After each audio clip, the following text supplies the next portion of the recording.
What's up, Internet? We are back with another episode of my awesome gaming collection. Now, before we begin, I want it on the record that I'm a man of my word, if nothing else. I'd like to think, and I've said this before, I like to try and do right by people and do the right thing and stuff. Maybe keep that in mind and hit up the Patreon and help support me. But, you know, when I recorded my last one of these, I actually had done that about 8 months before I put it out. I had planned on recording a bunch of gameplay footage for all the games and stuff like I had prior, but the thing is, I ended up having to move and all my stuff was sort of spread across 3 locations, so it was very, very difficult for me. And while I still tried to do that, ultimately I could not. So I just got frustrated and basically put it out as is, and it seemed to go okay, so that's good. But I did mention that I was going to have a vote on the Discord for what I was going to pick. Again, that was 8 months prior to this, and I had actually, hadn't planned on any of this. Honestly, when I was going to do this, I was going to do Game Boy stuff, because I actually have them in a very nice box, like literally right here on hand. But everyone on the Discord decided, hey, we're doing PS2 stuff, so I just spent the past 2 days gathering all my PS2 stuff from all these different places. So, that's fun. Before we also begin, I want to point out, I am honestly feeling really self-conscious about my PS2 collection. I started very, very late collecting on PS2, and, well, I think I have a bigger collection than everyone else on the Discord, because they actually showed off theirs right before they made this vote, completely unrelated. Seeing theirs, man, I'm really quite jealous, and while mine's bigger, just putting all this stuff out there, a lot of the stuff I got was through bundles, so I actually have quite a lot of chaff, and while I was looking at this, part of me was saying, like, every 2 or 3 games, what is this? Why do I own this? Why do I have, like, 3 copies of the 2 Towers? So I'm being a little bit sensitive about my PS2 collection. But anyway, my PS2 collection, like I said, I started pretty late. I want to say I started my sophomore year of high school, which I want to say was 2007. And the PS2 wasn't actually mine.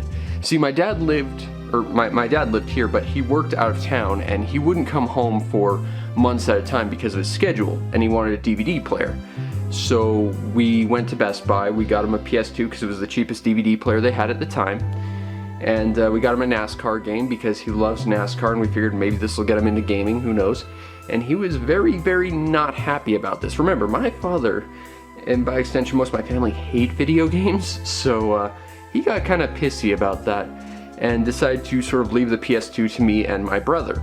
Unfortunately, neither of us had games, so neither of us really had much of a claim to it. But he had friends, and those friends brought games, so it was kind of his, until my collection dwarfed his, and then it kind of became mine, sort of, except when he wanted to borrow it.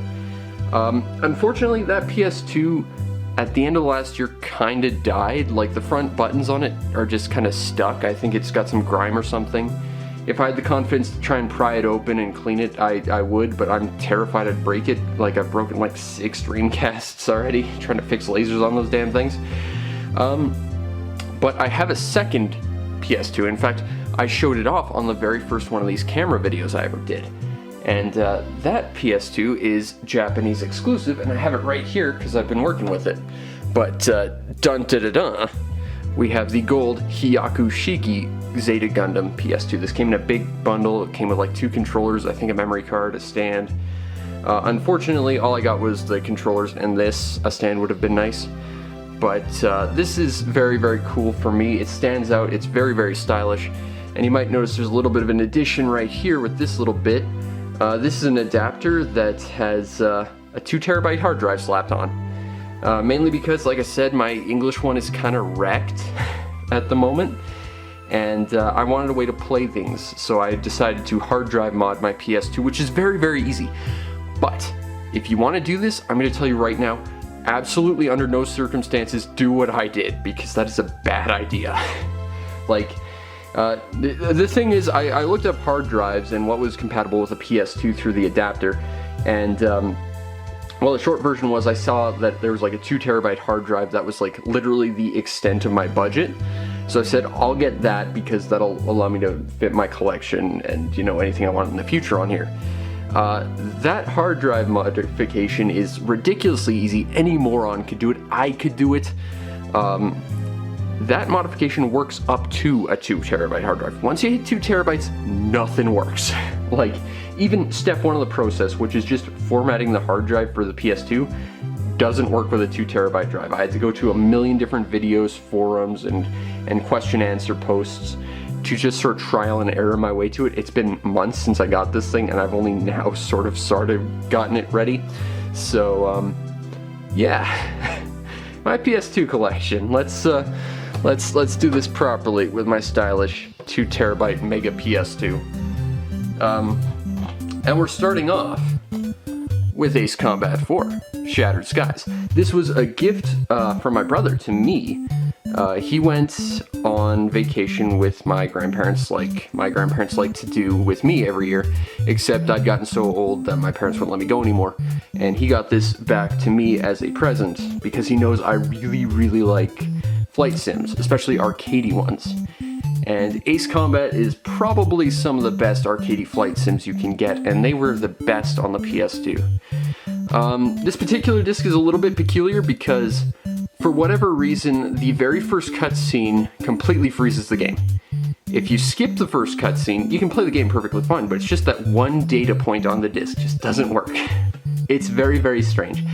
If you play the other Ace Combat games, this one's a little bit different because for an arcadey like flight sim, this one takes gravity into effect a lot more.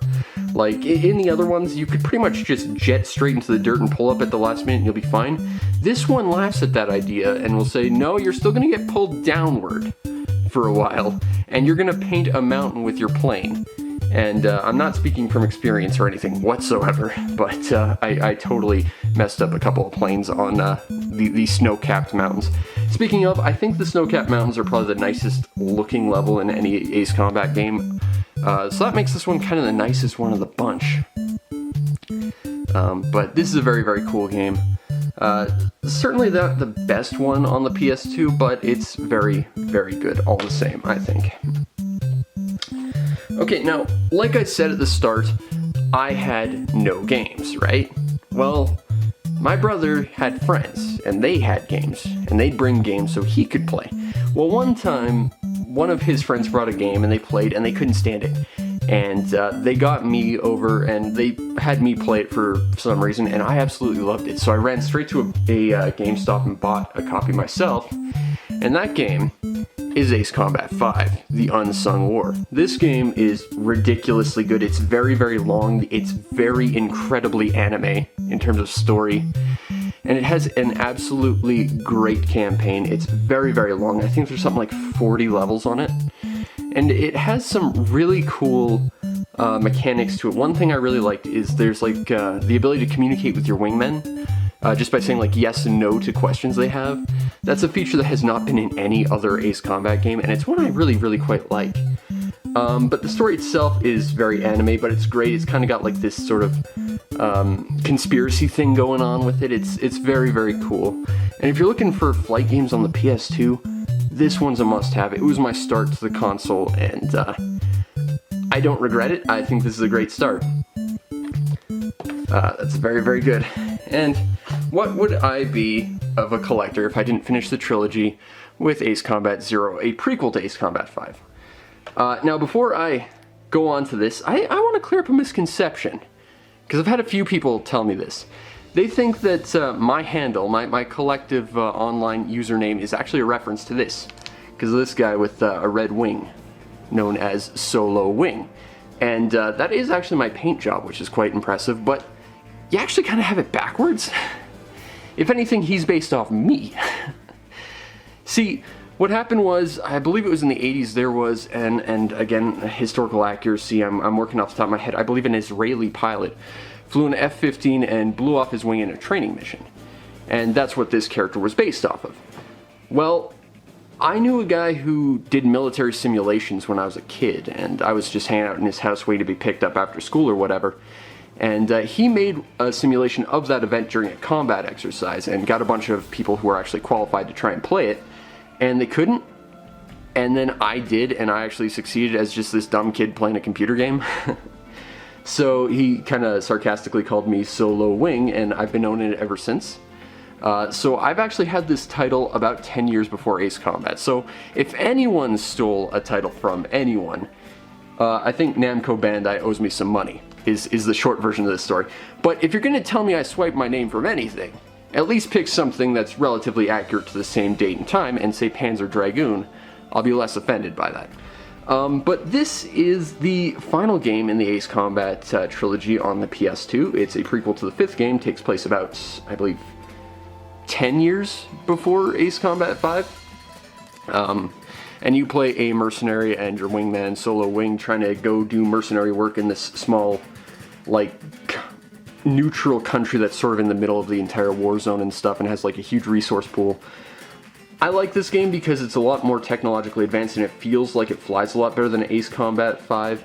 It has some really, really cool themes, but there's one absolute thing I hate about it, aside from the fact they got rid of, like, the just communicating with your teammates mechanic, and that is the plot gets really philosophical in an incredibly dumb way.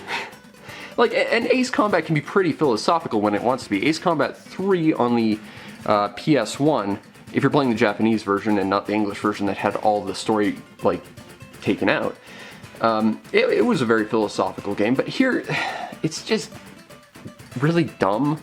Like, halfway through the game, your teammate decides, hey, I'm getting disillusioned with this whole war, I'm gonna nuke everything just to see what the value of borders are on a map. And spoilers, there really isn't any. People just said a long time ago, hey, this designates a fiefdom that we now own, and people just kind of went with it. That's what borders actually mean. Not to get political or anything, but this game tries to make it such a big, important statement and stuff, and it just does it really dumb. But it does have my favorite level in all of Ace Combat, a level called Mayhem, which is an incredibly big dogfight. It's like 10-15 minutes long, it's great. Unfortunately, unlike Ace Combat 5, which had a couple different levels that changed your path through the game, very, very minor stuff, mind you, where you'd get like a garbled radio message and you could say yes or no to your teammates, and that would change the result of a coin flip, which gave you different missions. It was very esoteric and bad in that regard. Here, they're entirely linear paths, with the only real differences in your levels being a sort of faux morality system you've got. Like, you're either, you know, a perfect mercenary who kills all the targets, or you're like a merciful guy who goes after only the necessary stuff, and it changes a couple fights you run into and what people say about you in cutscenes, and that's kind of it. It's pretty lame, and if I recall, it only has like half the number of levels Ace Combat 5 had, which is kind of a shame, but it's a great game, and it makes reference to me, so that's pretty cool. Next we have, on a similar theme, not that you can tell, but this is Air Force Delta Strike. This is a sort of knockoff Ace Combat by Konami. It's also tons and tons of stickers, the game, thanks to GameStop, and I think probably Blockbuster at one point or something. This is a weird game because it tries to out-animate Ace Combat, which is an interesting thing to attempt. But also, it's very, very serious, but also tonally incredibly goofy. Like, it's a very serious military drama from what I remember, but Konami decided to also make every shmup ship in their entire back catalog playable, so you can just fly around as the Twin Bee, kind of ruining any sense of immersion, or the thing from Axley, or Lord British, or whatever. I've never finished this game, but I remember it being pretty good, and I kind of want to go back and play it, so maybe when my PS2 gets working, or, you know, maybe once I get this and its hard drive functional, I'll give it a try. But we'll see. Alright, I don't know how the camera's going to pick up this one, but next we have Alter Echo with its blinding rainbow cover, and that's the only cool thing about this game from what I remember. I have a bit of a story about this. I picked this up in a bundle of other games for $1 each at a local video store between my house and my high school. In fact, it's actually closer to than the video store I normally went to. But I never went there because, well, I actually went there once, but I avoided going there because it was run by this lady who I swear was about 100 years old, and she was just mean and bitter towards everyone, and I was honestly kind of scared of her.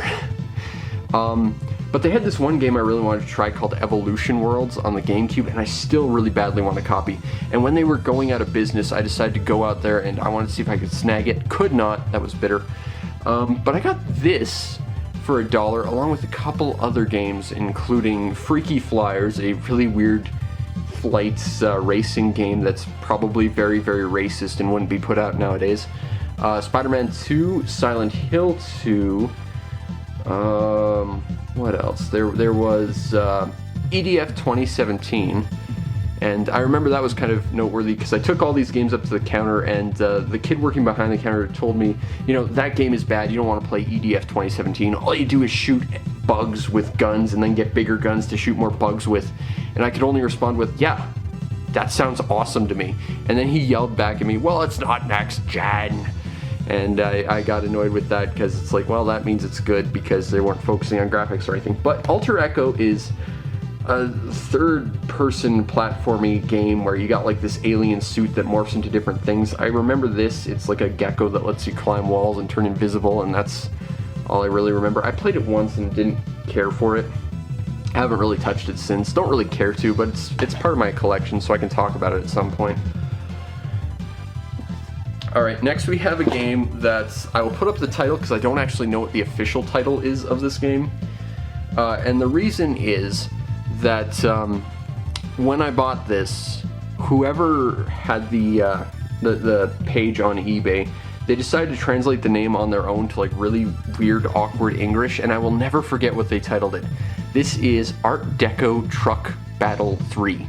And when you see a title like Art Deco Truck Battle 3, you buy Art Deco Truck Battle 3. This is a this sort of awkward racing game where you drive down highways with your incredibly gaudy truck. Just, it's incredibly dumb, and it's kind of great. I've got a gameplay video of this up under whatever it's actually called, but you know, I bought this just for the listing, really. It had a really incredibly awkward, dumb name, and it turned out to be kind of awesome for, you know, a budget title. This game, I also can't remember the name off the top of my head, but I wanted to play this game for a very long time. Never got a chance to, but I know what it's about. You play this kid whose parents, they're apparently having another child, and they kind of send you off to your relatives on an island because they don't want to deal with having a young child running around while they're in labor and stuff.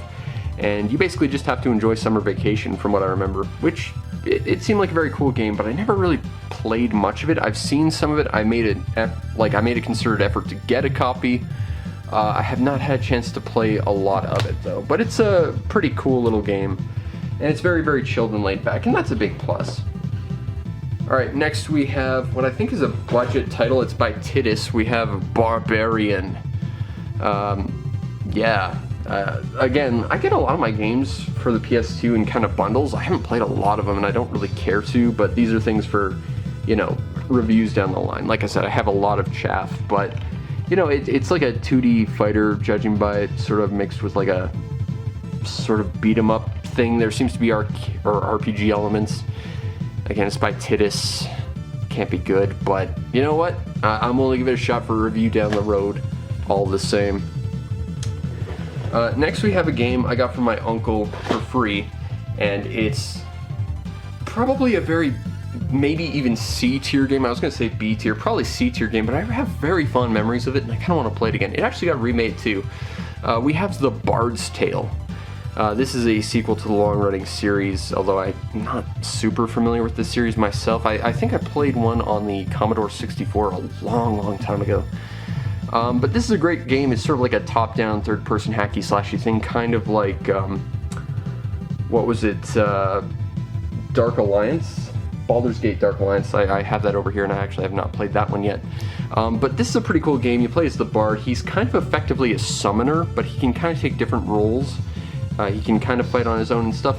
But what I really remember about this game that was absolutely great was there's a narrator who absolutely hates the Bard. And the Bard knows about the narrator. He can hear him narrate the entire thing, and they just have absolute contempt for one another. And of course, the narrator is played by the late, great, legendary Tony J.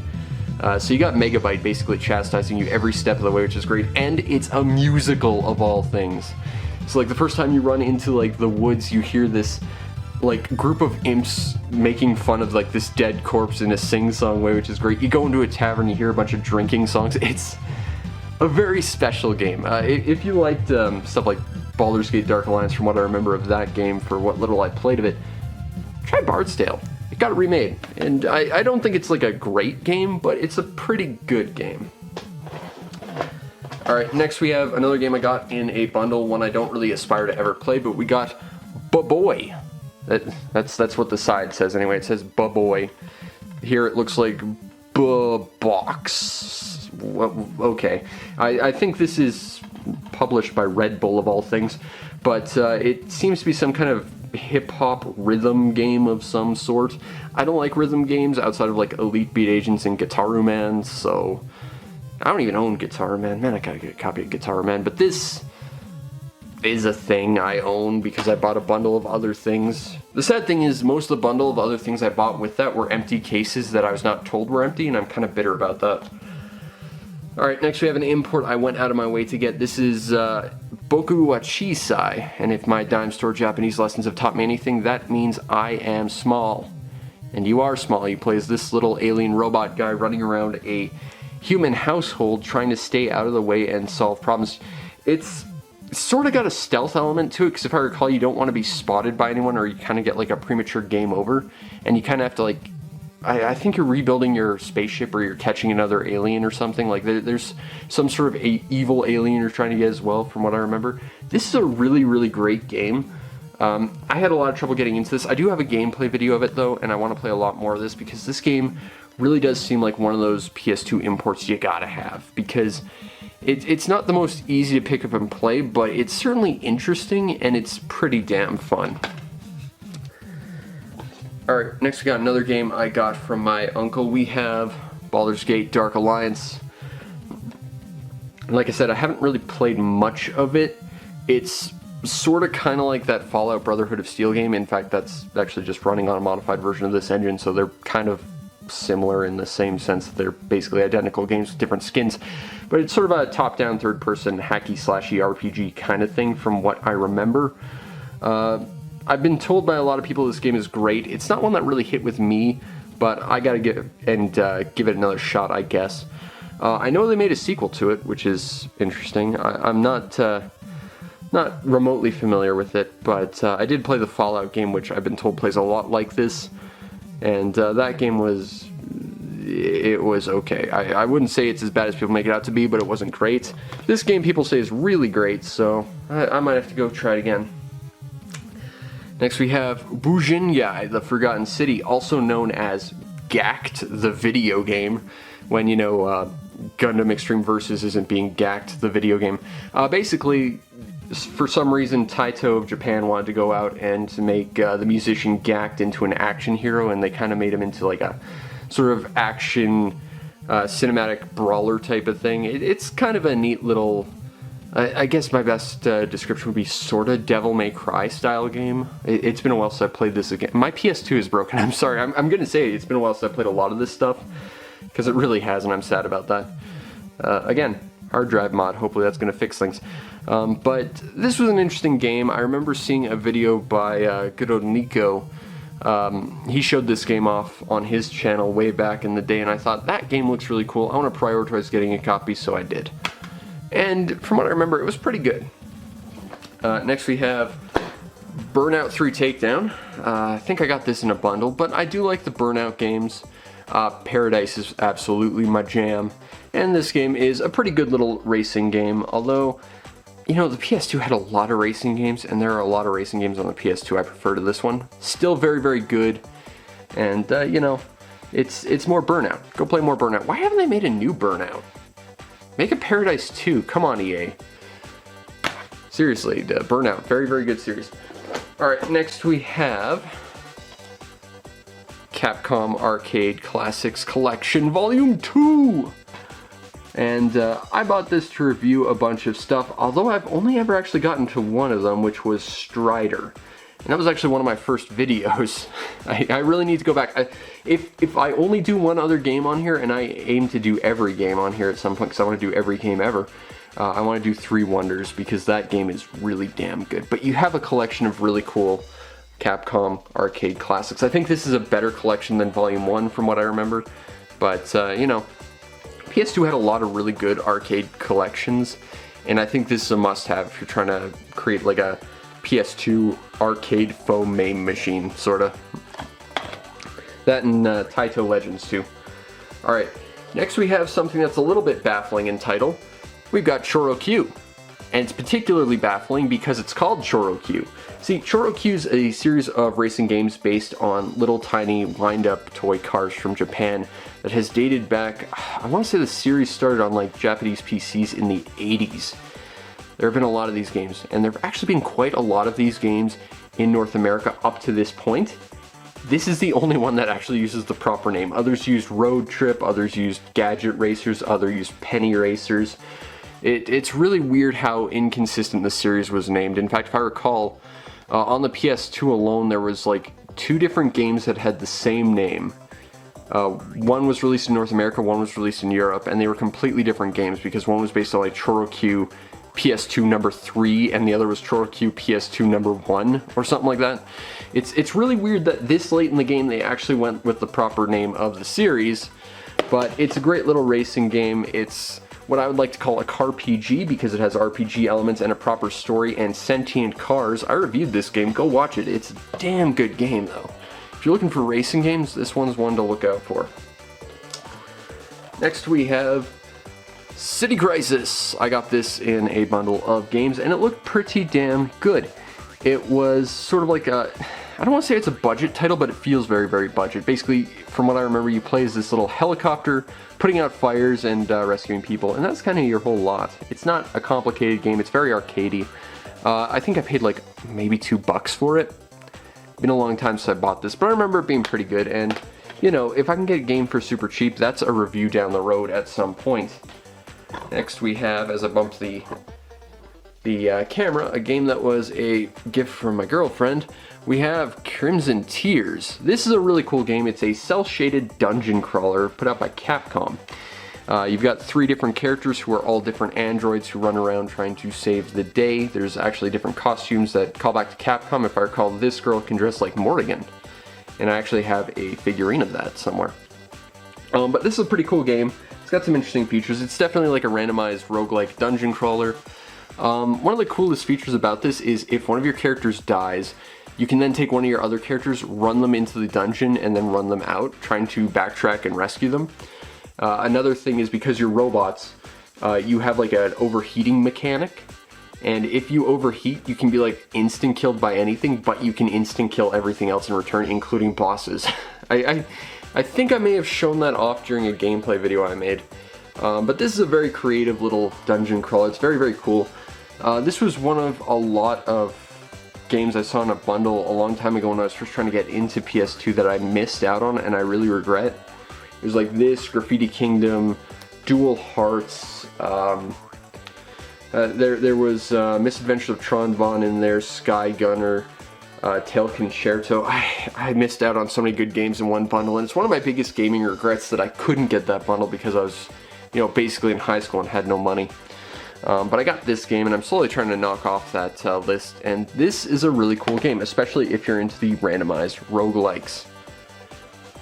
Next we have one of my all-time favorites on the PS2. We have Dark Cloud 2. This is one of the most content-filled games I have ever played, and it is just a way better game than the first Dark Cloud, which I think is kind of a staple for PS2 collections, even though I don't own a copy. I really should at some point.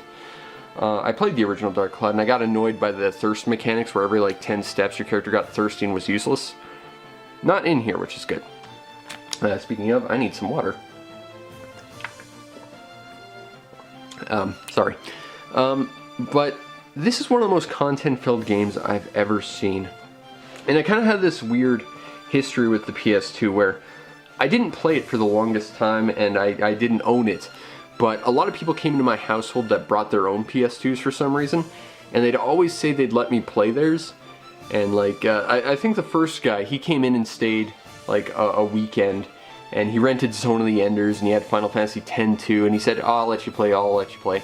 never let me play. I sat and watched all of Zone of the Enders, never getting to play. And my buddy at the time, who was the same guy I played Sonic Adventure 2 with, going back to my GameCube video, also the same guy who swiped my Banjo-Kazooie, and I'm still bitter about that, by the way, he brought this in and said he'd let me play, he never let me play, but I did get to advise him on Sfida, which is great. It was like this little golf game where you had to aim your shots to get bonus stuff. You have mechs, you have a transformation system that's absolutely garbage, and you have a great randomized dungeon crawling experience. Dark Cloud 2 is one of my all-time favorite games, definitely top 10, for sure. If you're trying to collect for the PS2, this one's one you need. It's also usually very, very expensive. I got my copy for $12, and that's an absolute steal, because I've gotten hundreds and hundreds of hours of gameplay on this. Also, if you got a PS4, it's downloadable there. So go do that thing, because this is one of the most must-have games I could ever recommend. I'd probably say maybe my second most recommended PS2 game of all time, but we'll be a while before we get to the first one. Alright, our next game is Dark Watch, which is sort of a gothic horror first-person shooter, very, very fast-paced, very, very arcadey. That is my kind of shooter. I am a huge fan of the Time Splitters games. Gameplay-wise, this kind of reminds me of that and a little bit of like Painkiller. I love Painkiller. When I first played this game, it's like, oh my god, this game is great. I don't remember it all that well, but I do remember this being an absolute awesome shooter. And honestly, I can't wait to review it when I get a chance. Next we have an absolute must-have for any PS2 collection. We have Devil May Cry. Hot take, but this might be my favorite in the series. I want to put an asterisk next to that saying I've still never played the 5th one, but honestly I think this one was probably just the best. Devil May Cry 2 maybe not that great, but you know, it was either this or 3, and I think I tend to just gravitate towards the original a little bit more.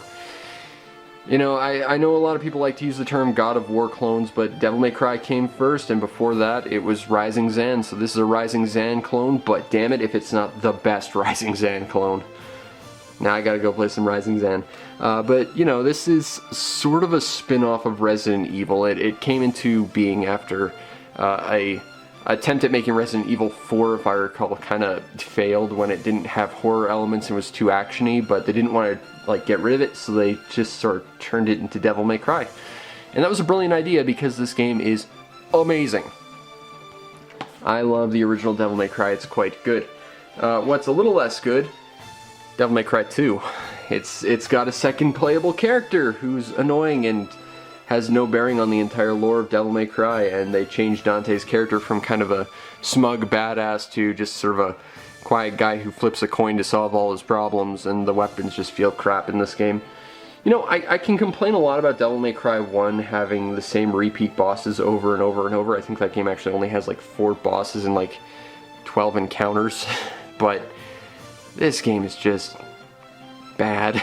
It's not the worst, you know, cinematic action brawler I've ever seen, but it's pretty bad. Next we have Dantes Awakening. I got all 3 of these games in a bundle in like this big boxed case. Unfortunately the box has long since been destroyed, but you know, I played a lot of Devil May Cry 3. I quite liked Heaven and Hell mode, where everything takes 1 kill and you can just use your little pistol at one-shot everything. This game is the special edition that had to get put out because the game was too hard for most people, and this game is still incredibly hard, but it's great. It has an amazing opening scene that I've actually made a video about back in the day, and you know, you can surf on enemies, you get guns, you get dual swords, you get a giant rocket launcher, if I recall. You get a lot of crazy weapons in this game. This is a very, very cool game. You know, it's either this or the original, but I kind of just like the original Devil May Cry a little bit better. I don't know. But Devil May Cry, the collection, maybe not the second game. I think that even the developers say it's kind of non-canon. You know, maybe skip 2, but the first 2 you definitely need in your collection. Now this, I rented on the PS2, on the GameCube with, you know, the same guy who swiped my Banjo-Kazooie. We've got Digimon World 4. This is the 4th Digimon World game, obviously. Although the other Digimon World games are RPGs. This one's more of a Diablo-style hacky-slashy thing. I remember this game being pretty good. I've not played it since I got this, because again, my PS2's busted. Everyone that talks about this game just completely smack talks this game, so maybe it's awful. I don't know. But I have very, very fond memories. I think I played as this sort of purple werewolf-looking dinosaur thing. I remember this game being pretty good, but I remember it being pretty short, and you had to like replay it a whole bunch to see everything, which kind of annoyed me.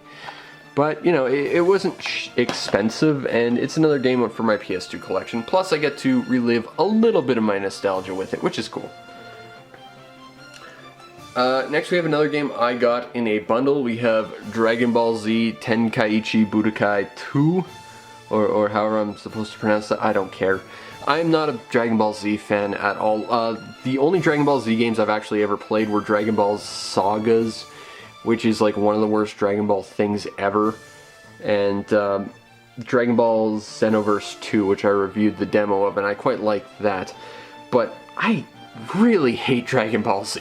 Like, I grew up with the original Dragon Ball. I watched the version that had like 13 episodes and a bad English translation of a French song as the opening theme. And I loved that. I loved the sort of basically just being Journey to the West, but with Japanese characters, as opposed to like the whole tournament arc fighting nonsense that it evolved into. And even then, you know, by the end, the original Dragon Ball was still good, but Dragon Ball Z just dragged on forever. And I know there's like, what is it, Dragon Ball Z Kai or whatever that shortens stuff, but it still takes forever.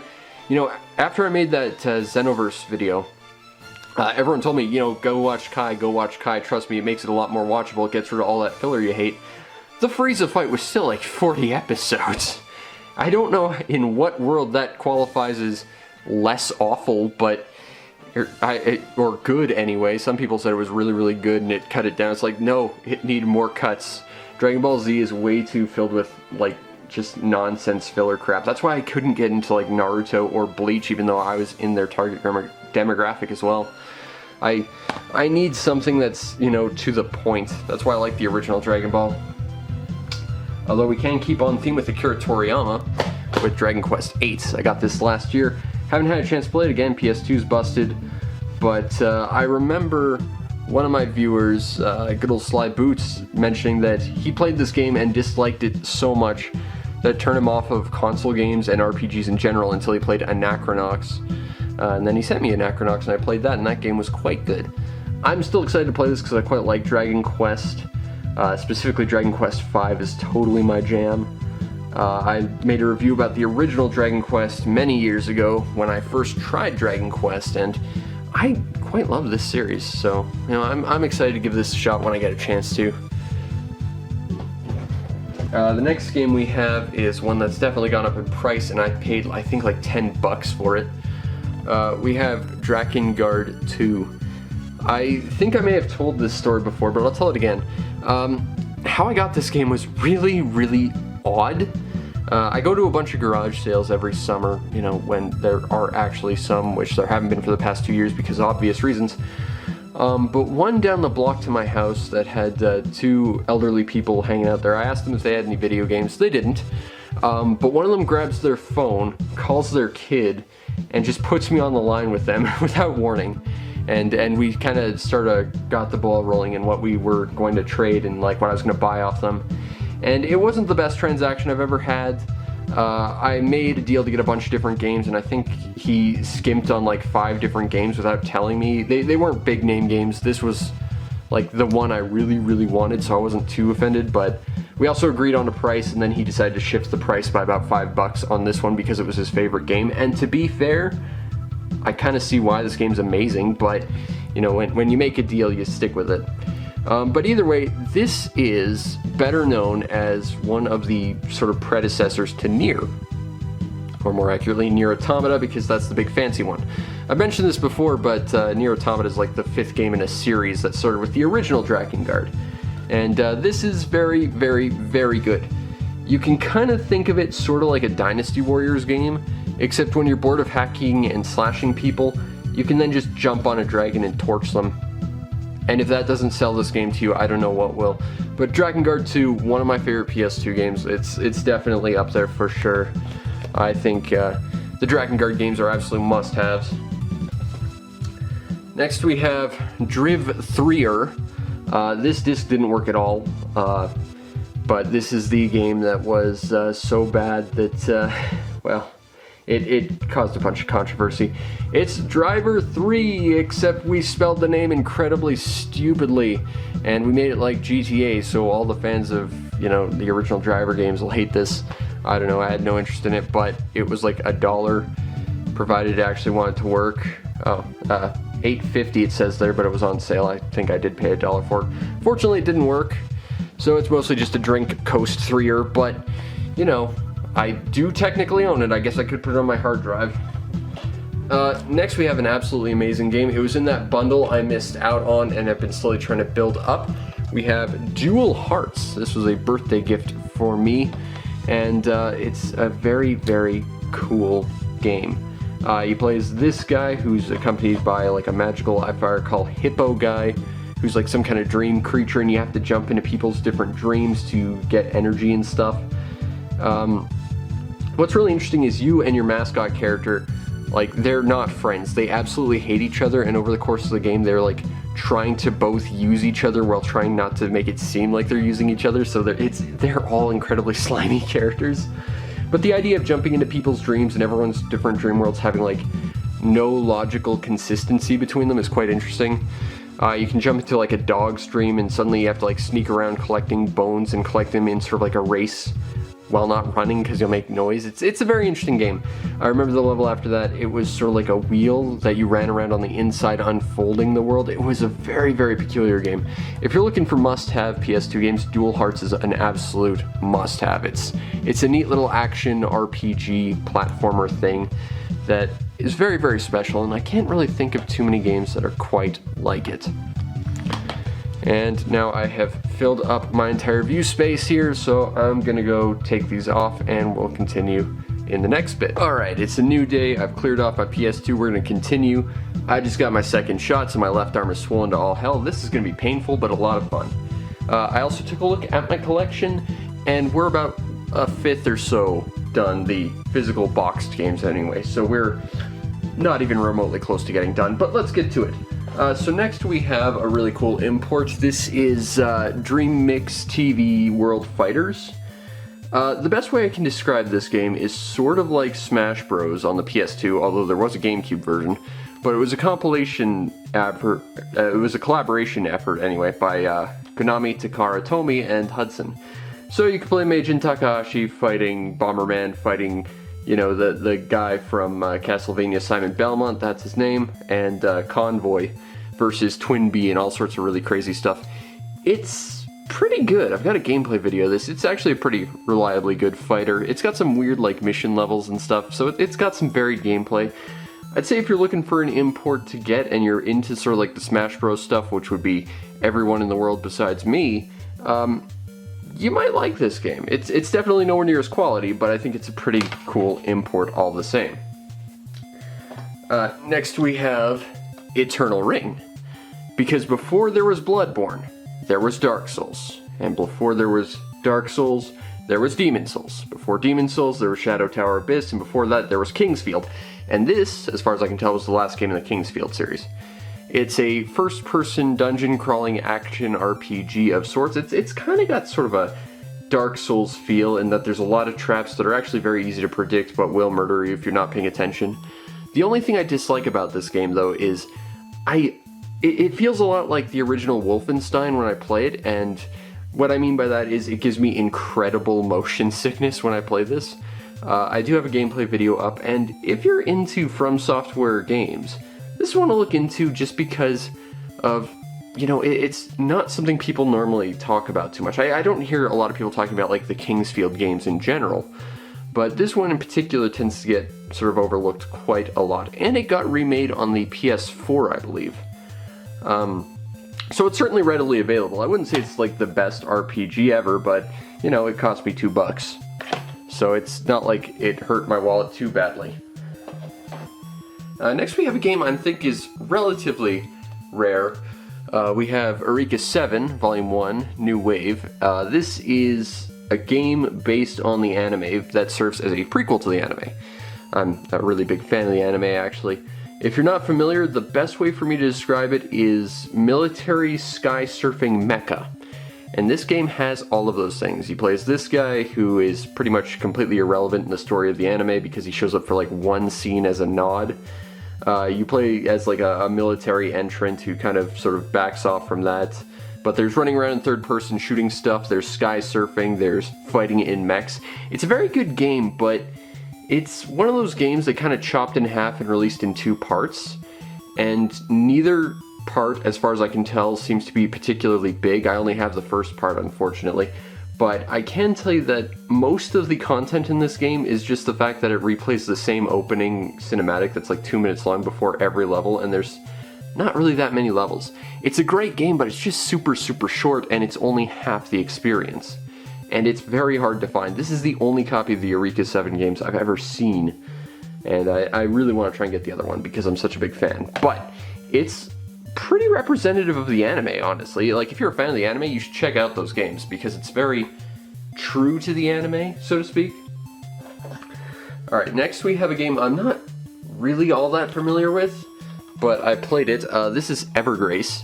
It's a RPG from what I remember. I remember trying to buy this a whole bunch of times, but getting it mixed up with EverQuest because there was a PS2 EverQuest client.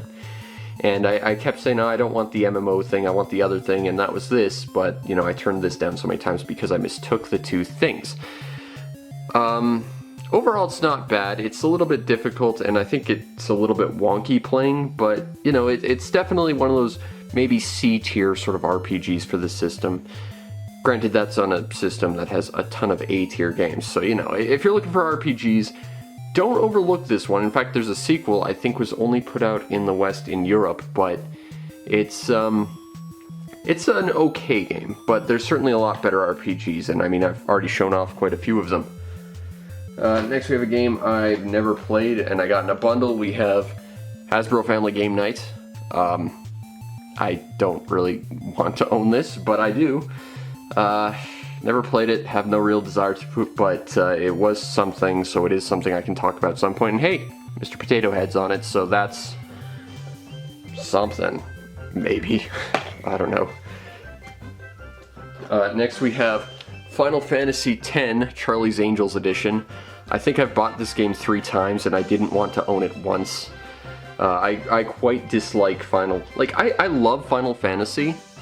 You won't ever see this video because it got blacklisted by Square Enix, so I can't put it up, but, you know, I reviewed Final Fantasy 13, and I hate that game with a passion. And, you know, Final Fantasy games were my childhood. But during that review, at the end, I had to sort of come across as like a total realization on the fly, because I don't script any of this stuff, but, you know, I ended up thinking, you know, Final Fantasy was absolutely my childhood, and I love it. But I hate everything about Final Fantasy after 6, with the exception of Tactics Advance, which is more of a Tactics Ogre game. So, you know, not great. But Final Fantasy X and X-2 are 2 of my least favorite Final Fantasies. Like, I dislike 7 for a lot of reasons, and I know that's a bit of a hot take, but I also dislike 10. Those are like, and then 13. Those are like my 3 big avoid these, because 8 was okay. If nothing else, it was a good card game. And 9 was alright, I guess. 12 I just remember as being like knockoff Skies of Arcadia with Sky Pirates, but, you know, I just really dislike this. And this is just like a weird sub-story to the main game that I don't like at all. I think I mentioned this before yesterday when I was recording this, where, you know, I never had a PS2 until very, very late, but a lot of people brought their PS2s and would play stuff. Well, the guy who rented Zone of the Enders and played through it and said I could play it, the other thing he brought was Final Fantasy X too. And I had to sit through, and over the course of a weekend, just watch someone play through this, and it was so unbelievably boring. Like, just, no thanks. The sad thing is I quite love Final Fantasy as a series, at least, you know, back when it was good, but it hasn't been good for a very, very long time. Alright, next we have a game I own because of a random commenter that I can't remember their name, I apologize, but we have Finny the Fish and the Seven Waters. I believe it was on my Everblue 2 video. They said that game looked like Finny the Fish, and I thought that sounded like a really bad edutainment game, which, to be fair, Freddy the Fish is a thing that is basically what I just said, so, you know, maybe that's what they were talking about. But this, I took a look at, and it wasn't super expensive, and it looked kind of like the 3D Echo the Dolphins game, or the Jaws game, but with sort of like RPG elements, maybe a little bit more family friendly. And at the price, that sounded really cool, so I had to grab it. And it's by Natsume, which at the time at least still made some good stuff. Not anymore, but you know, I think this game looks pretty neat. I haven't had a chance to play it because again my PS2 is kind of dead, but you know, that looked interesting. If you're into like Echo the Dolphin and the like, maybe take a look at that. This is another game I got for free. This I got from my uncle. We have Warhammer 40k Fire Warrior. My uncle is crazy into the Warhammer, and he wanted to get this. Unfortunately, he does not like FPSs all that much, so he was thoroughly disappointed and let me play it. Again, I got this pretty much after my PS2 was toast, but I remember it being okay, and that's about it. But it is one of the games that is, or at least at the point was, online. So there's that, I guess. I honestly don't know how many online games the PS2 had. I don't think I knew anyone who actually used the PS2 online, but there we are. Next we have another game I got for like $1 at the closing of the video store at my strip mall that was right next to my high school. We have Freaky Flyers. I think I talked about this yesterday as well, but this game is, I don't think it would be put out today. I don't want to say it's racist, but it's pretty insensitive to its characters. I think the characters are very, very bad caricatures of like racial stereotypes and stuff from what I remember. But otherwise, it's just sort of an unremarkable sort of kart racing game, except you're flying in little like biplanes and stuff. I played it for maybe an hour when I first got it, and I haven't touched it since, but I remember it being okay if you could get past like the weird and just sort of bad characters. It was $1, and it's something to talk about eventually, but I'm not terribly interested in it. Next we have a game I am really interested in. I got this, I think, last year. We have Front Mission 4. This was, I think, the second Front Mission game North America got after the third one on the PS1, which I need to get a hold of at some point. But this is mecha customization in strategy game form. And that sounds like a collection of very, very awesome things. And I really liked the Front Mission games I have played, so this was a no-brainer when I saw this at a Goodwill for, I think I ended up paying like $5 or something. I didn't spend a whole lot, but I found this and I thought, that's a real gem, that's something I have to have, and I'm really happy I've got it. And, you know, like I said, mecha strategy, because mechas are cool, strategy's cool, whole thing's gotta be good, right? It's a shame we never got the other one on the PS2. Anyway.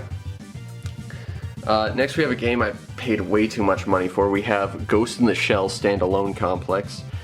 Based on the awesome anime that I love with a passion, based on the movie that I love with a passion, and this game is, honestly, it's basically just a reskin of another game called Oni, which was not great. It was like a third-person shooter. This is basically just a third-person shooter with some like hacking elements. You got two playable characters. You've got the Major and Bateau, who each play slightly different. The Major is a little bit more stealthy and a little bit lighter, whereas Bateau tends to be a little bit more Rambo-y from what I remember. It's been a very long time since I played this. I remember being thoroughly unimpressed with this though, and that's a shame because there's apparently a really good Ghost in the Shell Standalone Complex game on the PSP that I thought this was like a port of or vice versa, and it's not. It's just kind of a really subpar third-person shooter with like some sci-fi cyberpunk elements, which is kind of a shame because you can do a lot with Ghost in the Shell. Ghost in the Shell was great. The PS1 game was amazing, and I wish I had a copy. But this is, it's not great. And I spent way too much on it. But I am a big fan of Ghost in the Shell Standalone Complex, so I had to. Alright, next is a game I bought because I mistook it for another game. I do that a lot, honestly. We have Giant Citizen Kabuto. This is actually a game I've been trying to review for, well, about as long as I've had it, because I think it's a really remarkable game, but the structure of the game kind of prevents it from being readily reviewable, so to speak. When the game starts out, you play as like this little squad of, well, these guys really. They're little alien soldier guys who are just trying to go on vacation, if I recall. And they get stranded on this planet, and they have to try and, you know, deal with all this stuff in like a third-person sort of squad shooter thing. And I remember playing this thinking, wow, these environments, they look like they'd almost be lent to like an RTS. This game might be a really cool RTS. Well, eventually it turns into an RTS with these guys, which is kind of interesting. And then you get like this fairy princess who plays completely different from these other guys and has her own mechanics. And then eventually you get to play as Kabuto, this giant monster who just wants to murder everything, kind of like a Godzilla style game. Like I said, it doesn't really lend itself well to recording because you kind of have to go through the entire game to see all the different phases and stuff, because some parts are very front loaded and some don't come till way later, but this is a very, very special game. I ended up buying it because I mistook it for a PC game I played a long, long time ago called Outcast, which has since actually been re-released on Steam and then remade and re-released on everything else. Go play Outcast, that game was really quite remarkable as well. But Giant Citizen Kabuto, I think, is a very unique game. If you're looking for games for your PS2 that are different and there's nothing quite like it, this one's a must-have. And I don't think it's super expensive. I don't think it's common. I haven't really seen any other copies of it ever, but I don't think it's really in high demand. And I do think it's a very interesting game that kind of mixes RTS with third-person shooting, with action, with platforming. And it's a game that really likes to surprise you with all the stuff it has. When I first played it, I thought, this game feels kind of a little bit budgety, but very quickly I got past that and saw how deep this game was. It's an absolute must-have, I think, if you're collecting for the PS2.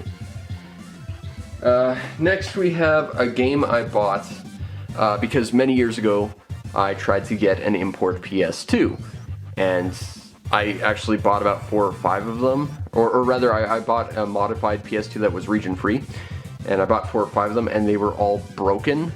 But, to test this stuff, I need to buy games from different regions. So this is the PAL game I got. This is Global Defense Force.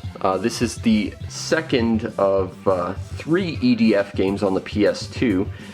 You'll note that 0 of them got released in North America, and I'm kind of bitter about that, but this is a PAL copy. Unfortunately, my PS2s that were region-free were broken out of the box, so I never actually got to play it. But I did actually go out and get a Japanese copy to play on this thing, so that's cool. And now that this is sort of ostensibly region-free with its hard drive, I might be able to play this on it, which would be kind of cool. But, it's bug hunting in a very budget, fun, goofy, B-movie sort of feel, and it's great. And talking is hard.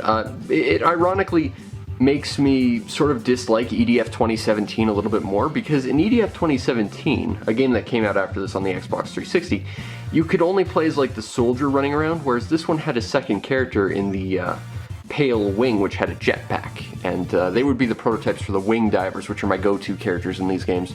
So this game is effectively better than the 360 one in a sense, or at least more feature-filled, but it's more EDF. You get bunch of crazy weapons and you have to go fight bugs, and it's just a dumb, goofy B-movie time with a very, very budget feel, but the game kind of completely owns it.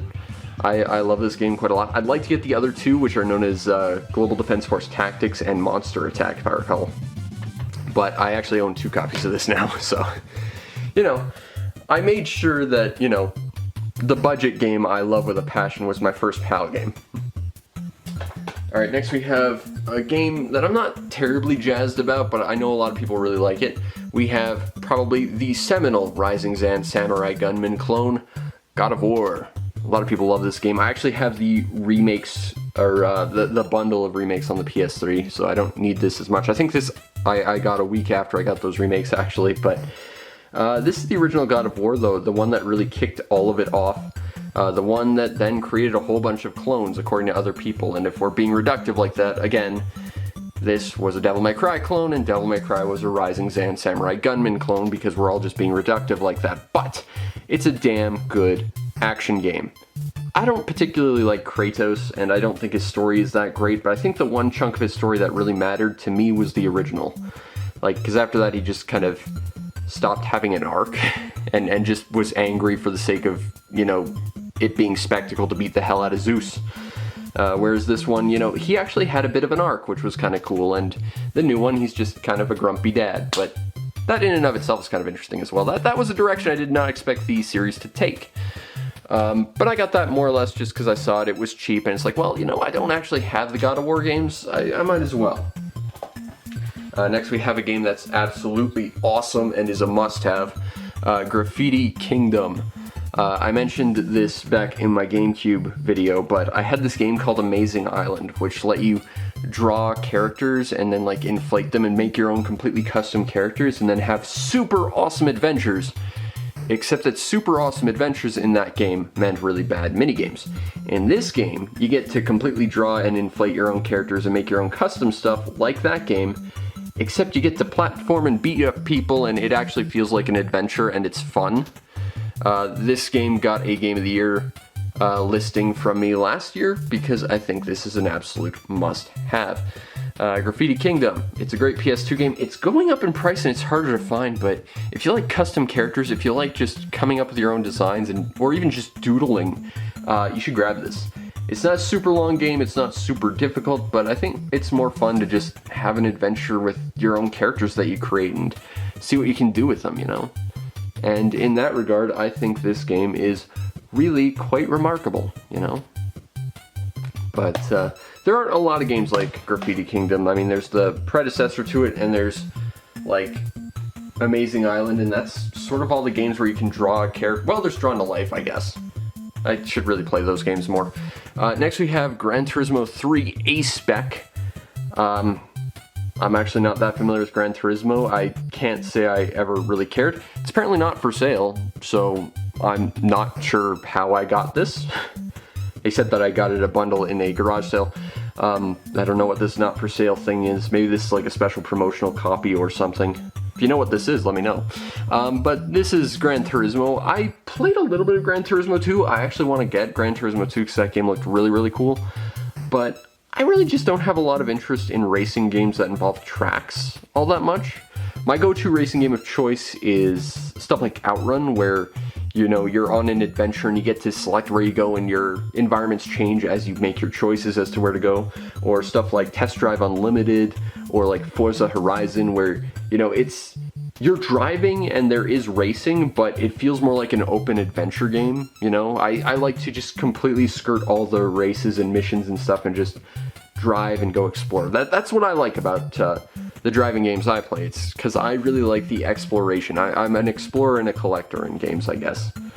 So when a racing game is absolutely about that, that's my type of game. Unfortunately, this is more track stuff from what I remember, but, you know, it's Gran Turismo. If you know what Gran Turismo is, you know what Gran Turismo is. It's kind of a big deal for Sony, and it was made by the people who made Omega Boost, who refused to make a sequel to Omega Boost. They need to make a sequel to Omega Boost as the short version of this story and stop making Gran Turismo. Or at least that would make me happy. I liked Omega Boost quite a lot. We have something that I don't know why it's on my shelf, because normally I'd throw this in my trade bin, which basically means it's a drink coaster, but we have Guitar Hero. I own none of the peripherals, and like I said before, I have no interest in rhythm or music games outside of like Guitar Man and Elite Beat Agents, but well, they made a lot of these. I guess I was prone to get one eventually. In fact, I actually think I got like a dozen Guitar Hero games in some flavor, like just lying around that I've never played because I have no interest.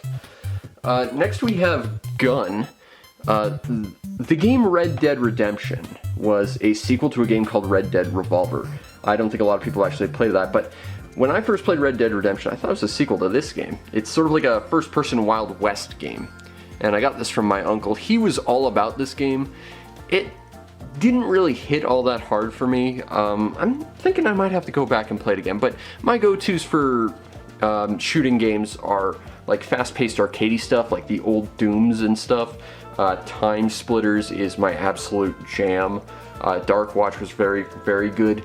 Gun, I remember it being a lot slower paced and, you know, a lot more trying to be realistic, I guess. And I don't find that quite as enjoyable. Like, I prefer the fast-paced arcade action. But, you know, I think Gun was okay for what it was. It just wasn't my cup of tea, really. But, again, I played it once a very, very long time ago. I need to go back and try this, and maybe I'll have to change my mind. Who knows?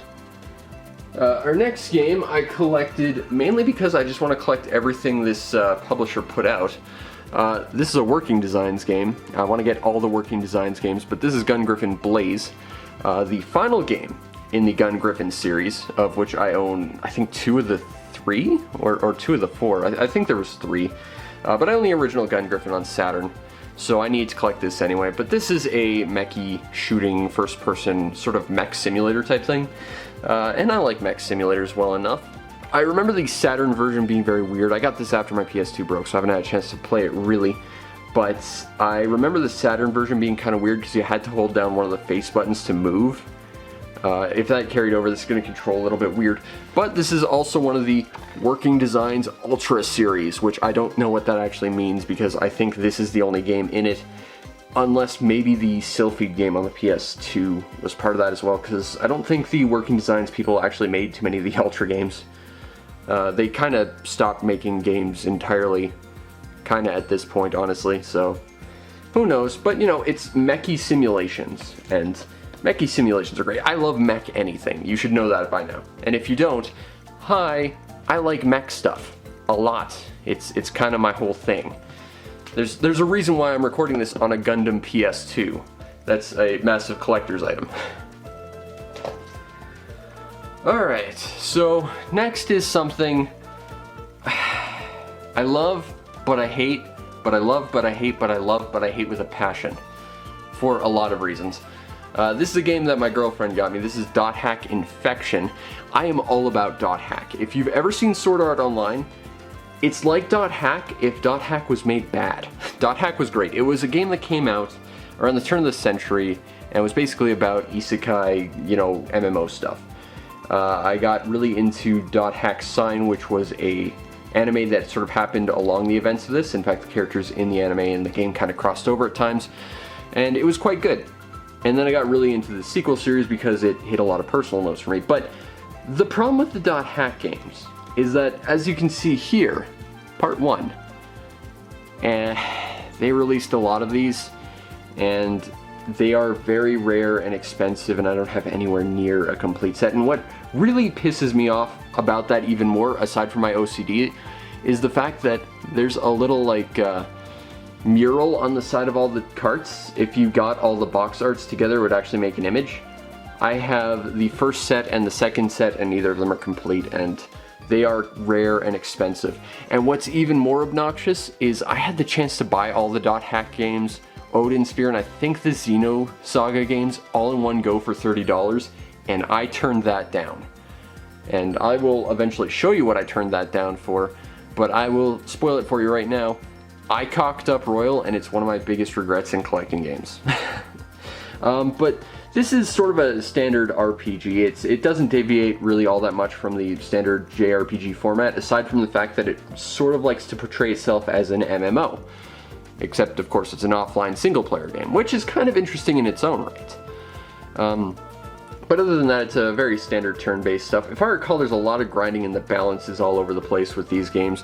But this is the first part in a 4-part collection of the first chunk of Dot Hack. Except there was 2 chunks, at least in North America. Because next, we have Dot Hack GU.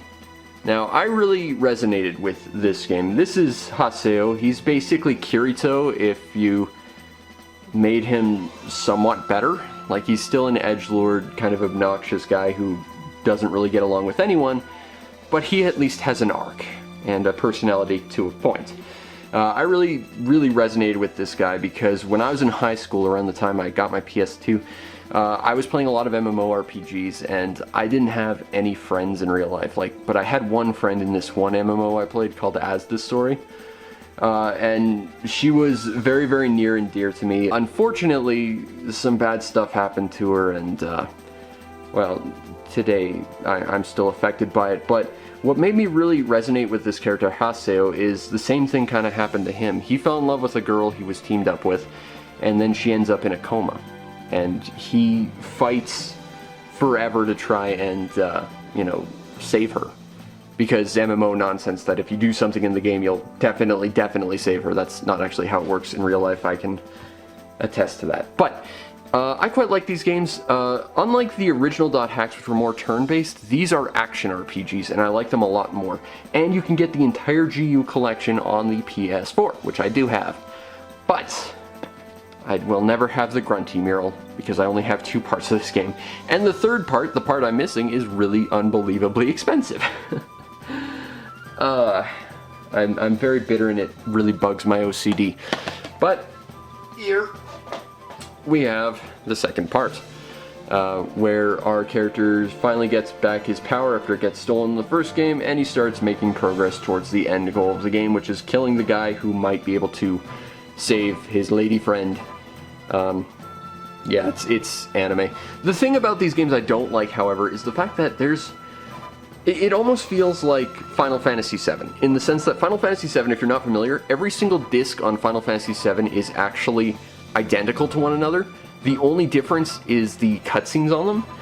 It's very similar with these games because they follow a lot of very similar stuff. Like, you'll do a couple dungeons, then you'll watch a couple cutscenes, then you guys spend about a third of the game going to the Colosseum and fighting arbitrary fights to raise your ranks just so that you can continue the plot. It feels like the whole thing's padded out, and they could have cut all the padding and had it on one disc. I feel like they could have done that, but they didn't, and that's why I'm a little bit bitter about the Dot Hack series in general. But, you know, if nothing else, there's a character I really associated with myself and really hit with, and yeah, he's an angsty edgelord teen, but, you know, I still see a lot of my own personal history in Dot Hack GU and Dot Hack Roots, and it means a lot to me that I own that.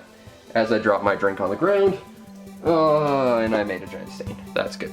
Alright, next we have Headhunter. I got this along with Front Mission right here at a Goodwill for $5.50, although I think I ended up paying $2 for it. This game looked really cool. It looked like a spy game. Again, I got this after my PS2 broke, so I haven't had a chance to play it, but I have heard good things, and I think there was a prequel or a sequel on the Dreamcast.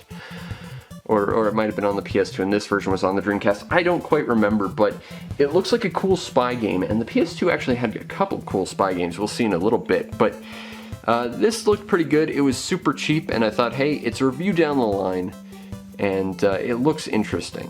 And if nothing else, I like really interesting games, so it's something I kind of had to have.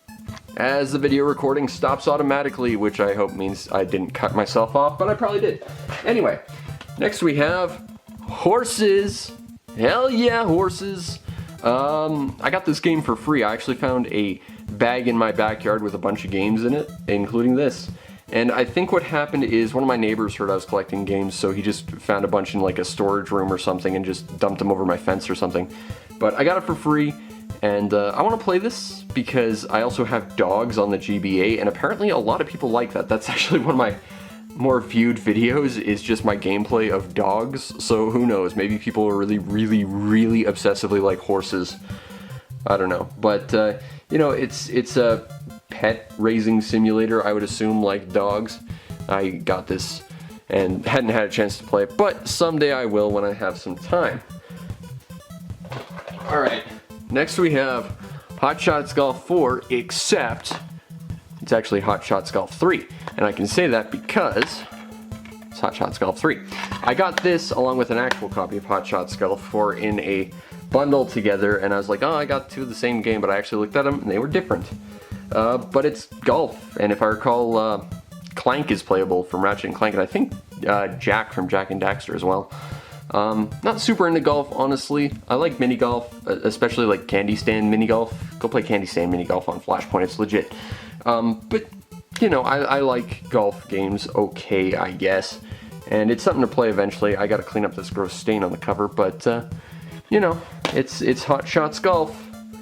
Shooting for hots and golfing. And also here's Hot Shots Golf 4. This will shock you, but this is actually Hot Shots Golf 4, as indicated by the disc. And I don't think I've got much to say about that either. Next we have an interesting little import that I think will interest some people. Maybe not me so much because I'm a massive wimp, but I did make a Halloween video on this. We have Hungry Ghosts. Now this game follows the grand tradition of me trying to make Halloween videos and completely messing up by random nonsense. I ordered this at the start of October for the end of it for a Halloween video. And of course I got it November 1st. Which is ironic because the year before that, the exact same thing happened when I tried to get Zombies Ate My Neighbors. And random nonsense keeps preventing me from doing Deadly Premonition, so Halloween videos, they're not fun for me. But this is a first-person puzzle horror game. You run around these, like, desolate places interacting with stuff and fighting off premonitions and stuff. I've got a video on this, actually, you should go watch it. I remember the bosses. I got stuck on, like, the first boss and got really frustrated with it, but I managed to beat it, but then I just sort of stopped. But I remember this game being really, really cool, and if you're into horror, I think you gotta own this, because this is probably the premier horror game for the PS2 that isn't like Silent Hill 2. It's the premier import horror, there you go. I just wish I could get something for Halloween on time. But if you're collecting, this is definitely one of the more noteworthy games for your import catalog from Japan, and if you're into horror, absolutely. Next, we actually have a game you absolutely need to have if you're importing. This is Ichigeki Sachu Hoi Hoi-san. Fun story, but before I recorded this, I wanted to test out my hard drive mod on my PS2. And I tested this game out, and I promptly sat down and played this for about 8 hours. This game is really, really cool. The best way I can describe it is it's sort of like Chibi Robo. And bear in mind, I've never played Chibi Robo before. I really want a copy. If you have a copy and you don't want it, send it to me, please. But you know, based on what I've seen about Chibi Robo, it's very similar to that in the sense that you play a little robot, but instead of a small one that, you know, looks like a screw and cleans floors, you play a little maid robot that's armed to the teeth with weapons that kills bugs because you are a pest exterminator robot.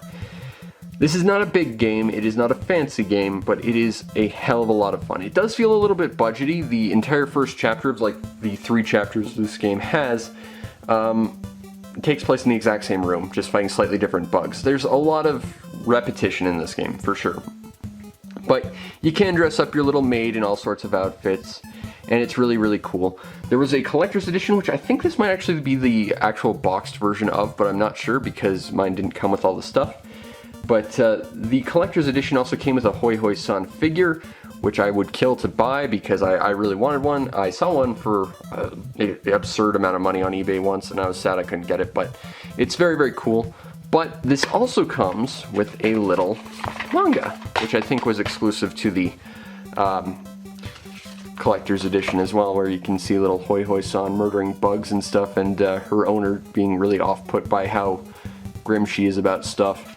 And at the end of it, if I can find it, these are some really nice artwork. There was a Hoi Hoi-san manga, as well as like I think a 14-minute OVA, all tying all this stuff together. It was like a giant multimedia push that resulted in one game. But we've got Combat-san, who's like the final boss. You got Hoi Hoi-san in her standard form with a gun and a katana. That's what you start with. And then you've got some like actual like art form of like some of its forms. Like you've got a tricycle. You've got an Ava Unit 2 style Hoi Hoi-san, which, you know, you can change her outfits in game. And I was, after seeing this, honestly, I was looking like desperately for some way to turn into this, and it's just not in the game. None of these forms are, which is really, really sad. But, you know, I think this is a cool little idea. You know, you've got like this little murderous maid robot killing all the bugs ever. Kind of wish it made more than one game. Kind of wish it came out in North America as well. But it kind of reminds me a little bit of Bakuchisai as well. You just play a little tiny thing running around a big house, and that's fun. This is a very, very cool must-have import. And now this is really, really, really filled up, so I'm going to empty this off, charge my battery, and we'll go again tomorrow. So look forward to that. Alright, day 3 of recording my PlayStation collection. I'm recovering from my shot, and I will warn you, it will knock you on your ass, your second booster shot. I've been in bed all day and I feel like crap, but we have to continue, or else you won't see this video, and then I feel sad because I put a lot of work into this, so I hope you're enjoying. Next we have Intellivision Lives. I've recorded 2 reviews on this already. It's a collection of over 60 Intellivision games. I actually already have an Intellivision with quite a lot of games, but this just makes it a lot easier to record, basically.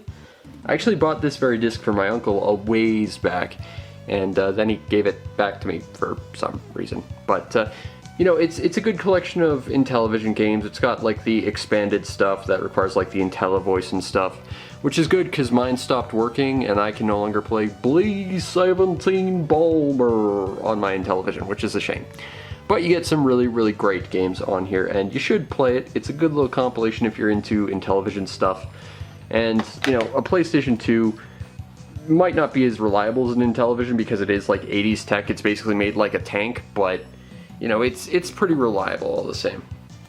Alright, next we have the PlayStation Underground Jam Pack Winter 2001 edition with a whole bunch of stuff, including Kinetica Okage, a game I really want to play, Drakan, The Ancient Gates, I'm not familiar with that, Extermination, who knows, Jak and Daxter, I reviewed that, that game's great, Tony Hawk's, I've played all those games and I hate pretty much all of them, Baldur's Gate Dark Alliance, talked about that a little while ago, Dynasty Warriors 3, hate Dynasty Warriors with a passion, Final Fantasy X, which is 10, no thanks, and SSX Tricky. This is a collection of demos. I started kind of collecting these, and I'd like to get more because I think it'd be fun to do like a series on them. And this was kind of the start of it, or it was one of the two that kind of started it. Following that up, we have Jam Pack Demo Disc Volume 13, brought to you by PlayStation Underground, with 10 new games, including Shadow of the Colossus, Sly 3, Honor Among Thieves, Jak X, which I've heard is quite good, Ratchet Deadlocked, Soul Calibur 3, I like 2 better, Burnout Revenge, Chronicles of Narnia, no thanks, Genji, Dawn of the Samurai, Castlevania Curse of Darkness, I think I own that on the Xbox, and Brothers in Arms Earned in Blood. I don't really have any feelings about that whatsoever, but it's another Jam Pack Collector's demo disc. I'd like to get more of those, and we're going to finish this off with the third one, which is 9 awesome demos on the bundle of number 15. This is interesting because there's actually 2 versions of this. This is the kids version, which I think has like one of the Lego games. Yeah, it's got Lego Star Wars 2. I kind of want the adult version of this because the adult version of this had the original Yakuza. And the original Yakuza you got to see dubbed in English because it got Goro Majima played by Mark Hamill. And that's just perfect. I really have to get an English version of the original release of Yakuza. But, you know, you got Okami, which is great, The Grim Adventures of Billy and Mandy, which I remember when it first aired, it was okay, Need for Speed Carbon, Kim Possible, which I remember being a fairly good TV show, Destroy All Humans, I liked the one game in that series I played, Bionicle, those games are not very good, Lego Star Wars, I hate the Lego games, and Grund Piece, One Piece Grand Adventure, thank you brain. Collection of fun little demos. Again, I want to collect all the demos. I did not pay $10 for that. I didn't pay anywhere near that. Alright, next we have an absolute must-have import game. I do believe I gave this a Game of the Year recommendation. This is Kamiwaza. And Kamiwaza is a stealth thief-em-up. You play as this guy who runs around stealing things from high-profile targets. I believe to gather resources and funds to pay for his, I think it's daughter or little sister's illness or something. It's kind of weirdly atonal though, like you've got like this giant bindle running around that gets bigger the more stuff you have in it, and that actually plays a lot of strategic things because the bigger your bundle gets, the slower you move and the more awkward it is to do anything, the easier it is to get spotted, but you can throw it and kind of use it as a weapon. You can store it in stages to keep it hidden. And if enemies spot you, just to show you how atonal this game is, you can completely defeat them and escape their vision by doing a magical flying cartwheel with rainbow sparkles.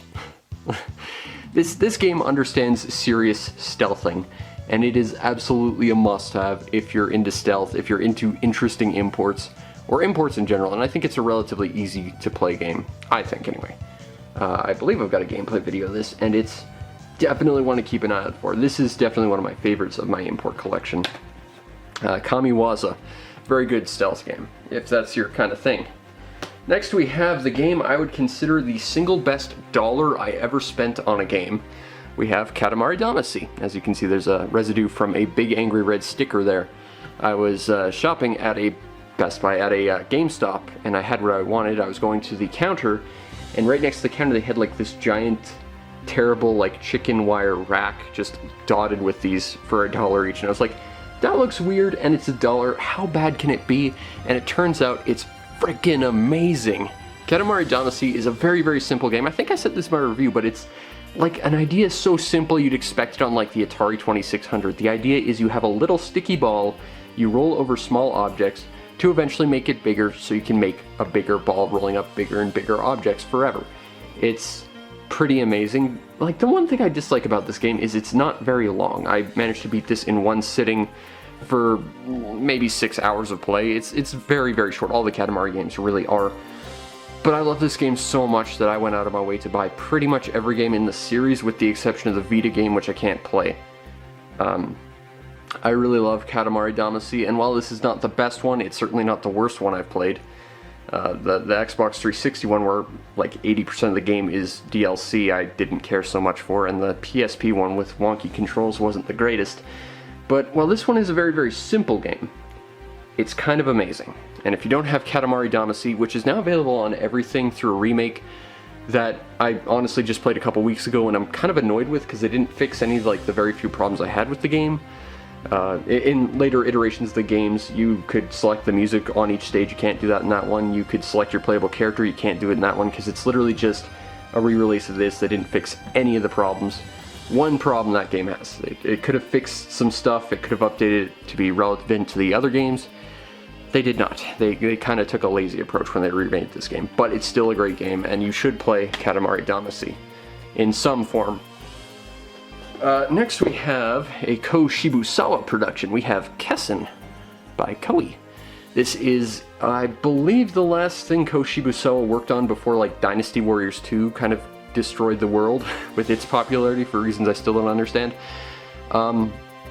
But it's an RTS, as Ko Shibusawa really liked to make, going all the way back to his like original Nobunaga's Ambition and stuff. This is a game where you RTS them up, really. You catch your units, you have them try to outflank other units, capture stuff. You know what RTSs are. But because this was kind of like the last thing they made before Dynasty Warriors got really insanely big, I kind of wanted to have it, and I got in a bundle with another one in the series, which is great. It's a shame that, you know, Koei doesn't really make anything other than Dynasty Warriors nowadays. Or certainly nothing very high profile. Next we have Kessen 3, which is more of the same. Yes, I don't have the second one, and yes, that fact does mess unbelievably badly with my OCD. But, you know, I do quite enjoy collecting the Ko Shibusawa stuff. I've got Nindo, that game's great. I'd really like to get a copy of, what is it, Uncharted Waters on the PS3? PS3. Thank you, Brain, on the Super Nintendo. Wow, that was just a couple generations off. Anyway, next we have Killer 7 from More Than Video. Also, the address of More Than Video back when they existed. Like I said when I brought up Freaky Flyers and the like, you know, I got this for $1 when they were closing, as the kid behind the counter told me not to get EDF because EDF is just not next gen, and then I laughed. But for $1, Killer 7's pretty great. It's very, very unique. You run around these very tightly confined corridors, shooting enemies that have like very, very specific weak spots, and if you can't, you don't kill them. And you play 7 different people that are actually different personas of a single guy. It's definitely weird. It's by the guy who did No More Heroes, so if that says anything, you know, you kind of have an idea of what you're getting. It's Goichi Suda being weird and insane, and we love him for it. I just wish when he made games nowadays, you would actually show he made it and didn't just sort of like advise 1 or 2 things. Next we have Killzone. I'm honestly not very familiar with Killzone. I played the original, this one, and I played it for a little bit and I thought it was okay. I played the demo to the third one when that was going live, and I absolutely hated the hell out of it. This one it's a military shooter fighting basically space Nazis. But you've got some fun squad mechanics, and your character's dynamics are actually kind of interesting, so it's not my kind of game for FPS kind of game, but it's probably on the better end of that scale. I liked the original Killzone okay, but I disliked the other two kind of a lot from what I remember of them. Especially the third one. The third one had like a really bizarre FOV that just made me sick wanting to play it. Alright, next we have a game I honestly didn't even realize I owned. We have Kingdom Hearts. Now this might surprise you because I like anime, I like Disney, and I like action RPGs. This should be like the perfect game for me. I played a little bit of the original. Like if you're familiar with Kingdom Hearts, I played up to like, I think the Cave of Wonders and gave up. I played a little bit of that bizarrely named DS game, what was it, 365 9-day over top of Disney nonsense. I don't know. I feel like I should like the Kingdom Hearts games. I really do. I keep wanting to go back and try to like them, but I really disliked the first one, and I really, really disliked the DS game. And I mean, there was a 3DS game that was a tie-in with The World Ends With You, one of my most influential games of my life. I feel like I should really enjoy these games and really get into them, but I just haven't yet, you know? I didn't even realize I owned this game. I previously, at one point, did own the original Kingdom Hearts, and it was stolen, and I came to terms with that rather quickly, but here's Kingdom Hearts 2. Yeah, maybe someday I'll play it, I don't know. Alright, next we have a Japanese copy of a game I've been trying to get in English for a very long time, Klonoa 2. Because I am a huge fan of Klonoa. I think he's like the one character that should have been in Smash Bros. Forever and just hasn't been, and that's coming from a guy who doesn't care about Smash Bros. Klonoa needs his day, especially since Namco is kind of working with Nintendo on that now.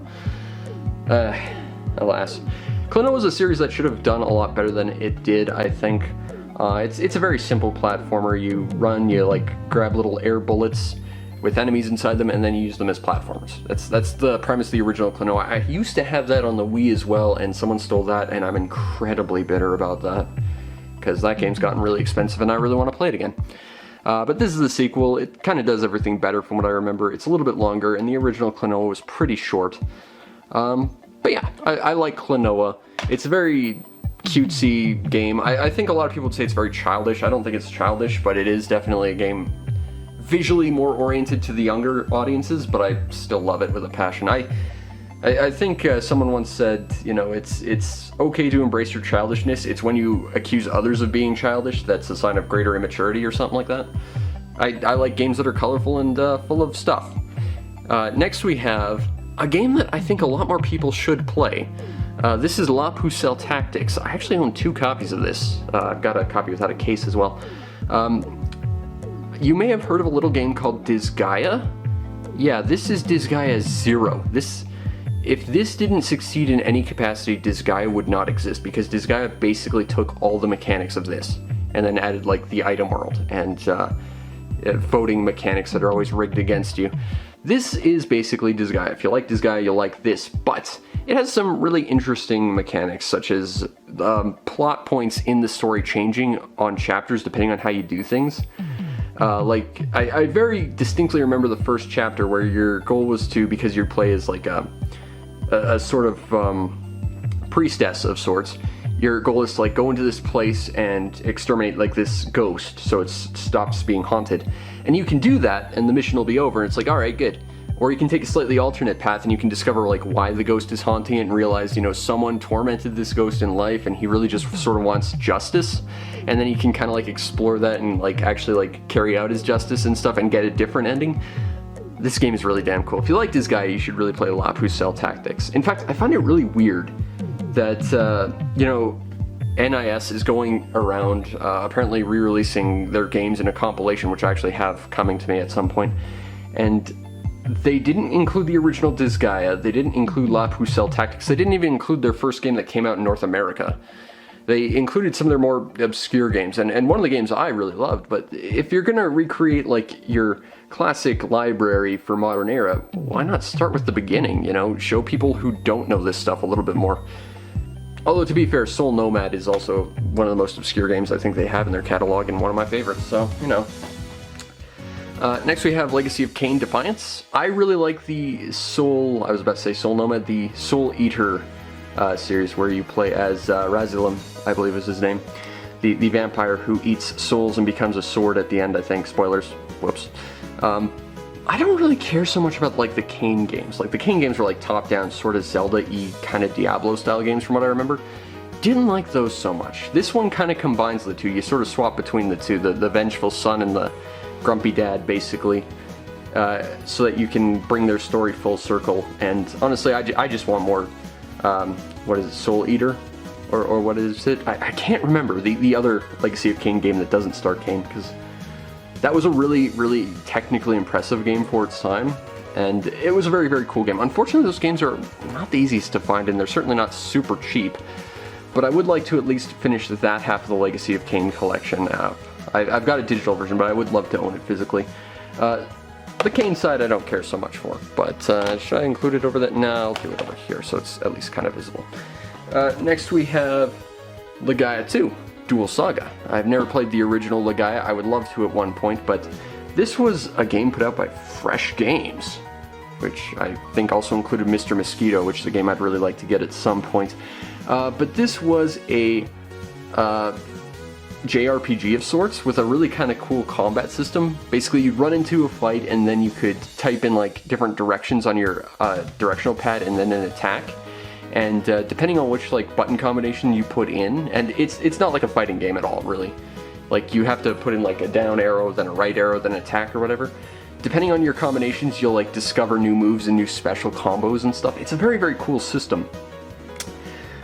What's really interesting about this is my introduction to this was that I was at my buddy's house, who I've mentioned him a few times. He stole my Banjo-Kazooie cards. We played Dark Cloud 2, or I advised Feet on that. He rented this, and he told me about how he knew about this game, and he mentioned some things that were very much about this game, how there was like invisible ghost things you could summon and stuff. But he was talking about this mysterious other game. I don't know, I've never heard of it, but it involves shooting yourself a whole bunch, and then like manifestations of God show up. And he mentioned that game, and it sounded really unbelievably cool. Unfortunately, I don't think anyone's ever heard of that game, so I'll never know what it is.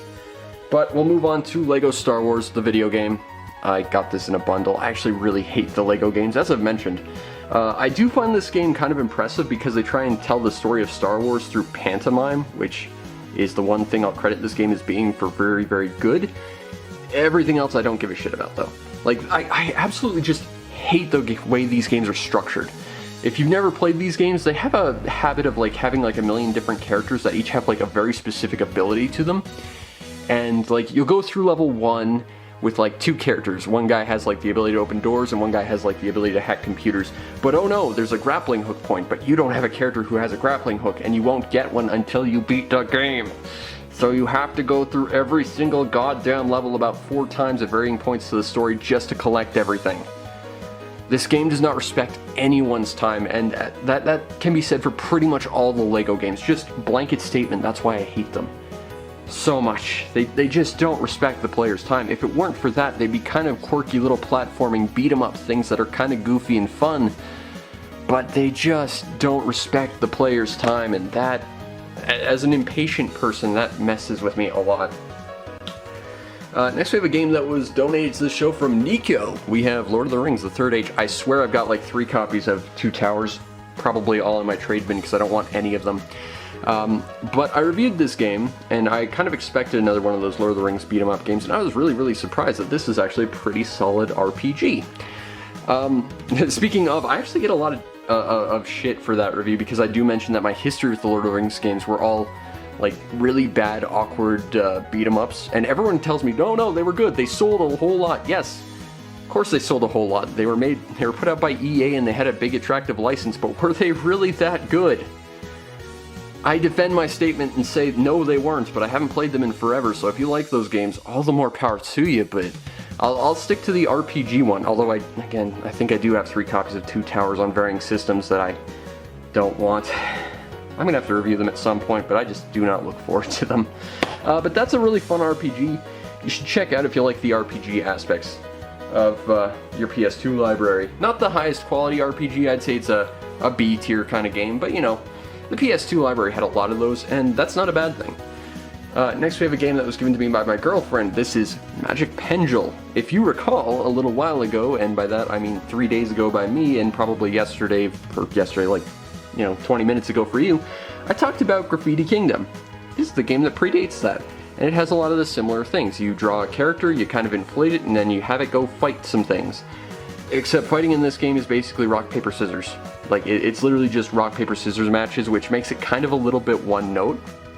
And I think the best thing about it is absolutely the character creator, but I will still say this game is still more imaginative and fun than Amazing Island. And I will say that forever because screw Amazing Island. If you want a game with a cool character creator that isn't Graffiti Kingdom, look into Magic Pendule, because it's pretty alright. Alright, next we have Madden. I don't know why I own this. Again, I buy stuff in bundles. I've never played it. I have no interest in it. Sport Ball! Next we have an actual good game. We have Makai Kingdom. This is one of the obscure NIS games that still hasn't been released in a remake form, despite the fact they seem to be going for the more obscure stuff. This is the sequel to Phantom Brave, which was in and of itself a sequel to Disgaea. So this is in the Makai universe. I believe this is the 4th game because it goes La Pucelle Tactics, Disgaea, nope. La Pucelle, Disgaea, Phantom Brave, Makai Kingdom. And if you ever played Phantom Brave, and if you haven't, you should, it was a game where you ran around 3D environments and you tried to like bring out characters based on environmental things. Like you could find a sword lying around, you could summon a ghost to it, and depending on the sword stats, your ghost would be stronger and stuff. Phantom Brave is really, really unbelievably cool. Makai Kingdom is basically Phantom Brave if you cranked it up to 11. Like, it just goes crazy with it, and I really wish the actual proper sequel, Makai Wars, ever came out, but it never did. And alas, Asagi never got her game, although she tried to hijack one later on. But Makai Kingdom is an absolutely legendary tactical RPG, and if you love Phantom Brave, you need to look into this, because it's like Phantom Brave, but like, cranked up to 11. And Phantom Brave is awesome. Next we have something that might be one of my more valuable pickups. We have a complete box copy of Mana Khemia 2, The Fall of Alchemy. I played a little bit of this. It's kind of like the Atelier games, and in fact, I would argue this game and its predecessor probably exist because other RPGs happened to use some like school settings and were really, really popular, so these games basically said, well, let's take the Atelier games and put them in a school and see what happens. And that's a very cynical way of looking at it, but a better way, I think, to look at it, although that is probably also true, is this is if you took the Atelier games and made the alchemy kind of a side thing and made combat more of a focus. It's more of a well-rounded RPG, I think. You have 2 different routes. You can play as this lady, who is, I think, some country bumpkin who gets accepted into a magic school, or this guy who is the bodyguard of this rich girl who got accepted and loves him, but he's an absolute oblivious moron about it, kind of, maybe. This game is actually really, really cool, and this is like the big full-on box set. It's apparently worth a freaking fortune now, which is cool. I'm a little jealous because Vermilion, I believe, on my Discord actually has the box version of the original, and I want it, and the Atelier games, and Artona Lico. Oh god, there's a lot of RPGs on the PS2 I still want. But this is a really, really cool game. I'm quite glad I own it. I haven't beaten it yet, and I might have to try and do that sometime soon. But Mana Khemia is very, very cool. I wish they were easier to find, though. Honestly, this particular box sat on my GameStop shelf for probably 8 years, and I bought it both because I was interested, but they wanted a lot of money for it, but also because I just saw no one else was buying it, and I said, well, you know what? I'm gonna buy it just so that game gets properly appreciated. And I do appreciate it quite a lot. Next we have Max Payne 2, The Fall of Max Payne. It involves Max Payne jumping and slowing and shooting a whole bunch, and is more Max Payne-y goodness. I'm not really that into Max Payne, though. This was, again, one of those things I bought in a bundle, and, you know, I played a little bit of it. It's fine. It's just not really a game I went out of my way to get, you know? It's totally fine. It's just not my kind of game. Alright, next we have a box set, kind of like my Devil May Cry box set, except I actually still have the box for this because I bought it in a bundle and haven't played any of it. But we have Medal of Honor, The Rising Sun. We have Medal of Honor, Frontline. And we have Medal of Honor, The Re-Honoring, The European Assault. I got these 3 in a bundle that ultimately makes the big box of Medal of Honor collection. Again, I don't care for the military shooters so much. I like the arcadey, fast-paced ones. This marks one of 3 of these box sets I got. Unfortunately, it's the only one that actually still has its box, and that's because the previous owner actually cared enough to keep it. Unfortunately, the 2 that I actually bought, as I try and not crumple the box too much, the 2 box sets I actually got, unfortunately the boxes are gone, and I'm sad about that, but, you know, it's a box set, and that will make part 3 of this whole thing. I'll clean this off and we'll get back to it in the next little bit. Alright, it's been about 3 minutes and I went and got myself a drink, but we're back with Mega Man X8. I used to own X7, it got stolen from me, and aside from the fact that I'm an archivist and would like to own and review everything, I'm not too cut up about that. Although I am bitter that my GameCube copy of X Command Mission got stolen, because that was the last game my go-to video store had, and I bought it just for the importance of it, and it got stolen, and I'm kind of really bitter about that. But this is Mega Man X8. This is kind of the redemption story of Mega Man X7. They made a really bad game in X7. X8 is actually pretty good. Although, I remember it being pretty wonky. Like, X doesn't look like X in the entire game because he has like this starter armor that doesn't look right. And it's like designed to like have other modular bits on it, if I recall, and it just looks wonky, so I just played as Zero the entire time. Although Zero kind of stopped being good after X3, really. He was really, really unbelievably good in X3. And Axel's there too. I don't like Axel at all, honestly. Like, he's just a fanboy character that's, I swear, just an audience insert character, really. But for all the badness of X7, X8 kind of redeems all of it, except for the fact it ends on a cliffhanger that will probably never get addressed.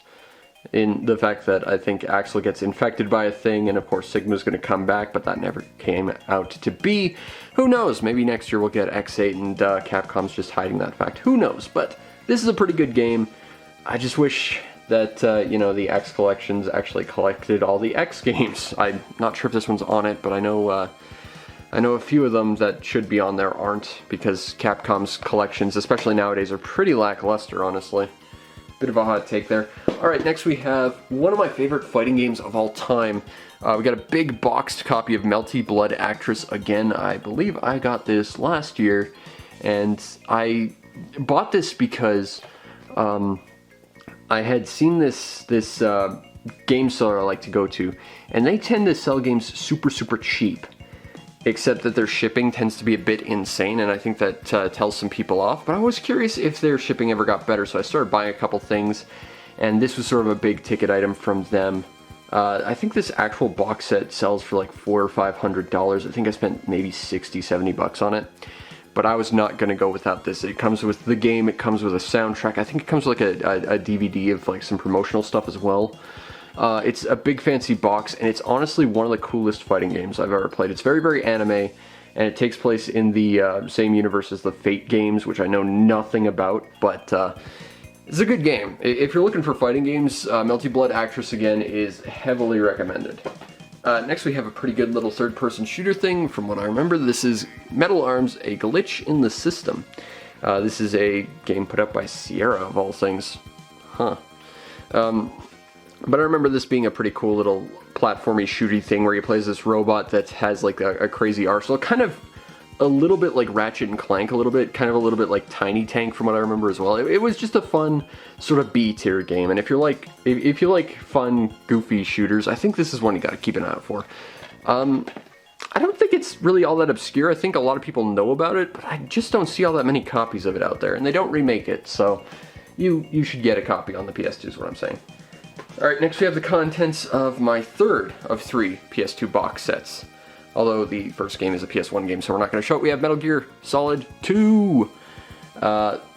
This is a pretty good game. I really like MGS2. I really like Raiden, especially in this game with his skull suit. I know a lot of people really dump on Raiden. I liked Raiden in MGS2.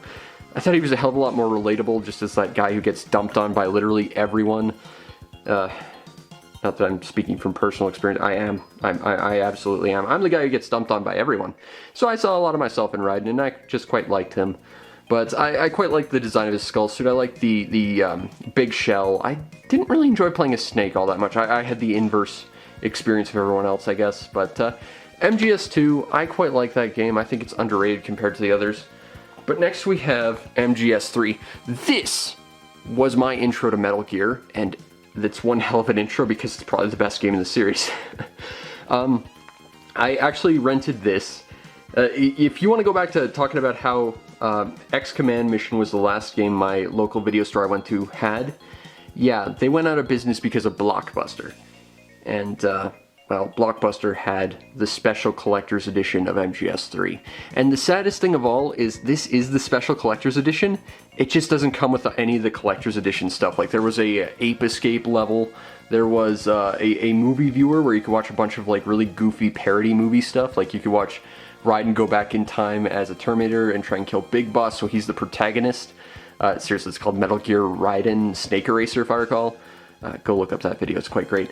But this had all the special stuff on it, just not on this version. But it does include the updates, just not all the fun extra stuff. But it is a great game because it's MGS3, but it's not the version I played because it doesn't have the fun extra stuff. But it's still the best Metal Gear game by far. I love MGS3 quite a fair bit. Next we have Midnight Club 2. I've heard these games are pretty good. I think my brother got really into the Midnight Club games. I honestly haven't played any of them, but I got this in a bundle, and it's a review down the line, so that's something to talk about. Speaking of, we have Midnight Club 3 Dub Edition Remix. I think this was the game my brother got really into, actually. But it's more Midnight Club, it's more 3D racing, as all my games are falling over because the games that were holding them up are being taken out.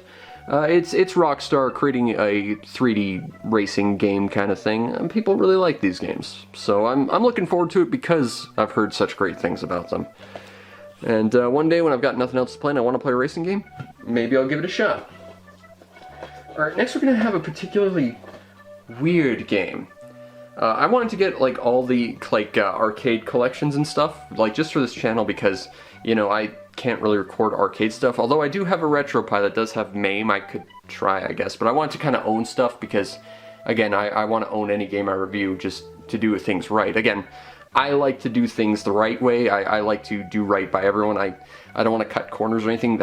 I'm a very, personally very, like, moral person, I guess, is the way of putting it. But this one is just weird. This is Midway Arcade Treasures 3. This is the only Midway Arcade Treasures game I have. I want to get all of them, but it's weird because it's a bunch of like arcade racing games. Like, I'm pretty sure this is the only one of the Midway Arcade games that is specifically genre sorted. Like, this is just all racing games. But the weird thing is, these are all racing arcade games. As I understand, every version on here is actually a port of the home console version, which is kind of disingenuous, don't you think? Like, that's just weird. But it does have Rush 2049 and Hydro Thunder, which are the two games I really wanted to play. And also it has Race Driving, which was pretty cool. And I think Off-Road Thunder was alright as well. So, you know, it's not a bad collection. It's just weird and kind of disingenuous with what it's putting out there. But it's got some arcade racers. And again, I would like to cover more arcade games on the channel if I can.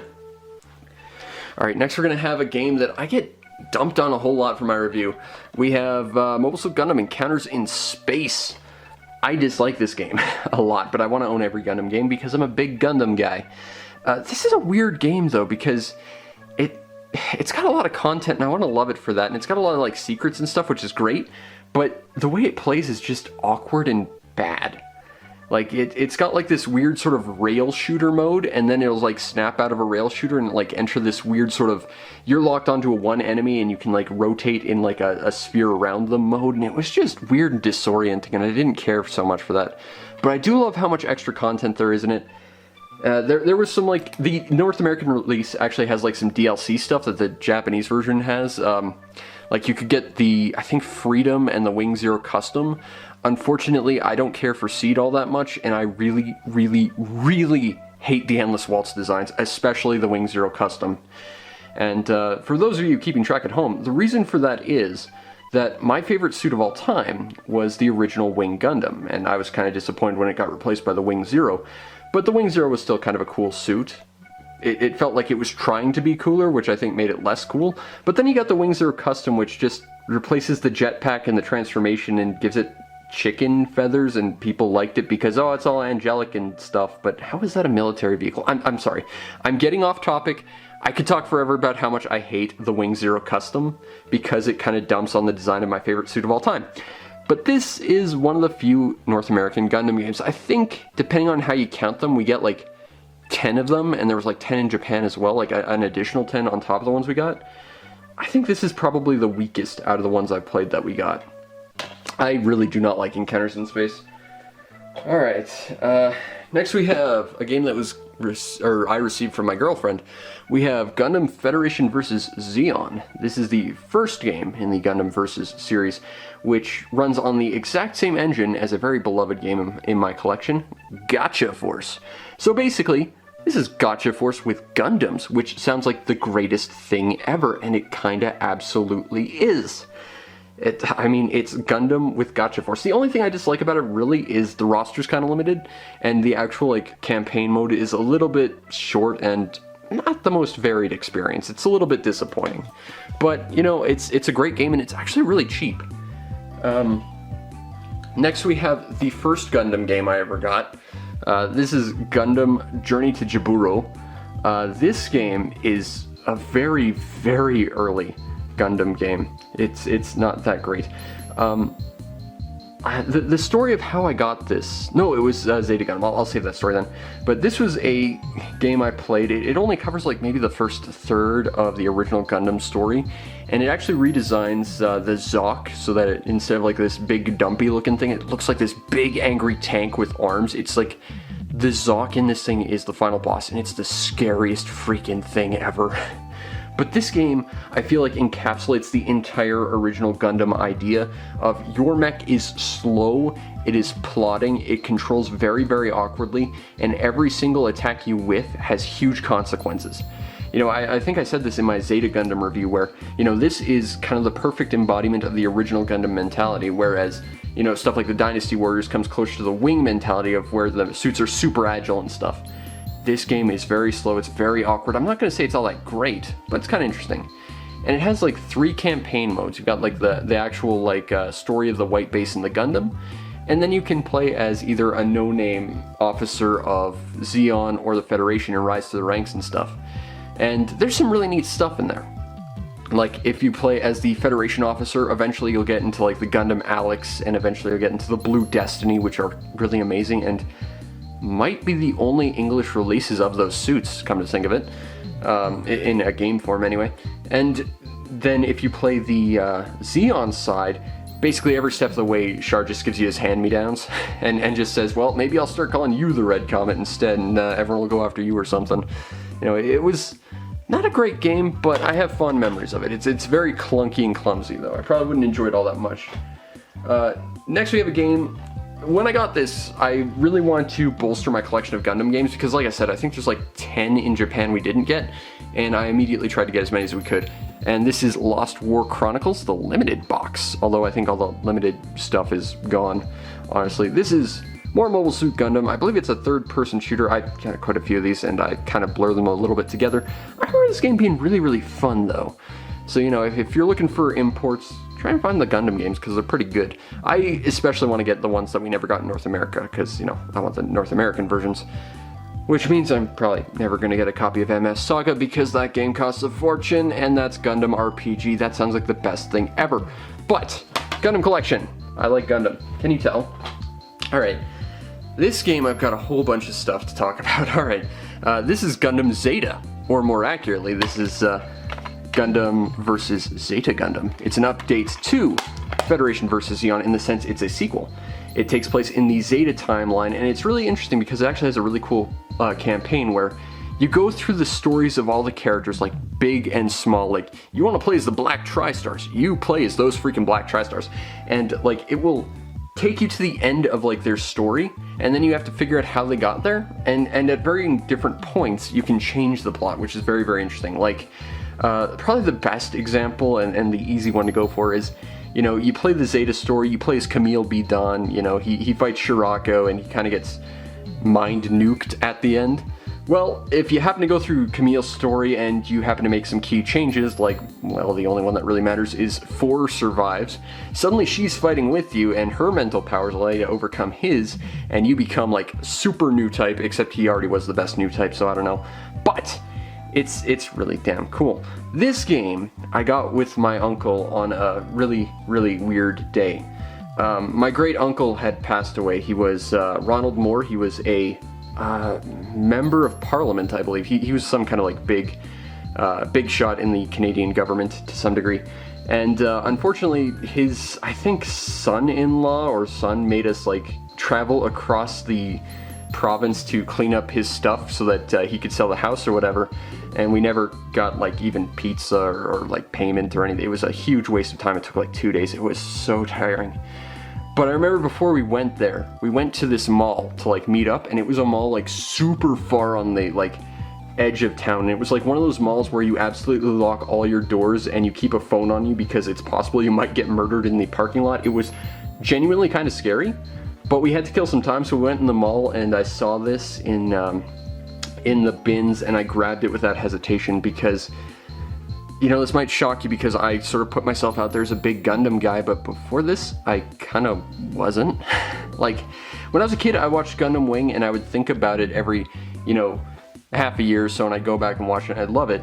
Gundam Seed then came out, and I hated everything about it. And then, you know, I picked this game up, and it got me kind of more interested in Gundam. And then I reviewed this game.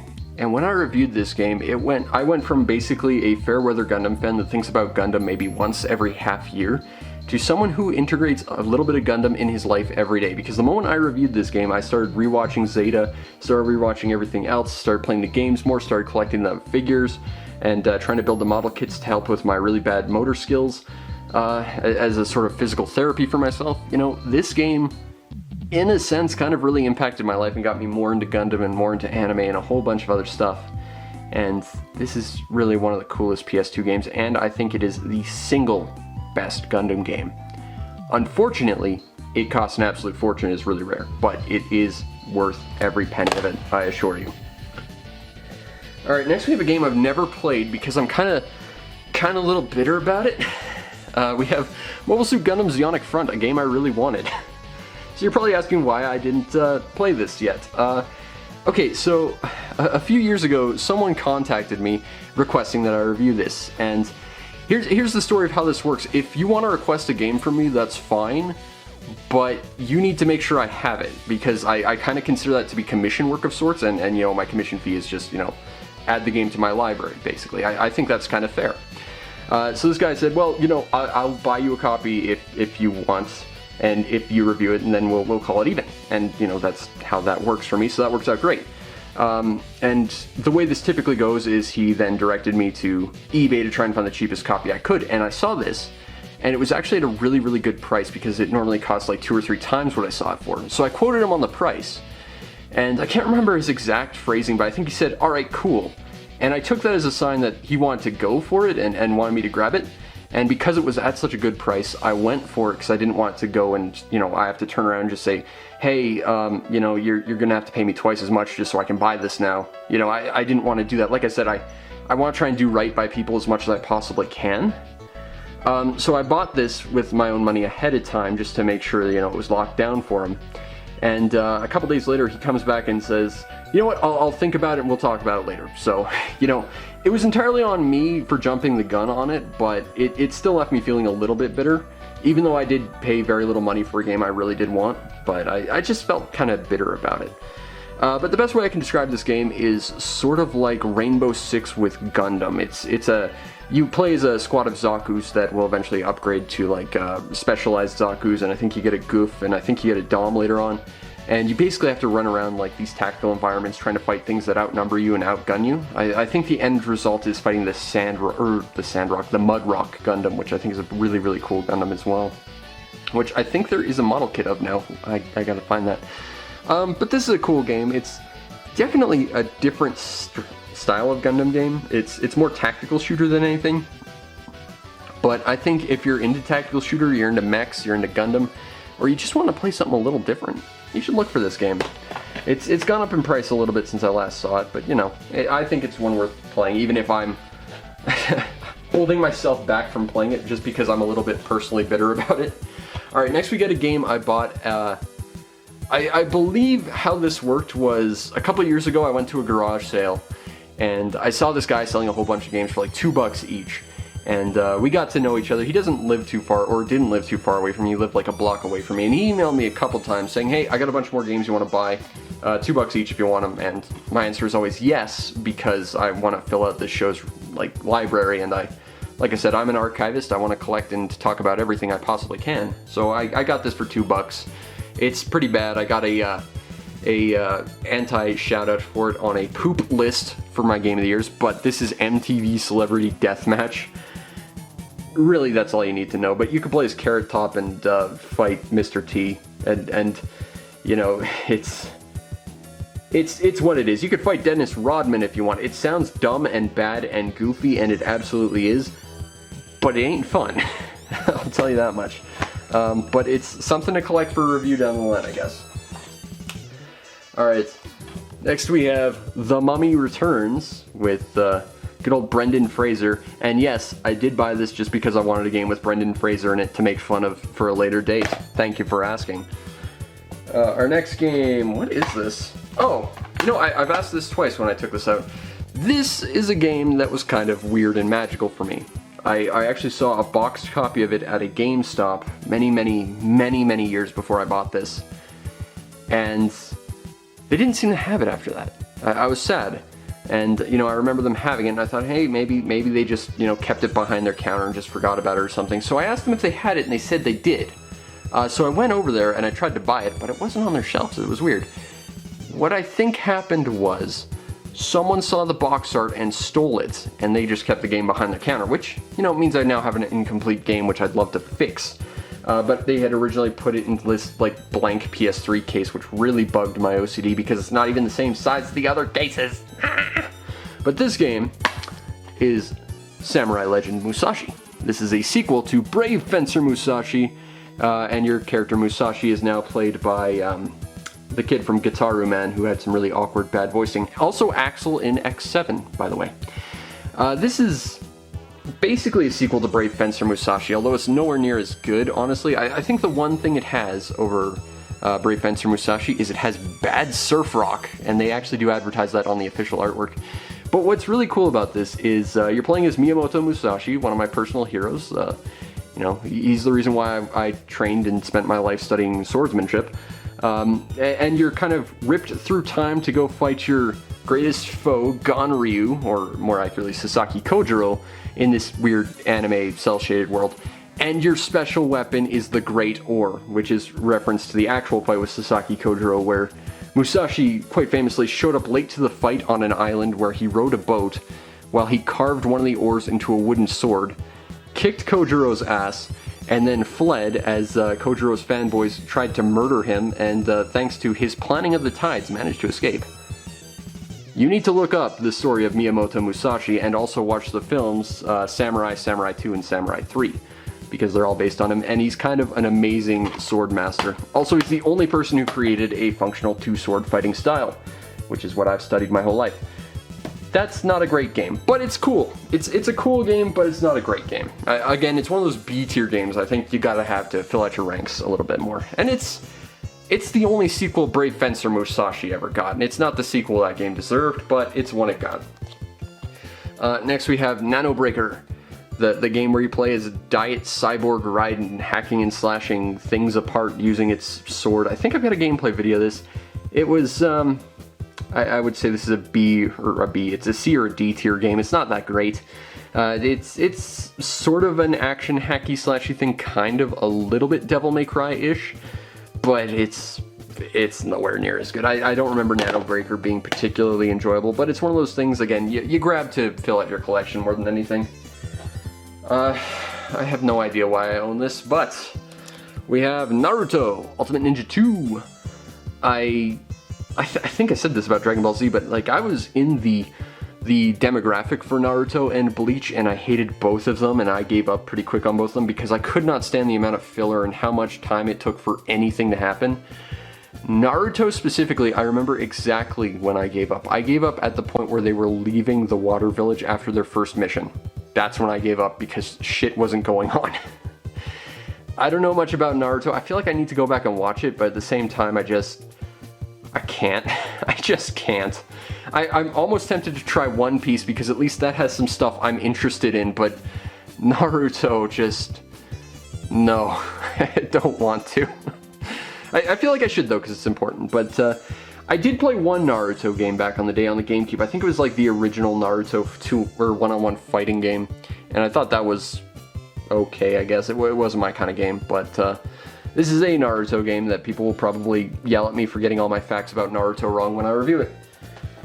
Alright, this is a kind of historically important game for me, sorta.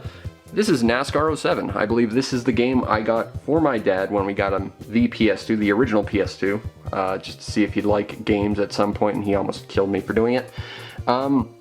This is not that copy. I think he broke that copy or snapped it or burned it or something. This was included with horses and a few other games, mostly sports stuff, that my neighbor had threw into a bag and threw over my fence for me, because he didn't want to come to my yard because I got a big dog, and that's fine. But, it was very nice of him to send me this and a couple other games. At some point I'll have to play it, although it's not really a game that's terribly interesting to me. It's one that, someone went out of their way to make sure I had, so I'm going to give it a shot at some point. Alright, this game got an anti-shoutout for the poop list last year. This is Neo Geo Battle Coliseum, a game by all rights I should absolutely love, because it's a Neo Geo fighting game that contains all sorts of Neo Geo characters, including that guy, whose name is Marco. He's from Metal Slug. You can fight as the Metal Slug in this fighting game, is the short version of the story. That sounds awesome, doesn't it? Yeah, it does. Unfortunately, what really sucks is this is a fighting game that uses only the D-pad. And that is absolute pain on my fingers. Especially because, again, this is a SNK Neo Geo fighting style game. Enemies are already going to read your inputs. You already need to be incredibly fast on the controls. Having to use digital input to do that is the worst thing ever.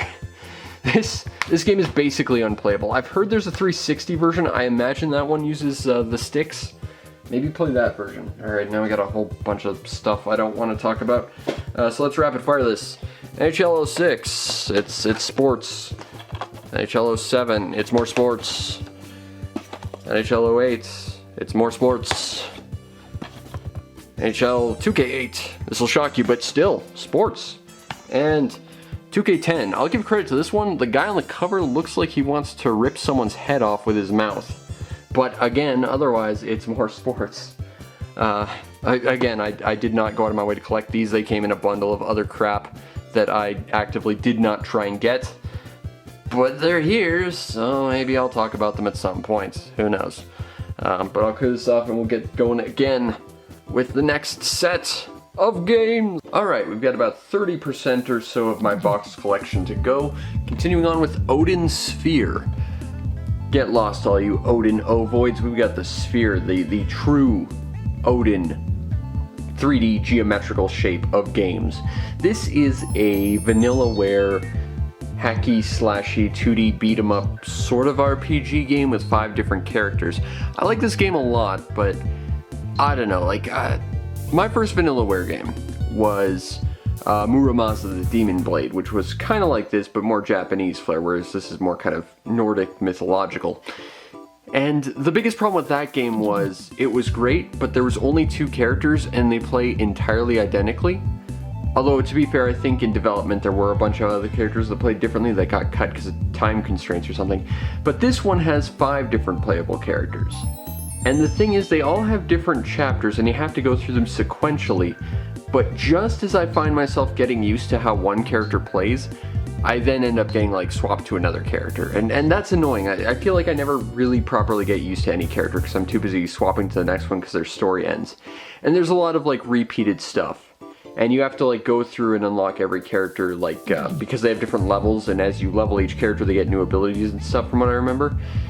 I like this game, but I feel like it's a bit tedious as well. There is a remake to this. I'm not sure if that fixes any of that problem, but I've certainly enjoyed and hated Odin Sphere in equal measure. But it's, if nothing else, one of the most beautiful 2D games you will find on the PS2. Next, we have Oni.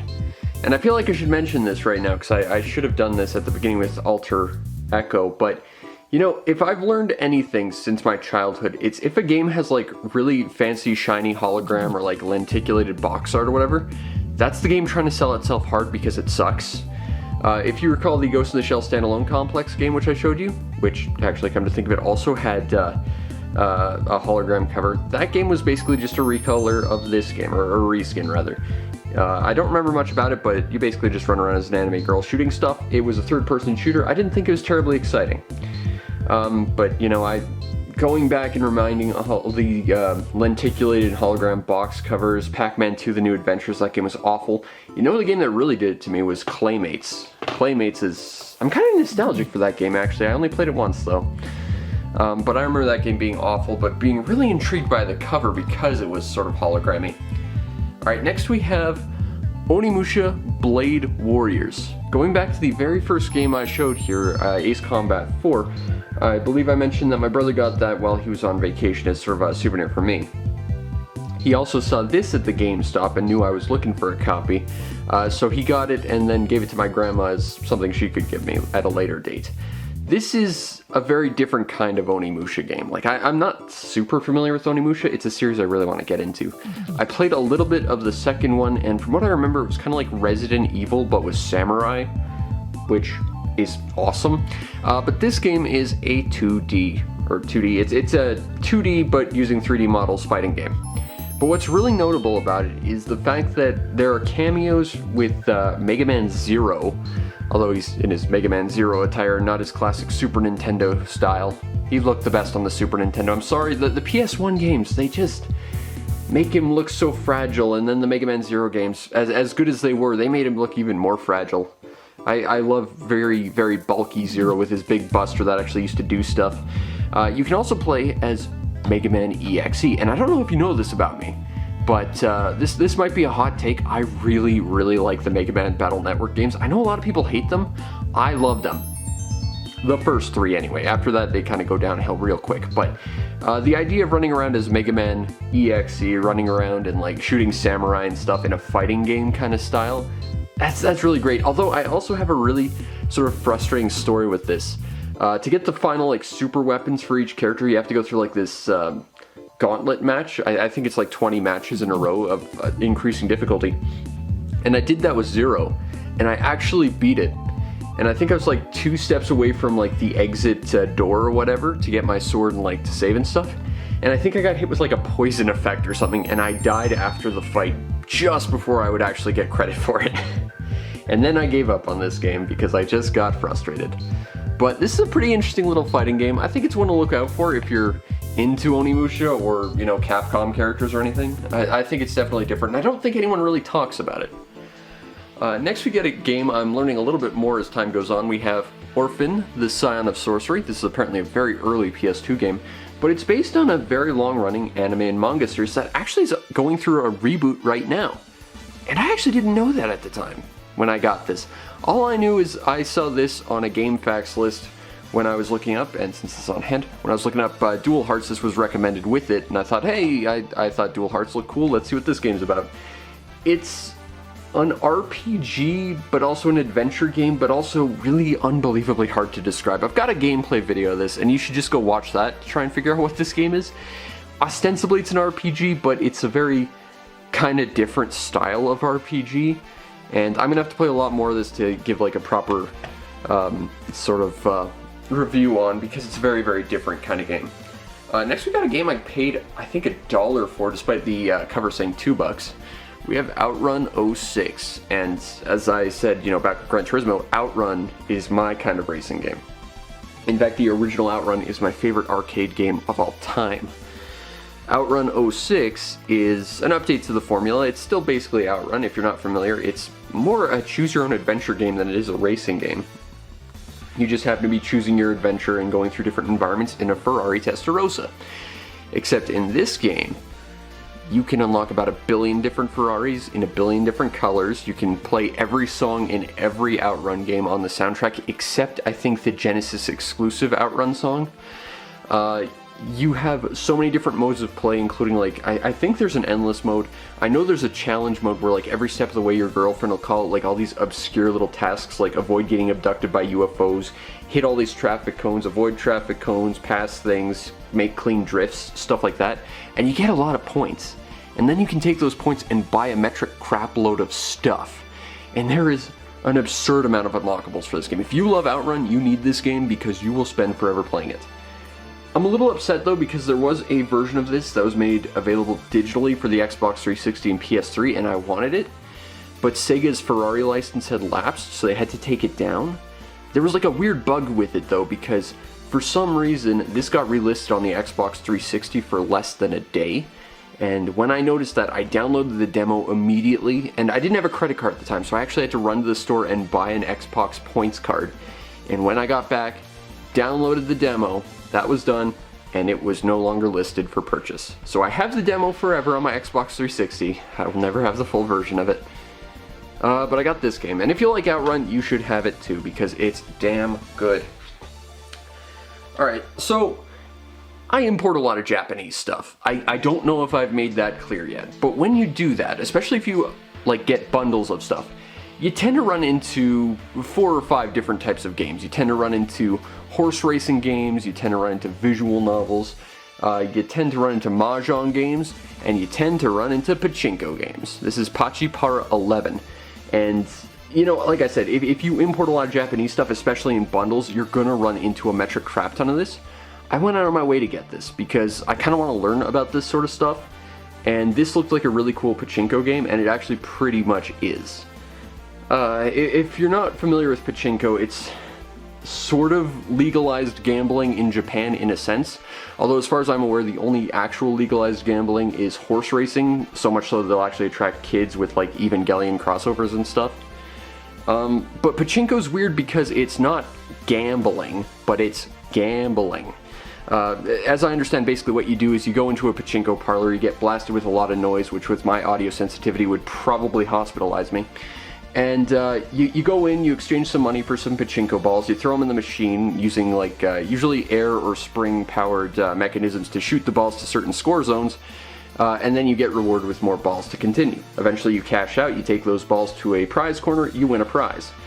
And then, as I understand, you take that prize to a sister location that's usually next door, and they exchange it for a monetary value.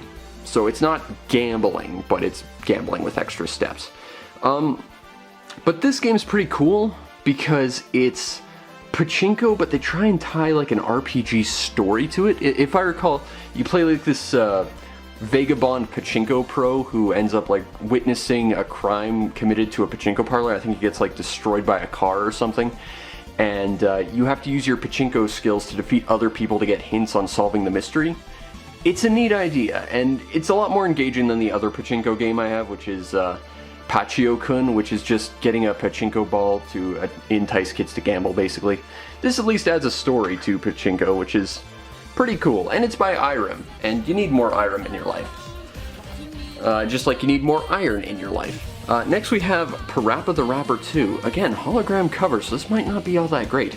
This is the first game I ever bought and didn't bother playing, because I was stocking up for the show, but also I bought this specifically because I didn't know this existed.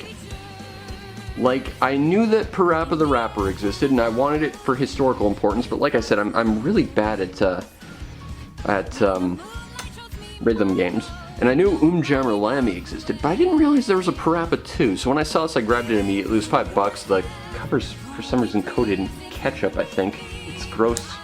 And I think that's actually melted plastic, so I won't bug that too much. But otherwise, it's a rhythm game. I'm not too fond of these kinds of things, especially Parappa, because Parappa is a very different style of rhythm game, because it's a rhythm game that doesn't really reward you for actually following what they show you and trying to match.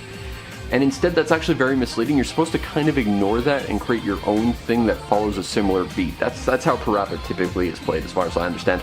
And I just don't gel with that. Like, I don't like rhythm stuff at all. I don't have a rhythmic bone in my body, so that's more a review down the line than one I actually care to play right now. Next we have a game I got from a HMV, and no one buys games at the HMV. Well, they don't exist anymore for one thing, but back in the day, no one bought games at HMV, which is why I found a couple really rare things in there, like Hexy's Force on the PSP, and another PSP game, or another PS2 game we'll talk about later. But we have Phantasy Star Universe Ambition of the Illuminous.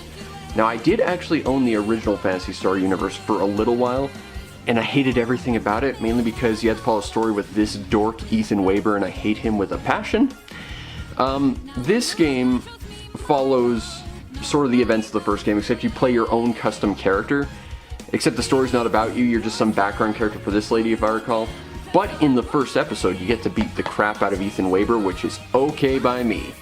Also in the original PS2, to actually make your own custom character, you had to go through like 6 hours of like a 10-hour game. It was pain just to make your own custom character, and then he wasn't relevant to anything. And you know, he's not relevant to anything in this game, but at least they kind of tried to work him into the story a little bit more. I don't like PSU all that much in general. I want to stick to PSO2 and, well, now PSO2 is kind of wrecked because its new game is kind of crap. Alright. Our next game is probably one of my more special games, and definitely a must-have import. You might recall how I said I tried to get a couple different import PS2s, and I got Global Defense Force as my first PAL PS2 game that I couldn't play because my import PS2s didn't work. Well, I also had to get a Japanese one, and I'm a little bit sad about this because it's truly something special. It might be one of the best. I don't think any other import will ever come close to this though. It just set the bar so high, and it's just so weird. We have Dupe Jellytown Original Pointy's Sweet Flavored Poin, also known as Pointy's Poin, Addicted 100% Pure Poin, whatever the hell that means. I did a full playthrough of this the moment I got my Japanese PS2 because this thing is really, truly bizarre. Let me set the stage for you. Okay. This is a 100% Japanese exclusive PS2 game that, look at the back. It's all in Japanese, okay? Like, no part of this is not in Japanese. This game is entirely in English for no explainable reason. It's not available in any other region, and yet, Japanese exclusive, it's still 100% in English. And we're not talking awkward English like, you know, that one guy in the accounting department knows 1 or 2 English terms, let's get him to translate the whole thing like a lot of awkward translated games end up being. This is really coherently in proper English for some reason, and it's actually decently voice acted in English for whatever reason. And it's 100% in Japanese, or it's a 100% Japanese game, exclusive for no understandable reason.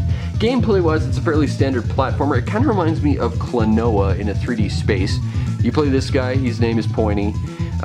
These are poins. These are basically solid jelly incarnations of emotions. You can pick them up and throw them and use them like platformers. Again, kind of like Klonoa, but in 3D. But you can also use these as weapons. And each one of these emotions cancel out other emotions, as well as add emotions to your enemies and other people around. And that, in turn, can help you solve problems. Like, if there's a giant barrier in the way, you throw these spicy cinnamon points at them and you make them angry, and they'll bust it down for you. Or you're stuck in a hole, so you throw these sad blueberry points at an enemy, and they cry and fill up the hole you're stuck in so you can just swim out. Or you can give them happy honey flavored points, and they'll be just so happy that they'll bounce around, and they'll give you access to stuff. It's a very weird game. It's a very basic game, but I think it's a must-have if you're importing because it's just 100% playable and bizarre. And this was my first Japanese PS2 game, and I don't think you're ever gonna top that, but it's damn special. Alright, next we have another game I got from the closing of my local video store, Prince of Persia: The Sands of Time. This is the only one in the Prince of Persia Sands of Time trilogy I actually liked. Actually, you know what, scratch that. It's the only Prince of Persia game I've ever actually liked, although I did like the spin-off Assassin's Creed games. To a point, anyway. This game is really quite nice, though. It went from an original, 2D step cinematic platformer to a 3D adventure game, and I think it did so rather masterfully. Well, better than Prince of Persia 3D and Arabian Nights ever did anyway. But this still retains the whole, you do one thing exactly wrong and you die horribly, but it does contain the deliciously fantastic voiceovers of Yuri Lowenthal to kind of make up for that. And a Prince character that's actually kind of likable in how much of a ponce he is. The character in this game is quite great. I quite like the Prince of Persia. From the Prince of Persia: The Sands of Time. Next we have a game that, when I first saw this in stores, I thought it was a horror game. Well, it might have been this or EOE, Eve of Extinction, which I think was also on the PS2, but we have Project Eden. And Project Eden is not really a horror game at all. It's actually like a sci-fi cyberpunk version of The Lost Vikings, where you have a squad of a bunch of different characters that have different skills that have to work together to solve various problems using their own specialities. This game is absolutely killer. Like, first time I played this was for a gameplay video I made, and then I sat down and just played and played and played and played and played because this game just hooked me and it was so damn good. If you're looking for more PS2 games, keep an eye out for that one, because Project Eden, that one's quite good. Next we have another Project game. We have Project Snowblind. I tried to get this game forever and just didn't have very much luck. This, at one point in its life, was actually going to be a Deus Ex game. I believe it was supposed to be called Deus Ex Clan Wars or something like that. But then Deus Ex 2 ended up being kind of hated by everyone, so they just sort of retooled this into an action third-person or first-person shooter with sort of sci-fi elements. And I'm not going to say it's great, but it's entertaining enough. I think Project Snowblind's okay. If you're running out of things to shoot at, you might want to try this. Plus, you know, if you're interested in Deus Ex, it might be interesting. If nothing else, it's a part of Deus Ex's history, sorta. Next we have Rebel Raiders, Operation Nighthawk. I got this at the Goodwill, along with, I think I got Project Snowblind there as well. I did not get a chance to get this or play this because my PS2 broke, but again, it looks like an arcadey flight sim. I am all about those kinds of games, so I'm looking forward to getting some time to play that at some point. Next we have, and you can totally tell this is one because of the complete lack of branding anywhere on the box. This is Everywhere Road Trip, also known as Road Trip Adventures in Europe, I believe. This is a Choro Q game. And again, you can tell because it's totally not lacking any of the branding of Choro Q on this whatsoever. I believe this is the first of the 4 Choro Q games we got in North America, or rather, we got 3. I think Europe got one that was exclusive, and there was a 5th one that was only available in Japan. I think this was the first one, and I want to say this came out in 2002 or 2003. I know the one we got that had the proper branding came out, and I want to say as late as 2005 or 6. But this is a big open world adventure game with sentient cars and RPG mechanics and crazy gadgets. And that's awesome. Unfortunately, this is one of those, if I can take it out, this is one of those blue PS2 discs, which, as far as I can tell, as you can see my vague reflection there, this means it was a CD and not a DVD, which means it doesn't have as much data, and for some reason my old North American PS2 just could not play CD-based games. It had that trouble with Star Wars Jedi Starfighter as well. And I just thought the copy I bought at the time was broken, so I threw it away, but it turns out, no, it's just my PS2 couldn't handle CD-based games because it was one of the Slims or something like that. But, you know, now that I'm running off a hard drive, I look forward to playing that one, because I really do quite like the Choro Q games and I want to collect them all. Next we have Robin Hood Defender of the Crown. This was another game I got from my uncle. I have not played this, but I remember playing a PC game a long time ago on just this no-name PC in a garage somewhere. I think it might have been Defender of the Crown, I'm not sure, but it was like a medieval like mini-game collection of like fair games and becoming a knight. I think that was Defender of the Crown, I'm not sure, but that's really the closest to any insightful thing I can say about Defender of the Crown. But it's Robin Hood, so that's something for someone, I guess. And hey, it's better than the PAL Robin Hood game, if nothing else, that was put out by Phoenix Games. Next we have a piece of my childhood in anime form on video game form, Robotech Battle Cry. I know a lot of Macross fans absolutely hate Robotech. I think you gotta take Robotech and Macross as two kind of completely different things. If you're not familiar, the late, great Carl Masick decided he wanted to bring Macross to the West, but because of US broadcast standards, there wasn't enough episodes of Macross to be dubbed, so they couldn't put it into syndication, they really couldn't put it on TV. So he had the brilliant, insane idea to staple on two different, completely unrelated animes and try and tell a coherent story with them. To be fair, the only part of Robotech I really like, even though I am a big fan of Robotech, is the Macross bit, and I prefer it to actual Macross, but this is the part I liked. You play a unknown character in the Robotech universe named Jack Archer, who is played by my favorite voice actor of all time, Max Sterling himself, Cam Clark. And Max Sterling isn't in this game, which is unfortunate, but it's kind of like you're playing as Max Sterling. And you get all the different forms of your mech. You've got the Battloid, the Guardian, the airplane mode. You get to work with Roy Fokker and Rick Hunter, and you can protect a building with Min-Mei in it. And then if you're me, you can blow up that building because you absolutely hate Min-Mei because she was the worst thing ever. But it's a really, really fun and great Robotech game. In fact, of the three we got, I think this was the best one. Granted, I have not played Invasion, but I remember the Game Boy Advance one just being a really average shooter. Whereas this one, it's complicated and it controls really awkwardly, but I think it tells a really cool story. And I think it really does encapsulate all the really cool things about Robotech, or at least, again, the first season of Robotech, which was basically Macross, which is the part I care about. Unfortunately, there's not really too many Robotech games out there. There was literally 3, and one that was unreleased on the N64, which I have played recently, and that was really, really buggy, but it was unfinished, but it was pretty fun. Next we have Rogue Galaxy, and this is one of my more popular games I've reviewed. I feel like I should like this game a lot more than I do, because I do genuinely really like this game, and I also really hate this game. This is by Level 5, the same guys who went out and made Dark Cloud 2, one of my favorite PS2 games of all time, I believe my second favorite PS2 game of all time. And this tries to tell a story of space pirates. And it has like the greatest intro level ever, where it teaches you all the mechanics and gives you all these fun toys to play with, gets you into this adventuring spirit.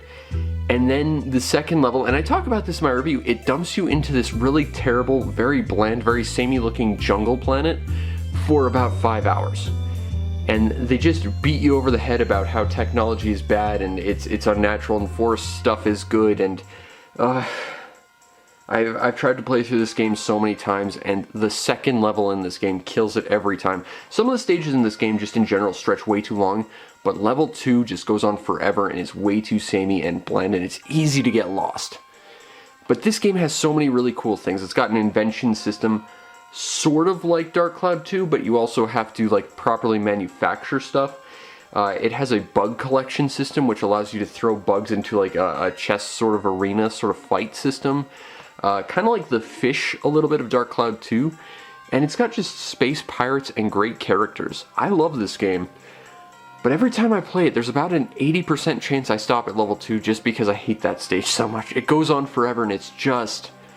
It just kills all my enthusiasm for playing it, and that's a really genuinely good game. If you're interested, it's also been made available on the PS4, and I've been meaning to play it there too, but again, I remember Stage 2 exists, and then I kind of stop.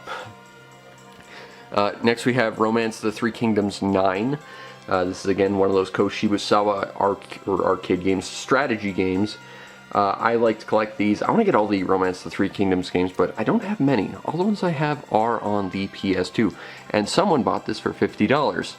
I think I paid $2 for my copy, and I'm happy with that because I also got a bunch of Dynasty Warrior games I kind of got stuck with. So, you know, this is... And I got Kessen. I got them in the same bundle, and that was a plus. I also got a bunch of PS1 games I really wanted that were empty cases, and the seller didn't tell me about that, and I'm a little bitter about that. But we got a cool strategy game, and that makes things more worthwhile. Besides, I do kind of want to collect all the Romance of the Three Kingdom games, plus the entire Koshibusawa back catalog, really. Like I said, I want to get Uncharted Waters for Super Nintendo. Next we have Romance of the Three Kingdoms 11. Yes, I'm unbelievably annoyed I don't have 10 or any of the other ones. I'm starting in the middle, which as a OCD collector archivist, that really does bug me. But it's more of the same. It's fantastic, you know, classic Chinese storytelling in the guise of an awesome strategy game, as brought to you by the master Koshibusawa. Next we have a game I will probably never be able to properly enjoy, and that really pisses me off. We have Rurouni Kenshin. Now, the thing you need to understand about me is Kenshin is absolutely 100% my favorite manga and anime of all time, and I can't enjoy it anymore because the person who made it is a horrible person who did something terrible, and I can't separate those two things, so I will probably never get to enjoy this. But if I recall, this is like a 3D adventure slash beat 'em up type thing, and I was very excited getting a hold of this, and then I just couldn't play it because of, you know, what happened, and that makes me sad. Next we have Samurai Warriors. Again, I got this in the bundle with Romance of the Three Kingdoms, Kessen, and a bunch of PS1 games that I can't play because they're empty cases. I hate Dynasty Warriors. Let me rephrase. Dynasty Warriors 1 was a fighting game no one ever played. I hate Dynasty Warriors 2, which is the game that keeps getting remade over and over and over and over and over and over and over. And every time they try and change something about it, it just shows how little effort the Omega Force, the people who are actively responsible for this, are actually willing to put in for any of them. This year I actually bought one that was Warriors All-Stars, and it was supposed to be like a celebration of all these games, and Koei in general. I bought it specifically because one of my favorite games on the Wii, Opuna, his playable character was in there, and it still was one of the laziest, most cynical things I've ever seen, and it was pretty much identical to the other ones. Even though there were some mechanical differences, it was just uninspiring and bad. So you have Samurai Warriors 2 Empires. Now the Empire series are basically the same as the Samurai Warriors series, which is the Dynasty Warrior games with more of a Japanese flair than the Romance of the Three Kingdoms flair, except the Empire series is more strategy. Not by much, because it's still basically Samurai Warriors, which is in a sense still Dynasty Warriors 2, but still. I think one of these games that I have is actually like a different game that it says on the cover, but I cannot be asked to look at which one it is. Next we have SD Gundam Force Showdown. This was, I believe, a Christmas gift from my uncle because he knows how much I love Gundam. This is based off a really awkward, janky, terrible cartoon from early 2000s, and it's not good. I played it, I reviewed it, and it's bad. It's sort of like a randomized action dungeon crawler thing, but the gameplay is just weird. First of all, each area, which is basically a very small round arena, has a bunch of like fixed camera angles that really mess with your controls and really disorient you. But you've got three different characters. You've got Captain Gundam, the Wing Zero Knight over there, and Baku Netsumaru, played by Yuri Lowenthal, so we can make fun of him for that. But these two characters, as you can tell, have swords. And swords with SD stuff, and I've been saying this forever, is not good because you basically have to stand in your opponent to hit them. You might notice main character Captain Gundam, who I believe was based off the Zephyranthus, he's got a gun. You're gonna never guess which one of these three characters is objectively better than the other two. Now the nice thing is the other characters, and all the characters, they do get different forms and stuff and different transformations that kind of equal the playing field, but you gotta play the game for a while to actually get there, and I mean, it's not fun to do so at all, really. It's a very mindless game, and it's very just, in general, not fun. I have no idea how I got this, but this is Lemony Snicket's A Series of Unfortunate Events. I'm not familiar with the books at all, I don't care to be, and I don't know how I got this, and I don't care to play it. But I got it. It's a review down the line. Next we have a game I actually do care a hell of a lot about. This is a series I want to collect all the games for. It's very important to me that I do collect them all. But this was a birthday present for me a few years back. We have Shadow Hearts Covenant, and this might be the best RPG on the PS2. I think my intro to this is similar to a lot of people's through the Penny Arcade comic, where they talk about the unconventional collectibles you need to upgrade certain characters. And it's certainly that. It tries to have some like historical accuracy-ish events. It tends to be historical fiction, but each of the characters has like a different combat style, different ways of powering up. Like the main character summons different forms that are basically monsters he has to unlock in his own brain. There's a dog that has different power-ups that learns different abilities from fighting other dogs and stuff. I remember quite a fair bit about this game. There's a puppet master who gets new abilities based on the dresses he gives his puppet.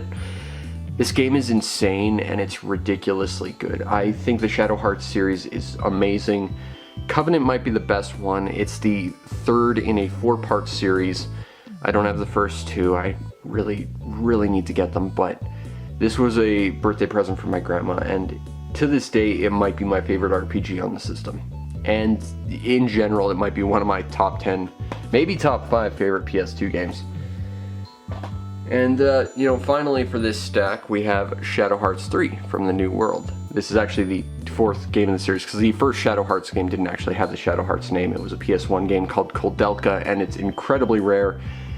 And I know someone on my Discord who has it, and I'm unbelievably jealous of that. But this is the final game in the Shadow Hearts series. It takes place in America, whereas the previous one sort of took place in, I believe, World War II, sort of Europe.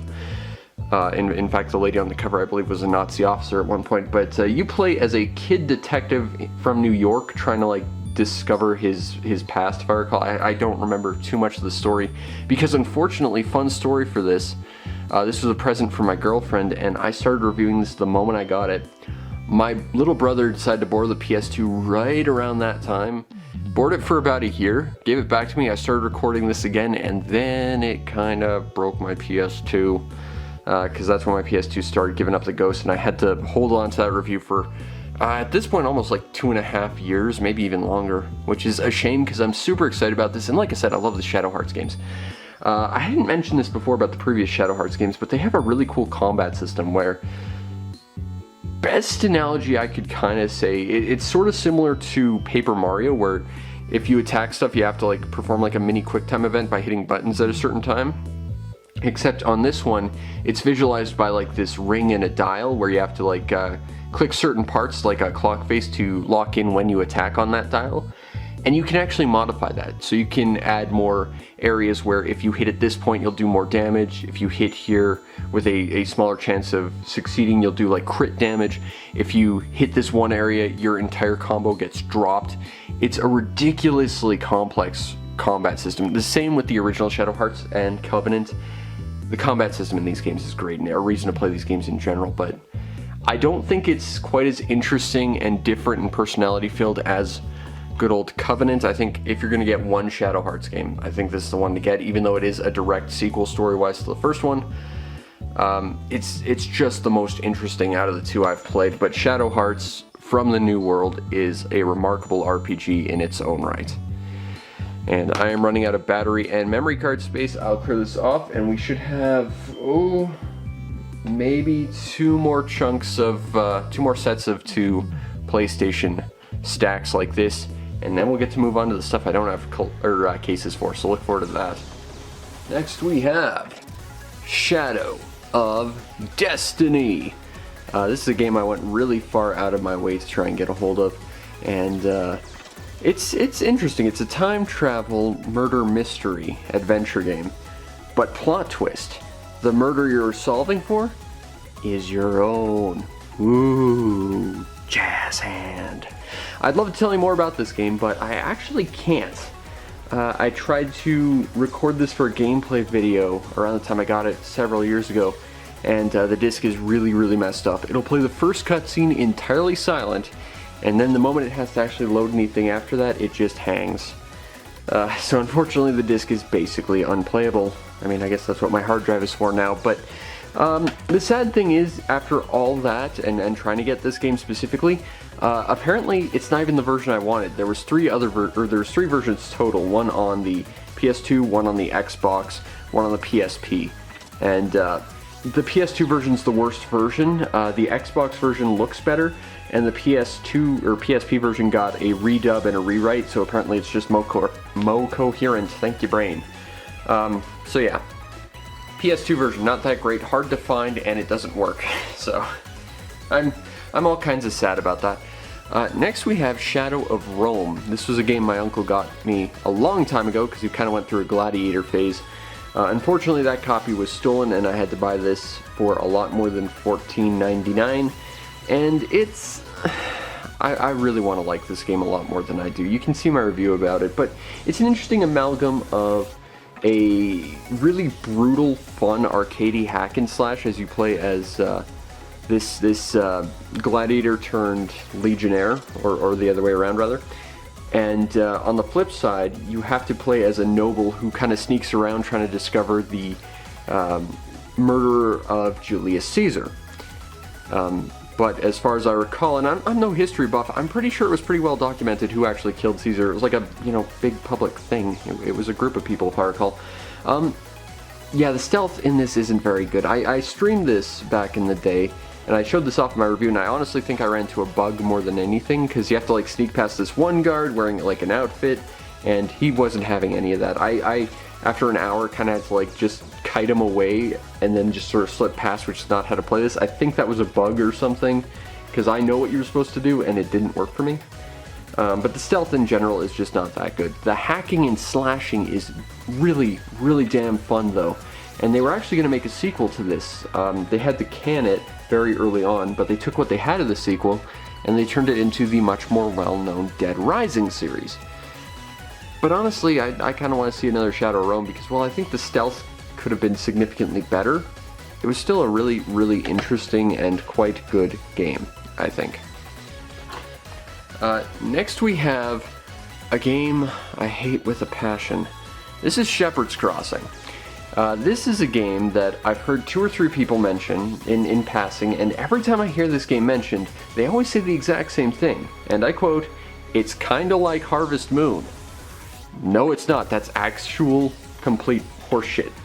The best way to describe this game is not like Harvest Moon at all. Harvest Moon is a life sim farm simulator type thing, whereas this is best described as, you know that mini game in Ocarina of Time where you trade a thing to another guy, to another guy, to another guy, and eventually get the big Goron sword?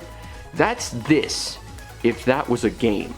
Like, that's the entirety of it. And, like, the game's split into chapters where each chapter has, like, a goal, and you start with like weeds, you get 2 weeds and that'll attract rabbits, you get 2 rabbits, you can trade them for like a weasel or something, get 2 weasels, you trade them for like a duck, get 2 ducks, you trade them for another thing. Once you get to the highest rated thing for that chapter, you win. And then rinse and repeat for all the other chapters. And I hate this game with a passion. You're on a farm, that's about as close to Harvest Moon as you'll get in Shepherd's Crossing, but it's not really Harvest Moon at all. There's no wandering around, there's no talking to people really, it's a glorified mouse interface to just move some stuff, and that's kind of it. But this game, this might be my most hated PS2 game. Because not only is this a game that almost sounds like it might be down my alley when you initially hear about it, but this game screwed me over not once, but twice in my life. The first time, I saw this in a bargain bin, along with, it was all the Dot Hack games and Odin Sphere at least, and I think the Xenosaga games. All collectively for the same price as GameStop was trying to sell this. I went with this because I'd never heard of it, and that sometimes works for me. I regret that. That's one of my bigger regrets. Someone stole my copy and I was honestly not all that cut up about it, but a couple years ago I went and bought this on a Facebook ad that I saw. And for the price I bought this from that seller, I could have bought all the Trails in Cold Steel series, as well as, Grand Stream Saga, and I think Threads of Fate, from the same seller. And I bought this just because I thought, it might be an interesting video, maybe I'm too hard on it, maybe I'm misremembering. No, it's that bad. Shepherd's Crossing is awful. And the sad thing is, if you look at the back, it looks interesting. Like, there's an RPG segment that's like, not really all that relevant to the actual story itself. I think you can leave your farm in the later chapters to go hunting, but it's very, very bare bones. There's like wandering around, but again, it's just a matter of picking stuff up, putting stuff down to attract stuff so that you can trade stuff for other stuff to get more stuff. That's kind of it.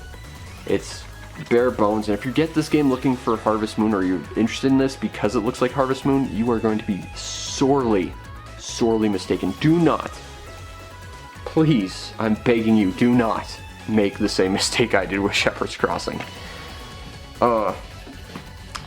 Next we have Shrek Super Party. I've never played this, and this might be a hot take. I hate Shrek. Like, I think I've got like 3 Shrek Game Boy Advance games too. I just have no interest in playing them. I've got them. If someone wants to trade for them, I've got them, I guess. Alright, next we have a gift from my girlfriend, and the start of a collection I want to finish, but it's increasingly becoming more and more less likely that I'm going to.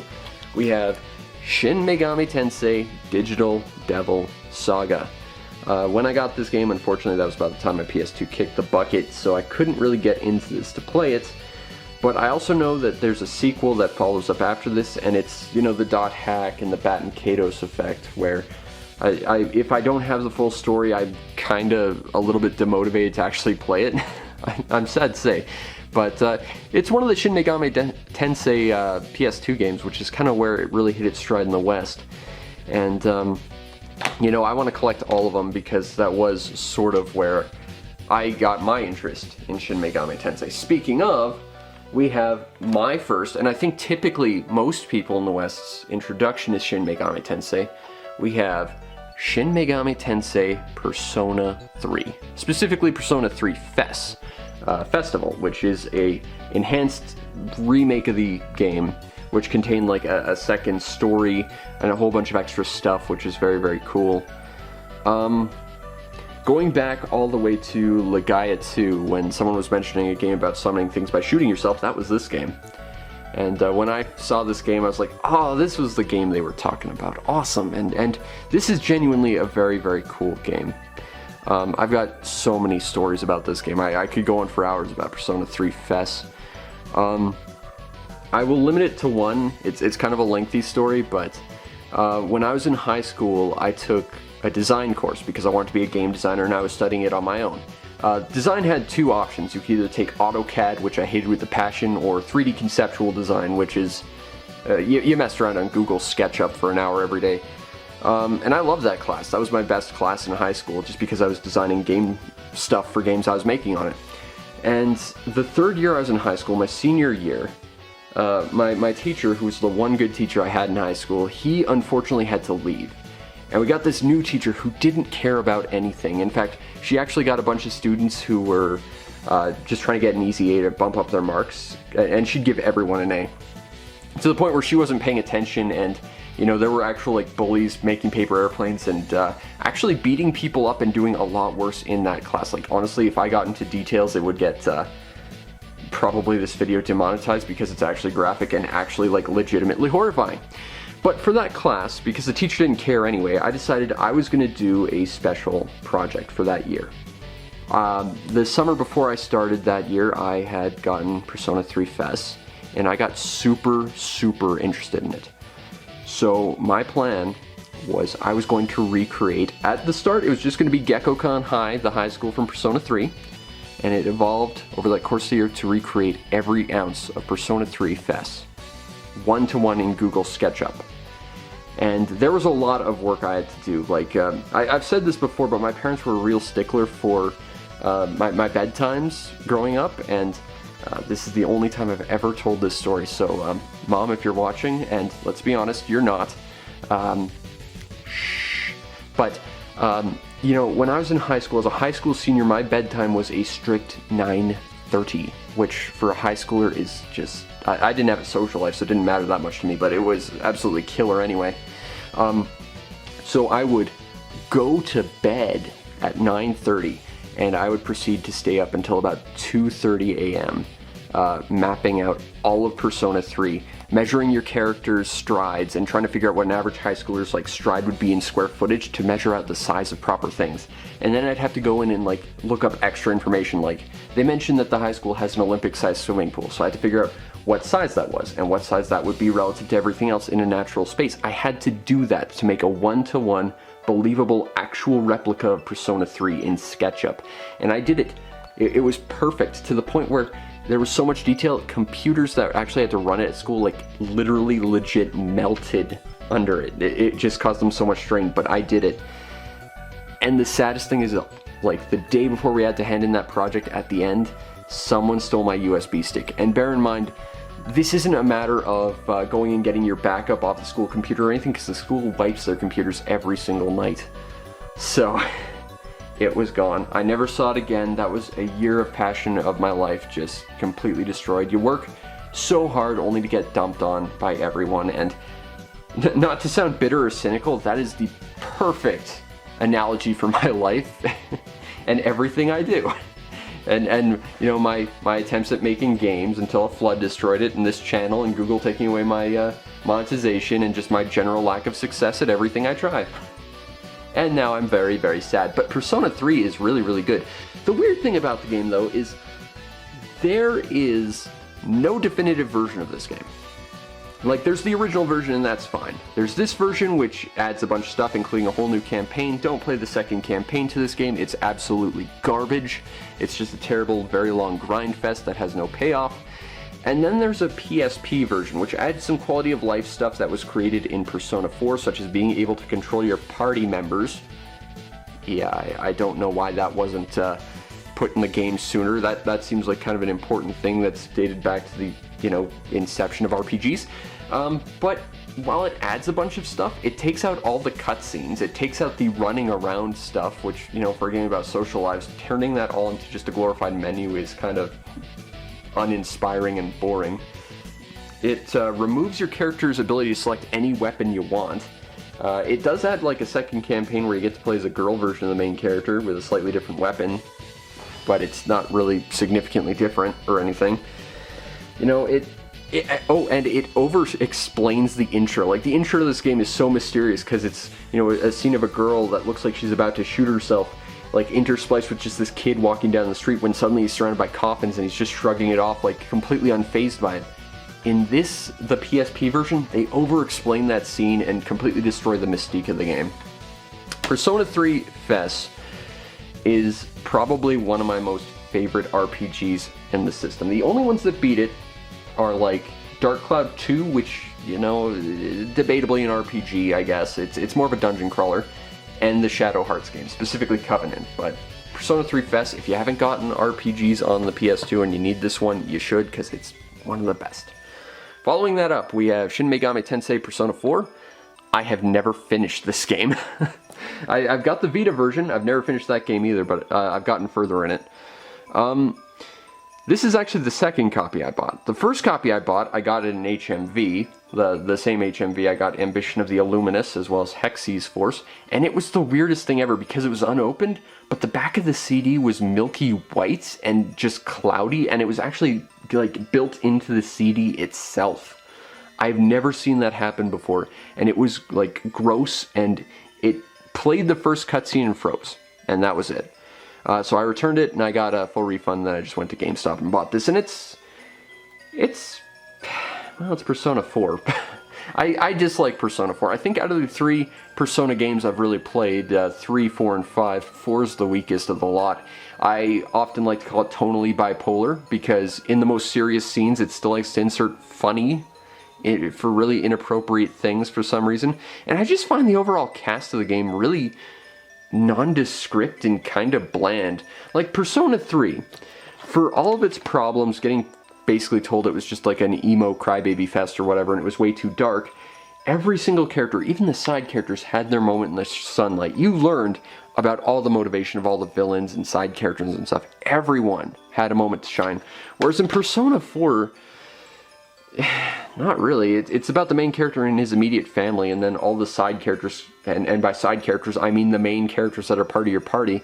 They kind of get a couple of cutscenes to themselves, and that's it. It's nowhere near as involved or intimate as Persona 3, and I just really dislike how they handled the writing and storytelling in Persona 4. It's a great game, but I just think story-wise, it's a lot worse. And if you put all 3 Persona games I've played in a lineup in front of me for which one I should play next, 4 would be the last one I pick every single time, I'll tell you that much.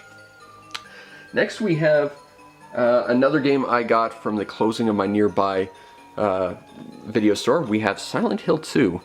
Now you might know this about me, I'm a massive wimp, so I can't really do horror all that well. I can't do a lot of horror because horror likes to work with jump scares, and I have a mild photosensitivity, and I have an extreme audio sensitivity, so jump scares theoretically could, like, hospitalize me, so that's no good. But Silent Hill 2, it's not about that stuff, it's just about eerie unnervingness, really, and of course everyone knows about Silent Hill and its big twist and how it's all about basically a reflection of the main character and stuff, and that's really brilliant. I tried to make a video on this once, and it was the first time I ever played this, and I actually got lost, and it just got really, really boring after a while. But I do have a story about the first time I fought the big bad of this game, Pyramid Head. If you're not familiar, he's a guy with geometry for a face, basically, and he's got a giant knife who will one-shot you.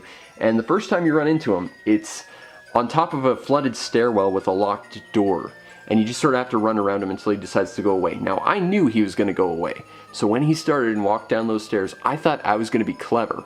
I was going to run up, smack him from behind with my lead pipe or whatever, and just take that as a win. I tried, I whiffed, and he just turned around, stared at me, took his big knife and cut me in half. And I just had to sit there and laugh and say, alright, you earned that one, I deserved that. Well done, Pyramid Head. But Silent Hill 2, it's one of the few horror games I think I've ever been able to play, really. And it's quite good, although I'm not a very horror guy. Next we have a birthday gift from my girlfriend a while back. We have Sky Gunner. This is a game I've wanted for a very long time. This is a Japanese copy, which presents a few problems because I actually had way too much trouble with the tutorial. There's a chain explosion mechanic I couldn't really figure out that the tutorial needs you to figure out, and there's a few missions that I had trouble with. But this is a very, very cool game. It's hyper stylish. It's a arcadey flight sim, which, as you know, I quite like. It's sort of like cel-shaded anime, so it looks stylish, it looks cool, it's got a lot of personality, tons of fun. Again, I had some trouble with the language barrier though, so I'm gonna have to get an English copy at some point, but this game is totally a must-have. Unfortunately, every iteration of this game is very hard to find and very expensive, but I can assure you it's totally worth it. Next we have Sly, Steel Lancer Arena International. This is the sequel, sort of, to my most beloved Xbox game, a little game called Phantom Crash. And Phantom Crash, if you haven't seen my review, go see my review. It's a really cool game. It's a sort of gladiatorial customized mech combat game. And that's really all you need to know about it. I haven't played too much about this. I remember not liking it as much. I think Phantom Crash is probably the better game of the two, based on what I remember, but it really has been a while. I do want to go and try and play some more Sly. It's not a super common game, though. I think I've only ever seen 1 or 2 copies in the wild. Next we have Sledstorm. I don't have much to say about this because I haven't really played it, but I can tell you that I'm not sure if this is a port or a sequel, but there was a game called Sledstorm on the PS1 that I played a lot back in the day. Again, the same person I played Legaia 2 and Sonic Adventure 2 and all that. He had it, along with the original Grand Theft Auto, which I had never realized Grand Theft Auto had evolved past the top-down until I played GTA 5. That's embarrassing for me. He also had Rogue Trip, which is a PS1 game I need. It's like a combination Twisted Metal with Crazy Taxi of all things. Seriously, it's a pretty good game for like a B-tier game. He had Sledstorm, and he had Final Fantasy VII, which I still found that game pretty uninspired back then. But I had kind of fond memories of Sledstorm, so seeing this in a box didn't hurt my feelings, but I don't really care all that much about it. It's just a thing I have. Sim can be said about SOCOM 2. It's a military shooter. I don't really have that much to say about it, nor do I have much interest. Someone paid $3 for it, someone paid $19.99, and I think I got this for free. So, you know. Who really won at the end of the day? Me, maybe? Going back to Shepherd's Crossing for just a sec, I bought that game because it was a weird game I'd never heard of before. I went through a phase of that back when you could go into a GameStop and find a bargain bin and just look at PS2 titles, because you'd always find something different, something you'd never heard of, and something that none of the other GameStops had. Well, that's how I got introduced to this game. Soul Nomad and the World Eaters. This game is a Nipponichi strategy RPG. For all you fans of Disgaea out there, this game is, I believe, Disgaea 4. You know, you go check out the PS4, the PS5, the Switch, and you see as Disgaea 4? No, that's bullshit. This is Disgaea 4. Because Disgaea, of course, was the original, and then after that there was the sequel, which was Phantom Brave, and then there was Makai Kingdom, and then there was this, where Asagi gets really, really angry she never got her own game and tries to take over in a fun little side story. This game also features my favorite character in anything ever, Master of Death, Gig. I love him, and you know, Yuri Lowenthal, for as much as I like to make fun of him, he gets a pass for everything for how awesome Gig is. But the idea is that you're this guy who becomes old enough to be a city guard, and unlike your best friend and any other city guard in town who got to pick their weapon of choice, you get stuck with the Onyx Blade, which is one of my favorite weapons in all of gaming, which holds the spirit of this guy, who then possesses you. And the thing is, he hates you and everyone around you, and he is an absolute shit disturber, but you need him because his minions, the World Eaters, are kind of blowing the whole world up, and you need to kill him. And you need his power to do it, but to get his power, you need to give him your body. And you don't want to do that because that'll destroy the world. At least that's the story conceit anyway. It's a really genuinely great strategy RPG. It's the only Nipponichi strategy RPG I can play for extended periods of time. Like, you know, I play Phantom Brave or this guy. I'll get really into it for a week or two, and I will just put it down for months, sometimes years at a time. This game I can play through anytime. There's 2 story paths. There's an evil path that you get to access once you beat the game, and it is genuinely one of the most grim evil paths you will ever find in a game. Like, you know, putting an evil path in games nowadays, that seems almost cliche at this point. I've seen so many games do it, but this game laughs at other games' evil paths. Like, this is just, there's some unbelievably grim, dark stuff in it. But it's just absolutely a great strategy RPG, and I can't really think of any other strategy RPGs that are really like Soul Nomad. It's also the only Nipponichi game that I've ever loved enough to get to the level cap of 9,999 in. I love this game that much, and you know, the Prinny Collection is coming out with it. I got the super special Mega Chocolatey Fudge super rare edition just because I love Soul Nomad that damn much. And if they put out a bunch of Soul Nomad merch, I'd probably buy it as well. Alright, next we have what I do believe is the last game from the collection of games I got from my local video store as they closed down. We have Spider-Man 2, also known as the one good Spider-Man game until, you know, the PS4 version came out. This is, you know, it's Spider-Man 2. I think everyone knows this game. It's based on the movie, which I will forever complain about Tobey Maguire being Spider-Man because he wasn't a very good Spider-Man, but a great Peter Parker, but a terrible Spider-Man. But this game is really good.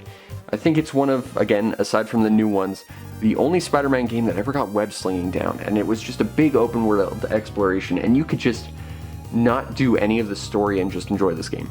The only thing other than Tobey Maguire I would complain about in this game is, as far as I know, it's the only 3D Spider-Man game that does not have alternate costumes.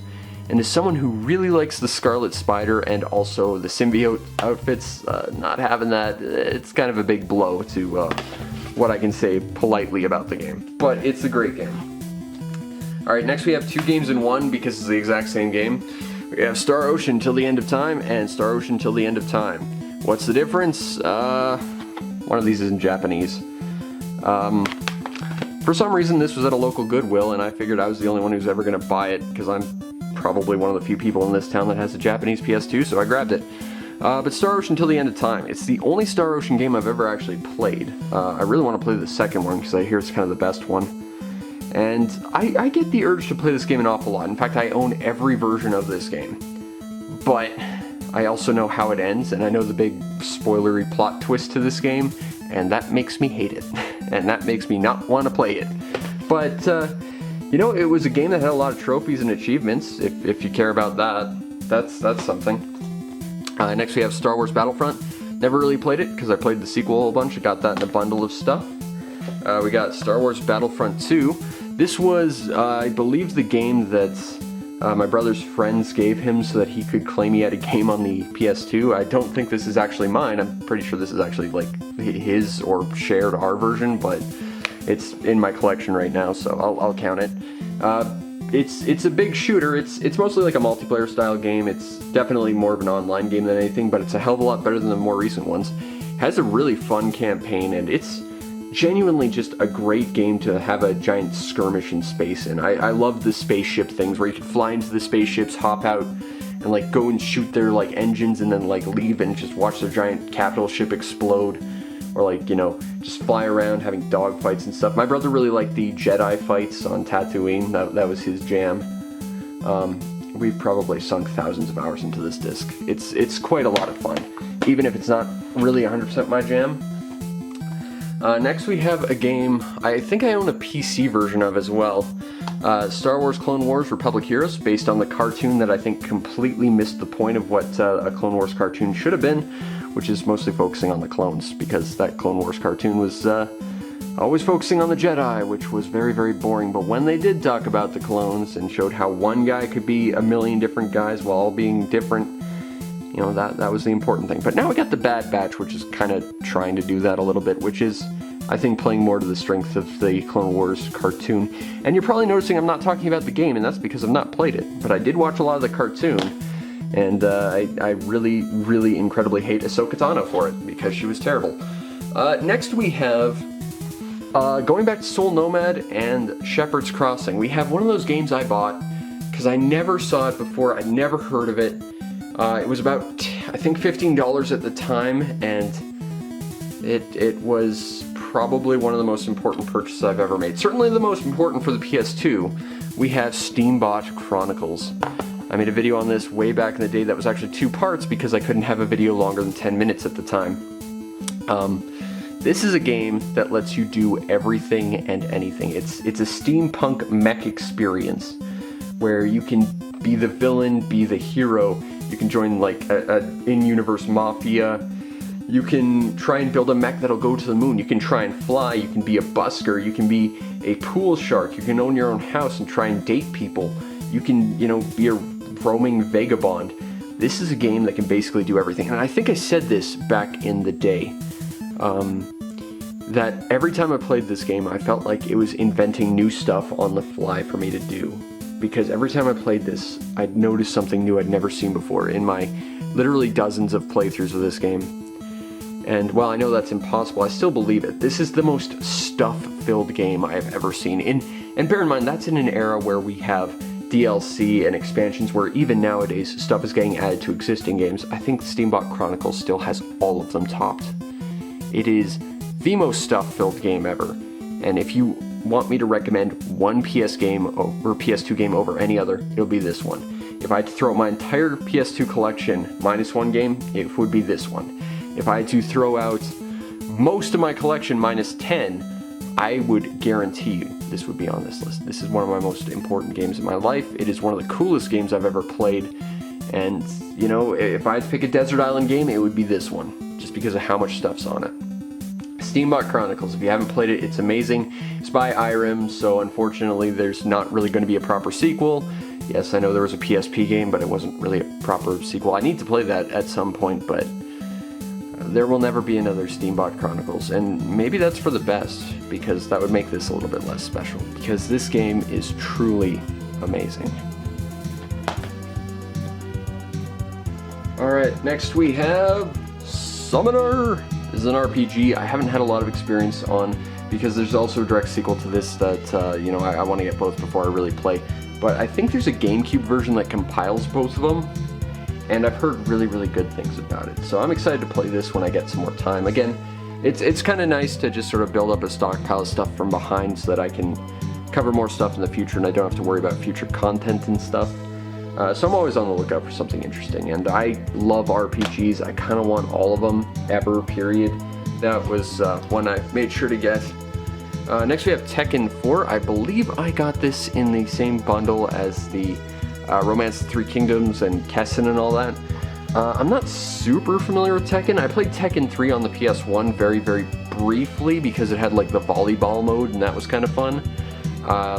And I played, I think, Tekken 5 on the Xbox 360 because it had kind of a novel beat-em-up mode. But I've never really played this. I don't really have an interest in the Tekken series, aside from, of course, the, what was it, Sega Genesis Tekken knockoff game. That's something to never go play, but I've done it. But it's Tekken, it's a fighting game. I don't have the biggest interest in that. Next we have Tenchu, Wrath of Heaven.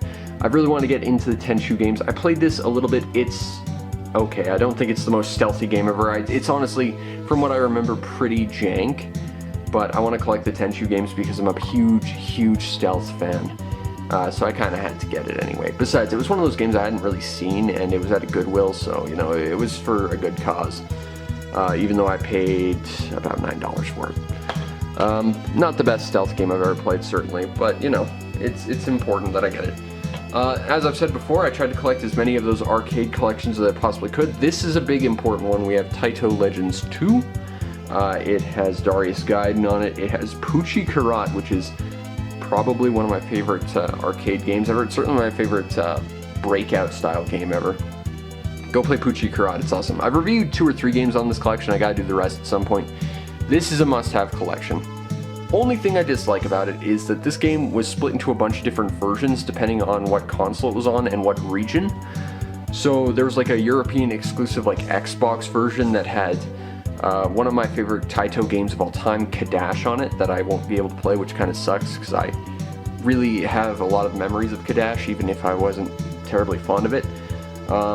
It had Bubble Symphony that this version doesn't have. It would have I think it had a different version of Darius as well, so it's kind of weird that they released this in the state it did, but as I understand it, it's also a compilation of a bunch of Japanese Taito collections, and they kind of weirdly spread them out depending on which release of it you got. Overall, it's a great collection. It's just kind of unfortunate you don't get the whole collection unless you buy like 3 different versions across 3 different regions. It's not great, but it's one of the better arcade collections for the PS2, I think. Next we have one of the must-haves for PS2 collection, Time Splitters. This was made by the GoldenEye people, you know, after they stopped being rare anyway. It's a time-traveling shooter, although this game in particular doesn't really have much of a plot to it whatsoever. It's not the most fantastic in the series, it's easily the weakest, but you know, Time Splitters in general is my absolute jam. I love the Time Splitters series quite a lot. Followed up by what might be my favorite FPS of all time, Time Splitters Future Perfect. This takes our hero, Sergeant Cortez, and throws him through time to try and destroy the Time Splitters for once and for all. It had an amazing campaign, it had an amazing arcade mode, tons of extra challenges that are just nonsense, a great story, a likable cast. Like everything about this game is perfect. It's fast-paced, it's got a great soundtrack by Graham Norgate, it had just amazing weapons that felt very, very punchy. It's truly an amazing FPS. If you've never played a Time Splitters game, or if you have and you haven't finished it with Future Perfect, you need to. Also, the disco is like the single most classic, perfect FPS map of all time. Time Splitters Future Perfect, unbelievably good.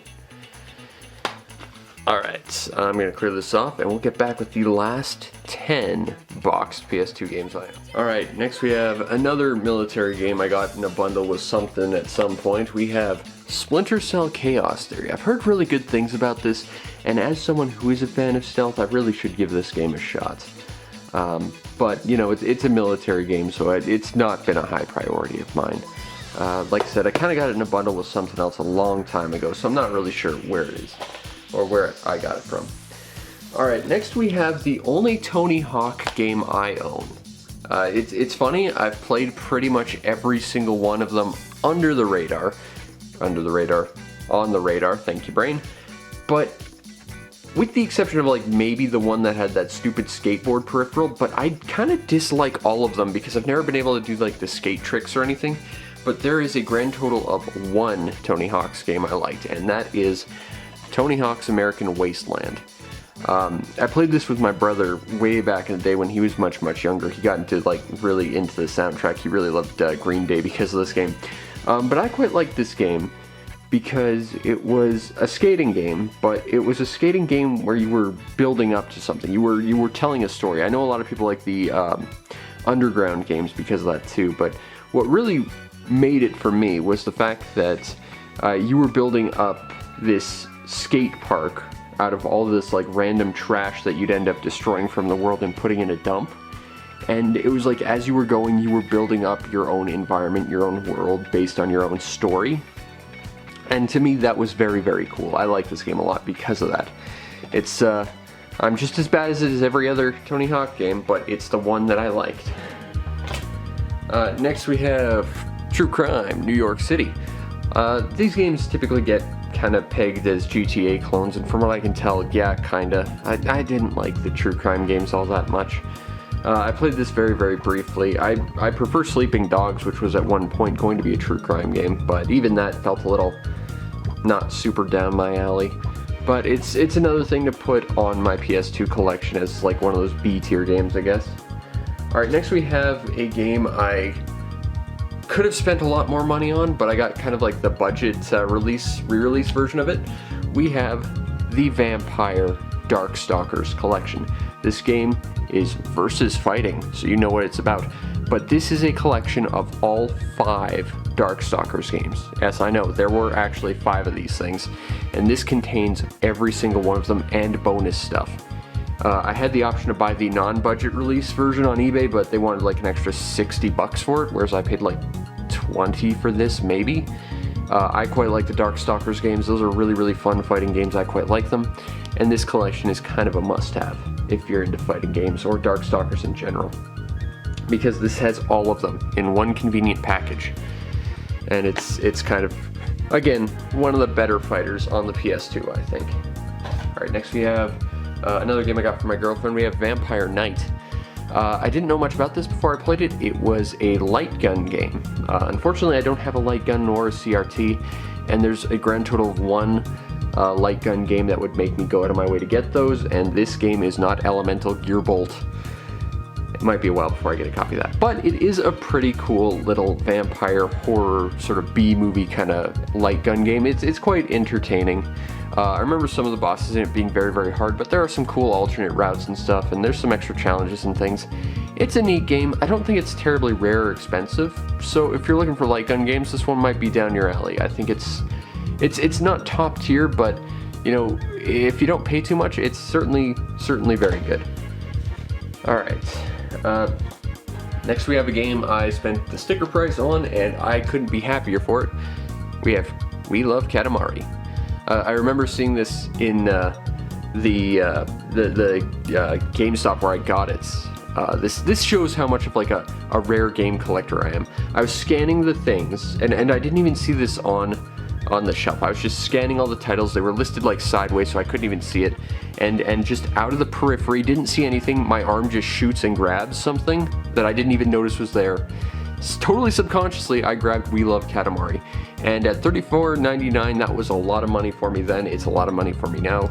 Go support the Patreon so I can actually buy more games.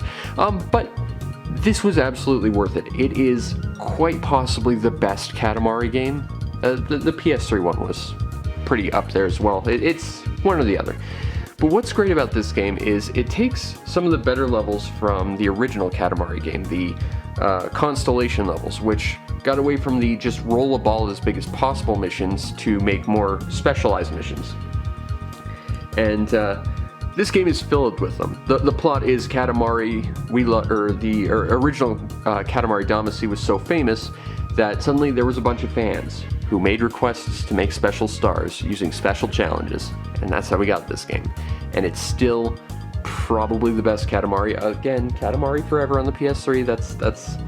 It's tough between the two, but this is a must-have if you like Katamari. And you know, they remade the original. They damn well better remake this one, because this one is really, really good, and I think it's a lot rarer than the original game, but it's worth every penny. If you love the original Katamari game, We Love Katamari is a must-own, no-brainer, and it's easily one of the best PS2 games.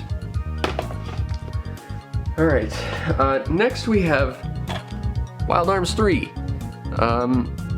This is not the first copy I ever saw. The first copy I saw, I got at a GameStop. I had it in my hands. It was for $5. I took it to the counter, and the guy in front of me overheard the guy behind me mention that I had this in my hand. He turned around, grabbed it out of my hand, and bought it for himself. That happens to me a surprising amount of times. That's why I buy stuff online now, mostly. But it's a Wild Arms game. I really like the Wild Arms games. If you're not familiar, it's sort of like sci-fi meets Wild West RPGs. Really, really like them. And this was the last one they had before they started monkeying with stuff. Like, Wild Arms 4 was my start to the series. I absolutely hate that game with a passion because they tried to do a bunch of different stuff and it didn't really work. This was the last one that was just sort of a very, very simple RPG and it works very well. I don't think it's the best in the series. I still think the first one's probably my favorite, but Wild Arms 3 is certainly a very, very good RPG, especially if you like Wild West cowboys and like sci-fi stuff. And it's a cool combination of stuff. Next we have my intro to Wild Arms 4. I believe I got this at the same time as Intellivision Lives and Zeta Gundam at that really, really sketchy mall at the outskirts. And I dislike this game with a passion. Like I said, the fourth game kind of changed everything. Instead of it being just a very straightforward JRPG, it suddenly was like a hex sort of strategy RPG thing, and it wasn't quite as good. The only thing about this game I remember really liking was a mechanic that I ended up borrowing from an RPG that I made at one point, where every area had like a 1% chance of encountering this rare enemy that had 1 health, and every amount of damage you did above that 1 health would be your experience. So it gave you like a crap ton of bonus experience. And I thought that was such a novel concept, I had to use that for an RPG I made at one point. I really need to go back and play this, honestly, but I remember playing this and really disliking it. To the point where, since it was my intro to Wild Arms, I just thought, well, maybe I don't like Wild Arms. Maybe this is not a series for me. It wasn't sort of Wild West, it was more futuristic, it had that weird hex stuff I didn't like, it didn't have any characters I particularly cared for. And I just thought I hated Wild Arms, until I saw a video by, I can't even remember who, playing a little bit of the original Wild Arms and thinking, that game looks awesome, why am I stuck with this? And then I had to go and get the original Wild Arms, and Wild Arms 2 and Wild Arms 3. Still need the 5th one, but, and the remake to the first one. I hear the remake to the first one's not very good, but I still want it just because I'm such a huge fan. Next we have Winback Covert Operations. I'm pretty sure this is a port of the N64 game, although I'm not sure. This was a gift from my girlfriend, but like a lot of the other ones, my PS2 broke pretty much just as I got it, so I haven't had too much of a chance to play it. But I do like spy games. Spy games tend to be really fun, because typically with spy games, stealth is involved, and I do like stealth. So I look forward to giving that a shot when I get a chance. Oh, we actually have 2 more that I didn't see. Next we have SmackDown vs. Raw. I don't know. It's wrestling. I know literally nothing about wrestling. Apparently a big wrestler came from my hometown, Bret Hart, apparently. And that's the extent. Oh, and I used to collect Pogs back in the day that had wrestlers on them. And that's everything I know about wrestling. Next we have Xenosaga. Similar to Dot Hack, similar to, you know, the Digital Devil Saga, I have trouble getting into this game just because I know I'm not getting the whole game because I don't have all 3, but I remember really liking this. If I recall, there's like some mech-like moments where you can like power up your characters by hopping in a mech and stuff, and I thought that was really, really cool. I've only ever beaten the tutorial area, and I really want to go back and try and beat this game, but again, I just don't have motivation because I don't have all the games in the series. But at the same time, I also remember that after that hour or 2 in that tutorial area, I absolutely hated the 2 main characters of Shion and Cosmos. They just seemed so bland and insufferably unlikable. So in addition to the fact that I don't have all of Xenosaga, I just cannot find a reason to go back and play them, even though I kind of want to. I want to, but at the same time I know I'm gonna hate it, and at the same time, part of me just doesn't want to try just because I know that I don't have all the games. And finally we have Xenosaga 2. Haven't even touched it because I haven't beat Xenosaga 1 and I don't have the 3rd one yet. So once I get the 3rd one, I guess I'll really give this a proper try all the way through, but again, I don't remember the characters from the first game being likable in the small amount of the game I played. And, you know, $15 for each of them, that was a pretty good price. I remember buying this, and it's a 2-disc game. They only gave me the first disc. I had to go back like the next week and ask them if they had the 2nd disc. They did, which was good, so I've got the full thing, but, you know, it would have been really a bad situation if I didn't have all the discs. Now that is all my physical boxed PS2 games, but I still have a few that are unboxed and a few other things, so I'll clear this off and we'll get back to it. Okay, so now we're here with the unboxed stuff, you know, the loose discs. I don't like buying PS2 games with loose discs because as discs they're a bit fragile and that worries me a little bit, but here's a few that I've got.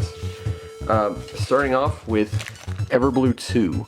I first learned about this game on VNA Top 10, Video and Arcade Top 10, a terribly underdocumented TV show on the internet that was pretty North American, Canadian exclusive on YTV.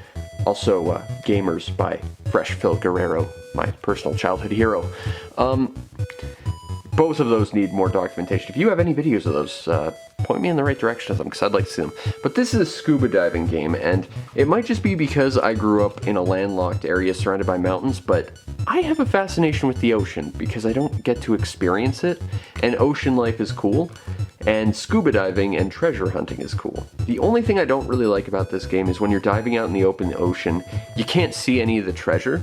It's all, and I'm guessing this is like a memory thing, like if it showed all the visible treasure and stuff, it would probably make the hard drive melt or something from displaying too much. So unfortunately, you kind of just have to hunt invisible stuff with a radar. It's very awkward. But once you get into like the wrecks and stuff where all the cool treasure is, it's all rendered and you can see it, you can look at it. It's very, very cool. I really like this game. I reviewed it way back in the day. It's the sequel to a game that never came out of Europe, at least in English, so I gotta find a copy of that. But it in and of itself got the sequel of Endless Ocean, which was known as Forever Blue. So if you're collecting for the Wii, you can keep an eye out for that as well. Not a super common game, not easy to find. I think I've only ever seen one copy in store ever, and it was really expensive. This wasn't. I think I paid 10 bucks for it. Unfortunately, my disc is messed up. I reviewed this way back in the day. You can go watch that video. I think it's one of my more popular ones. But this disc, at random times, will stop playing music, and then the game will freeze. So that review, I had to record in chunks of about 2 or 3 minute intervals. It was not very fun, but the game is great. Okay, next we have another FPS I actually really quite like. This is No One Lives Forever. This is sort of a spy thriller type story, except it's also kind of got a goofy sort of feel to it. It's not quite James Bond so much as it's a slightly more realistic Austin Powers, I would say, and it stars a strong woman character, which is great. I like No One Lives Forever. I think it's one of my more favorite PS2 FPSs, right up there with Time Splitters, but Time Splitters is still great. No One Lives Forever, if you haven't played it, you should. It's very good. It had a sequel, but I think that was PC exclusive. Gotta play that one, though. Next we have Gungrave Overdose. I'm not familiar with the anime at all, but I remember hearing that both PS2 Gungrave games were great. I played it. I remember it being stylish, but very fiddly and not super fun by the end of it. I've heard the first game's better, though. Also, it's one of the few games by Mastiff I own, along with La Pucelle Tactics. Next we have another spy game, and this one is really great. I spent forever looking at this because I remember a long time ago seeing a stream of it on Justin TV. If you remember that back before it was called Twitch. That is a game called Spy Fiction, and people have described this game to me as even more anime Metal Gear, and that's pretty right. You can pick a male or female character, and there's a really neat sort of camera function where you can take pictures of guards and stuff, and if I recall, they all have like unique looks and stuff, and depending on how good a picture you get like a hologram disguise based on it. So if you get like a picture only from behind, it will only sort of replicate the guard's clothing, but if you get like a front shot with their face, you get a perfect disguise that gets you through everything. It was also made by the guy who did Deadly Premonition, and there's some crossovers between the two. This is a very cool game. If you like spy games, if you like anime, if you like stealth and military stuff, you should check this one out because it's really quite special, and I've been meaning to talk about this one for a very long time because of how cool it is. Next we have Drakengard, the predecessor to the sequel, Drakengard 2. I wish I had a box for this because I quite like the Drakengard games. This is also the predecessor to Nier, because Nier actually takes place after the super long, almost sort of jokey final ending this game gets. So you have this game to thank for Nier Automata. You're welcome. Now go play the other 5 games in the series because they're all great. All of the Drakengard games are very expensive. Alright, next I gotta fill up these CD thimbles with stuff I have, and there might be some PS1 stuff in here, but I can't be bothered to do anything about it. So we're going from the bottom. We have Mobile Suit Gundam. This is a PS1 game. This is version 2.0. I genuinely don't know what the difference between version 1.0 is. but I got a gameplay video of it. Japanese exclusive. Next we have Star Ixiom, which is sort of a flight sim arcadey spaceship game, as well as a sort of visual novel thing from what I remember. It was pretty good though. I played it for a bit, I got a gameplay video, I liked it, I'd like to sink more time into it. PS1 game, of course. Next we have Gundam, the Battle Master. This is one of the Battle Assault games. In fact, this is Battle Assault 0, where they give you all these famous mobile suits and yet no one recognizable piloting any of them because they're all unique characters created for the game specifically. Got a gameplay video of it. It's not bad if you like Gundam fighting games, and there are a few of those. This game's really expensive in English. This is IQ, Intelligent Cube. This is the Japanese version, which was infinitely cheaper. This is PS1 stuff. Again, I've got them kind of mixed up with these because one of my PS2 region frees came like with this huge thimble container, so I just started stacking them. Next we have Ganbare Goemon. This is one of the, I think, 3 PS1 games. This is the 3D platformer people tend to look down upon. I haven't had a chance to play it, but I like the Goemon games. And I like the 3D adventure ones, so I'm kind of excited about it. Gundam Seed, with a nice little pink Haro disc. Hooray! That's a PS2 game. Next we have TV DJ. The best way I can describe this is like a video editing game mixed with like a rhythm game. I haven't had a lot of time to play with it, also I don't like rhythm games all that much, but it was interesting and it was cheap. Ooh, this game I've actually already talked about, but this is Simple 2000 Volume 81, The Earth Defense Force 2. This is Global Defense Force in Japanese, because the English copy was a bust. Might as well grab the Japanese one, right? Alright.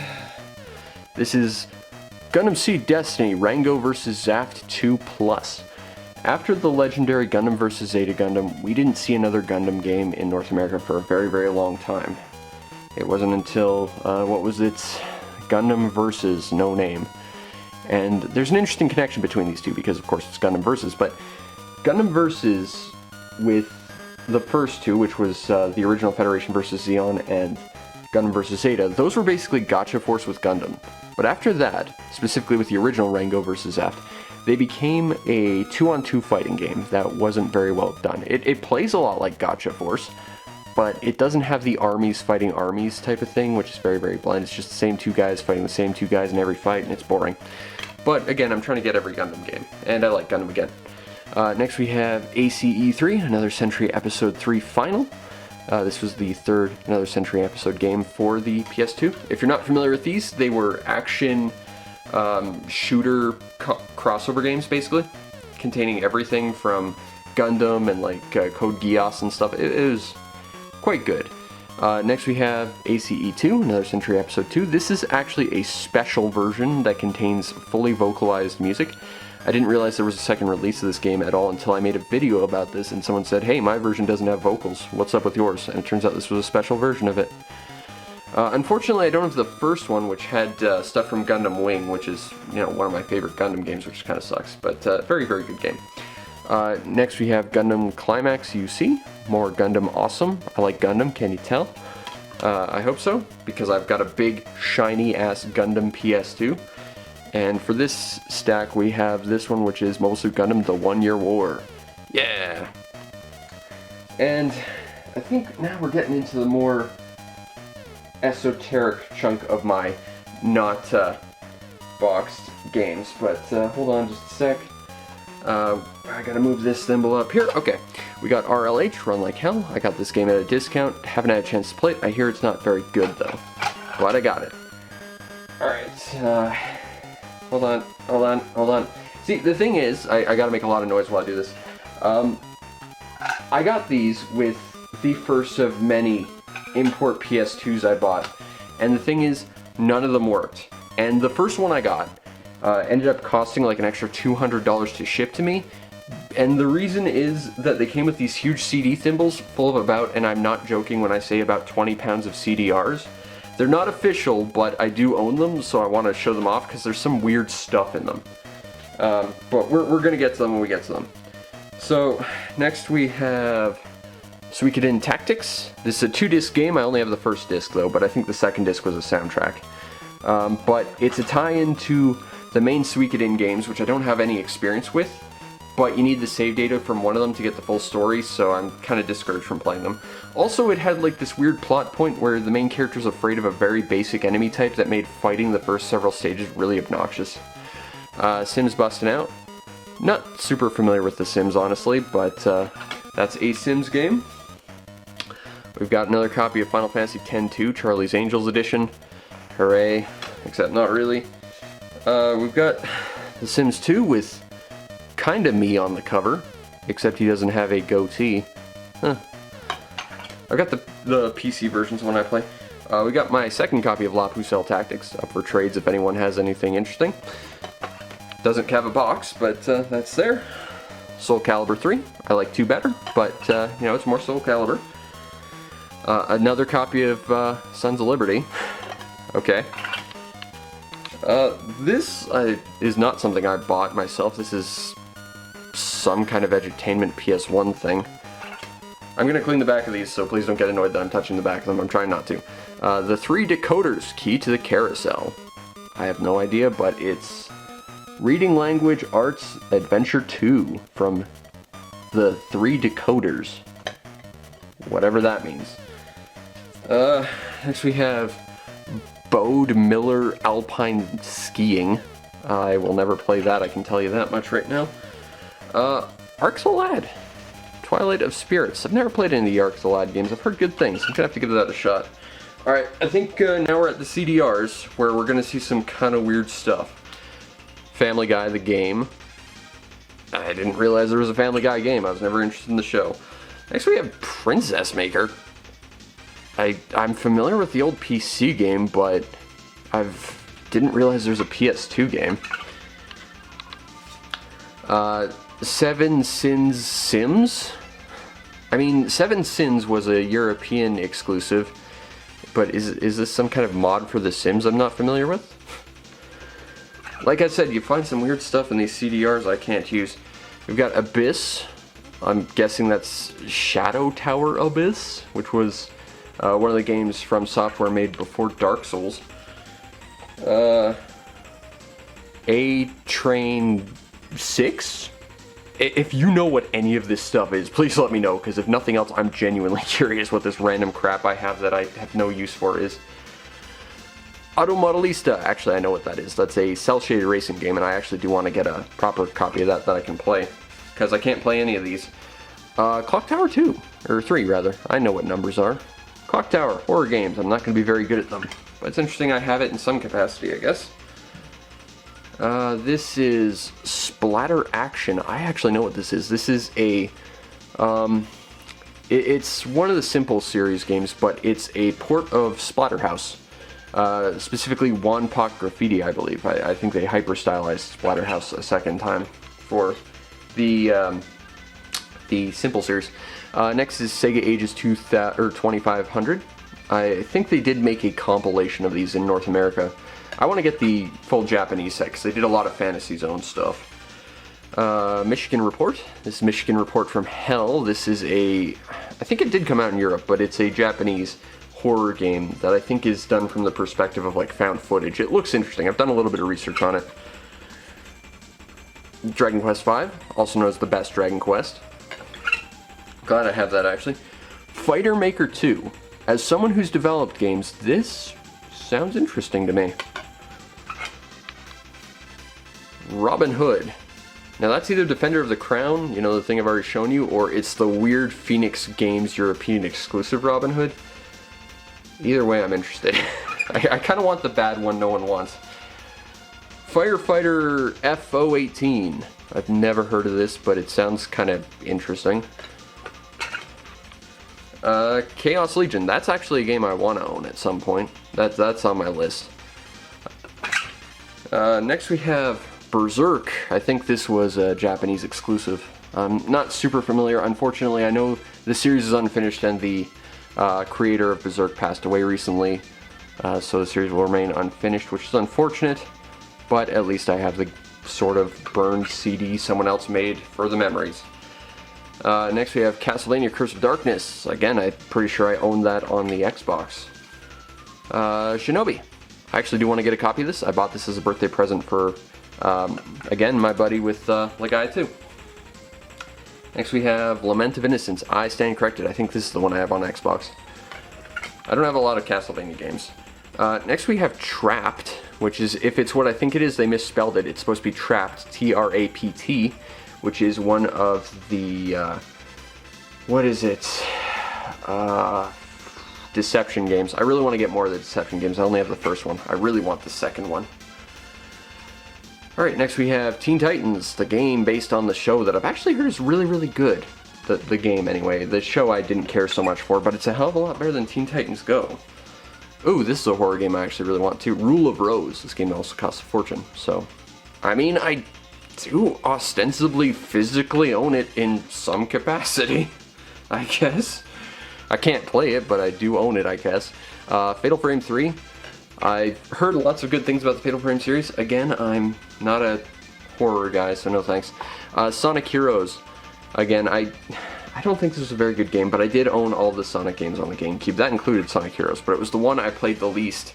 And that's in a collection that contained Shadow the Hedgehog at one point. I think this says Extermination, which I want to say was a European exclusive for North American, for Western releases. Not really familiar with it at all, though. Dragon Quest VIII. I already showed that off, actually. I do have that officially, as does Killer 7. Be a game that I own. RPG Maker 3. I've spent a lot of time on the RPG Maker series, most of my career in game development, in fact. Didn't realize there was a PS2 release, though. I'll have to find an official version of that at some point. Thrillville! I bought this for my brother a very long time ago. I don't think he still has it anymore, but I remember there being a pretty cool game in it, like just a mini game. I have to track down a copy, like a proper official copy, just to give it a shot.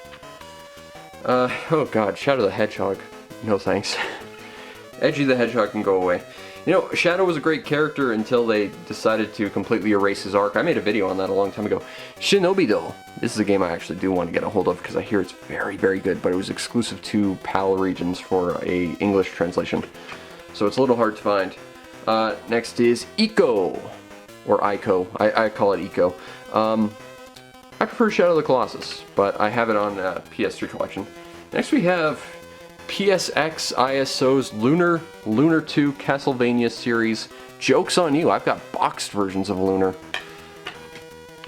With all the bonus stuff, so it's probably worth a lot of money. Haunted Castle. Your guess is as good as mine as to what this is, but it's Haunted Castle. Again, if you know what this stuff is, let me know, because I'm genuinely curious. This disc feels weirdly thick, like it's almost got like two discs stuck together. But it genuinely isn't. It's weird. But it's Haunted Castle bonus. I don't know what that means, but sure. Cell Damage. Oh god, this can't be good. The Guy game. That just sounds stupid and bad. Rumble Roses. Fun story. I want to own this on the 360 because I can. This is why I really wanted to look at these weird discs, specifically for this. Because if you know what this is, let me know, but 3DO Essentials? What the hell is that? Like, I asked this question in my Discord, and someone thought that this must be like some kind of custom burned collection of all the 3DO published PS2 games. Honestly, that makes way too much sense for all this. I prefer my thought of this being some kind of weird 3DO perfect ROM set and emulator for the PS2. Because there are 3DO games I actually do want to play. But this is why I want to show these weird burned discs, because what the hell is this? Like, some of this is just really, truly bizarre crap. We got the SNK Neo Geo collection. Ooh, I want to own that physically. It's hard to find, though. Next we have... I think that says Evolution Collection? Or Emo Tulio collection? Your guess is as good as mine as to what that is, but okay. We have emulators. So someone actually did make them, which leads credibility to that 3DO thing being what I said it was. I like to believe that's the case. Friends Trivia. Okay, sure, why not? iToy stuff. I actually do think I have an iToy somewhere, so I could maybe try and use this. I would never do it, but I think I could. Tony Hawk Proving Ground. It's Tony Hawk game. It's not American Wasteland. Don't care. Network Startup V 4.0. Okie doke. Mortal Kombat Armageddon. Ooh. And NCAA MVP baseball. I thought NCAA was basketball. Okay. That's only half of these two. We've still got more. These are... Someone had some bizarre taste when they were making all these weird knockoff discs for their region-free PS2 that I wasn't able to enjoy. And I wasn't able to enjoy these discs, and I paid like an extra $200 for them. Simpsons Hit and Run. I think I own like 3 copies of this officially on various platforms, so that's not super useful for me. X-Files? I didn't even realize there was an X-Files game. GTA 3. Well, you know, I guess that rounds out a collection. Tekken 5. I own Tekken 4.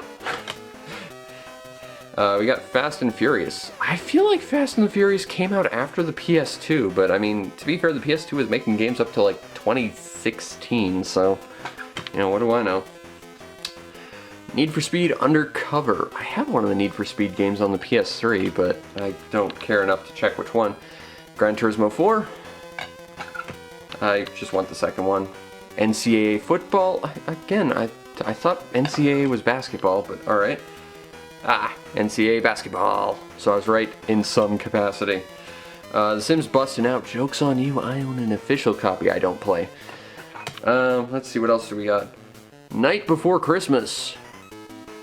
Okie doke. Never heard of it as a game, but God of War. Well, I actually own like 3 different copies if you include the HD versions. So that's not super useful. Jackass the game. Whoever burned all this weird eclectic nonsense certainly was a jackass of some description. Blitz League. I think my uncle owned this. It was some like obscure football league he was super into for some reason. Never got much hand-egg interest myself. Netflix. Remember Netflix had a disc? I mean, this isn't the official one, but that's a blast from the past. At one point, Netflix came to you in a disc form. That's history right there. Oh, hey, I talked about this game, Vampire Knight. Still don't have a light gun for it, though. Bully. I own it on the 360, though. And it's been remade so many times. Never got a proper sequel, though. The Plan, although the is spelled with a 3, so it's probably not a very good or well thought out plan. Or coherent. Next we have Metal Gear Solid 2 Document. I think this was bonus features for the special version of MGS2. GTA The Vice City, also known as the best one because it was like Miami Vice meets GTA, and it was in the 80s, and there was disco and stuff, and it had Flock of Seagulls on the soundtrack, and anything with Flock of Seagulls on the soundtrack is an instant win. Final Fight. That game is awful on the PS2. Devil May Cry 3 Special Edition. I own 3 copies of this officially. I actually was trying to see if someone wanted one of my copies earlier. GTA 4. There's a GTA 4 version on the PS2. That's news to me. I'm learning stuff with this. Can't use any of it, don't want to, but Killzone. Own it officially. Gran Turismo Concept.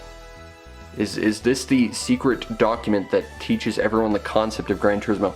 If this is destroyed or lost, does Gran Turismo stop existing because the concept stops? Does that mean we finally get Omega Boost 2? I might have a lot of power in my hands right now. I'll consider maybe sparing Gran Turismo for the people who care about it, but you better start supporting me through the Patreon if you care to see any more of your Gran Turismo, or else that might just disappear from the timeline. Next is, I think that's Madden, but I swear I'm reading that as Madison. Madden 2012. The Sims Castaway. With Tom Cruise? Huh. Neat. We've got Breeders' Cup, a thoroughbred chore? I think this was one of those Japanese horse racing games. Arena Football, Road to Glory, for all you hand-ache fans out there. Enjoy, I guess. We got some coder discs, which are great for using the MC Boot stuff. that I couldn't because my PS2s were busted. Medal of Honor Vanguard. Not interested though. Guitar Hero, but it's then followed by a number sign for reasons I don't know what that denotes. Maybe it's the Waffle Edition. Silent Hill 4 The Room. I did not realize there's a PS2 version of this. Interesting. Sonic Unleashed. I'd prefer we de-leash Sonic, thank you. Return to Castle Wolfenstein. For those people who want to do that. I remember Wolfenstein 3D giving me massive headaches, so I don't really care to, though. Final Fantasy 12 International Zodiac. Which I believe was the one that was Sky Pirates, which just makes me want to play Skies of Arcadia. Getaway Black Monday. I don't know what that is, but sure. Still got quite a few of these. We've got Coraling, which I think is Coraline. I didn't realize there was a Coraline game. It's a messed up book and a really weird movie, though. 13. Got a terrible reboot, and the main game, from what I remember, wasn't that great, but it was cel-shaded, so that was kind of interesting. Dark Cloud 2 got an official copy. It's legendary, you need it in your life, but maybe not a crappy, non-working copy like this. Someone went to the trouble of making a copy of Leisure Suit Larry. Why would you bother? On the PS2. Ouch. Fight Club, fun story.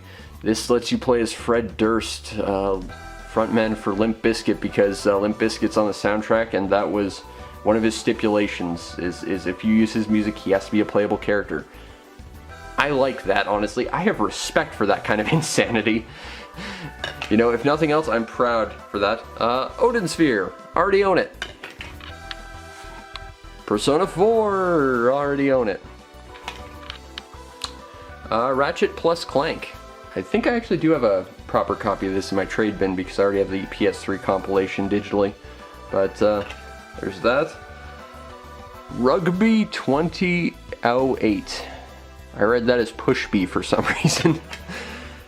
BMX Triple X. Oh dear lord, this was the BMX game that what was it, Matt Hoffman had to legally remove his name from because he didn't want to be associated with smut, basically. I know about it, I don't care to play it. More Guitar Hero. Look, it's Guitar Hero. Ooh, it's so interesting. It looks like a whiteboard. Linux Live version 3.0. Nice. We've got a boot disc. We're coming to the end of this. We've got a bunch of nonsense. We've got HP, DV, PC, tools. Okay, sure. We got Silent Hill Origins. Manhunt 2. I believe this was one of those games that was too violent to be sold in too many places. Hooray. We got Burnout Domination, or Dominator. I do like the Burnout games, so, you know, that's kind of interesting, I guess. The Suffering. I think this was, again, one of those, like, AO, adults only rated games in North America, so you couldn't really get it anywhere. Don't know too much about it, though.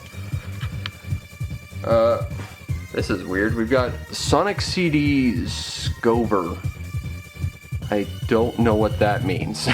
Okay, I mean, I know what Sonic CD is, but what's Scover?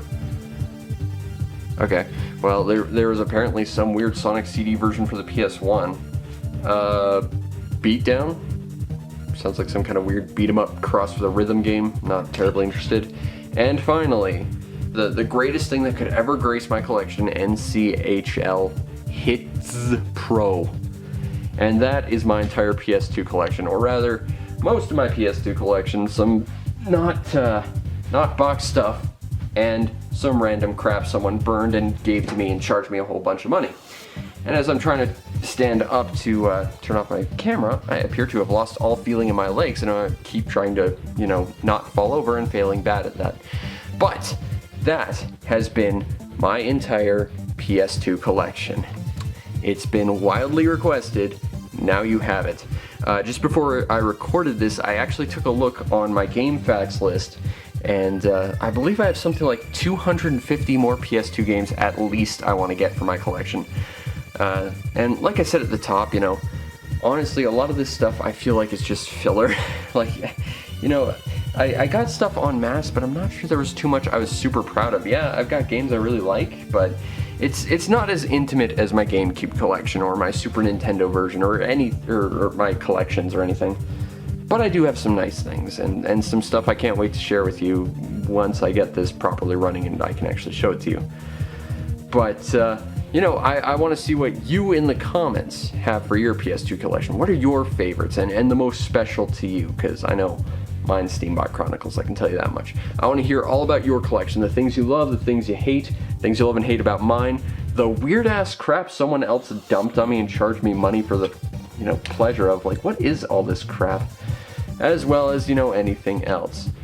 But either way, I hope you enjoyed, and if you did, subscribe to the show, and, you know, let me know that you liked it, thumbs up and all that, and if you really want to make my day, help support the show through the Patreon and PayPal so that I can, you know, maybe go after some higher profile PS2 games so I can make an actual PS2 game collection that I'm a little bit less sensitive and self-conscious of and a little bit prouder of.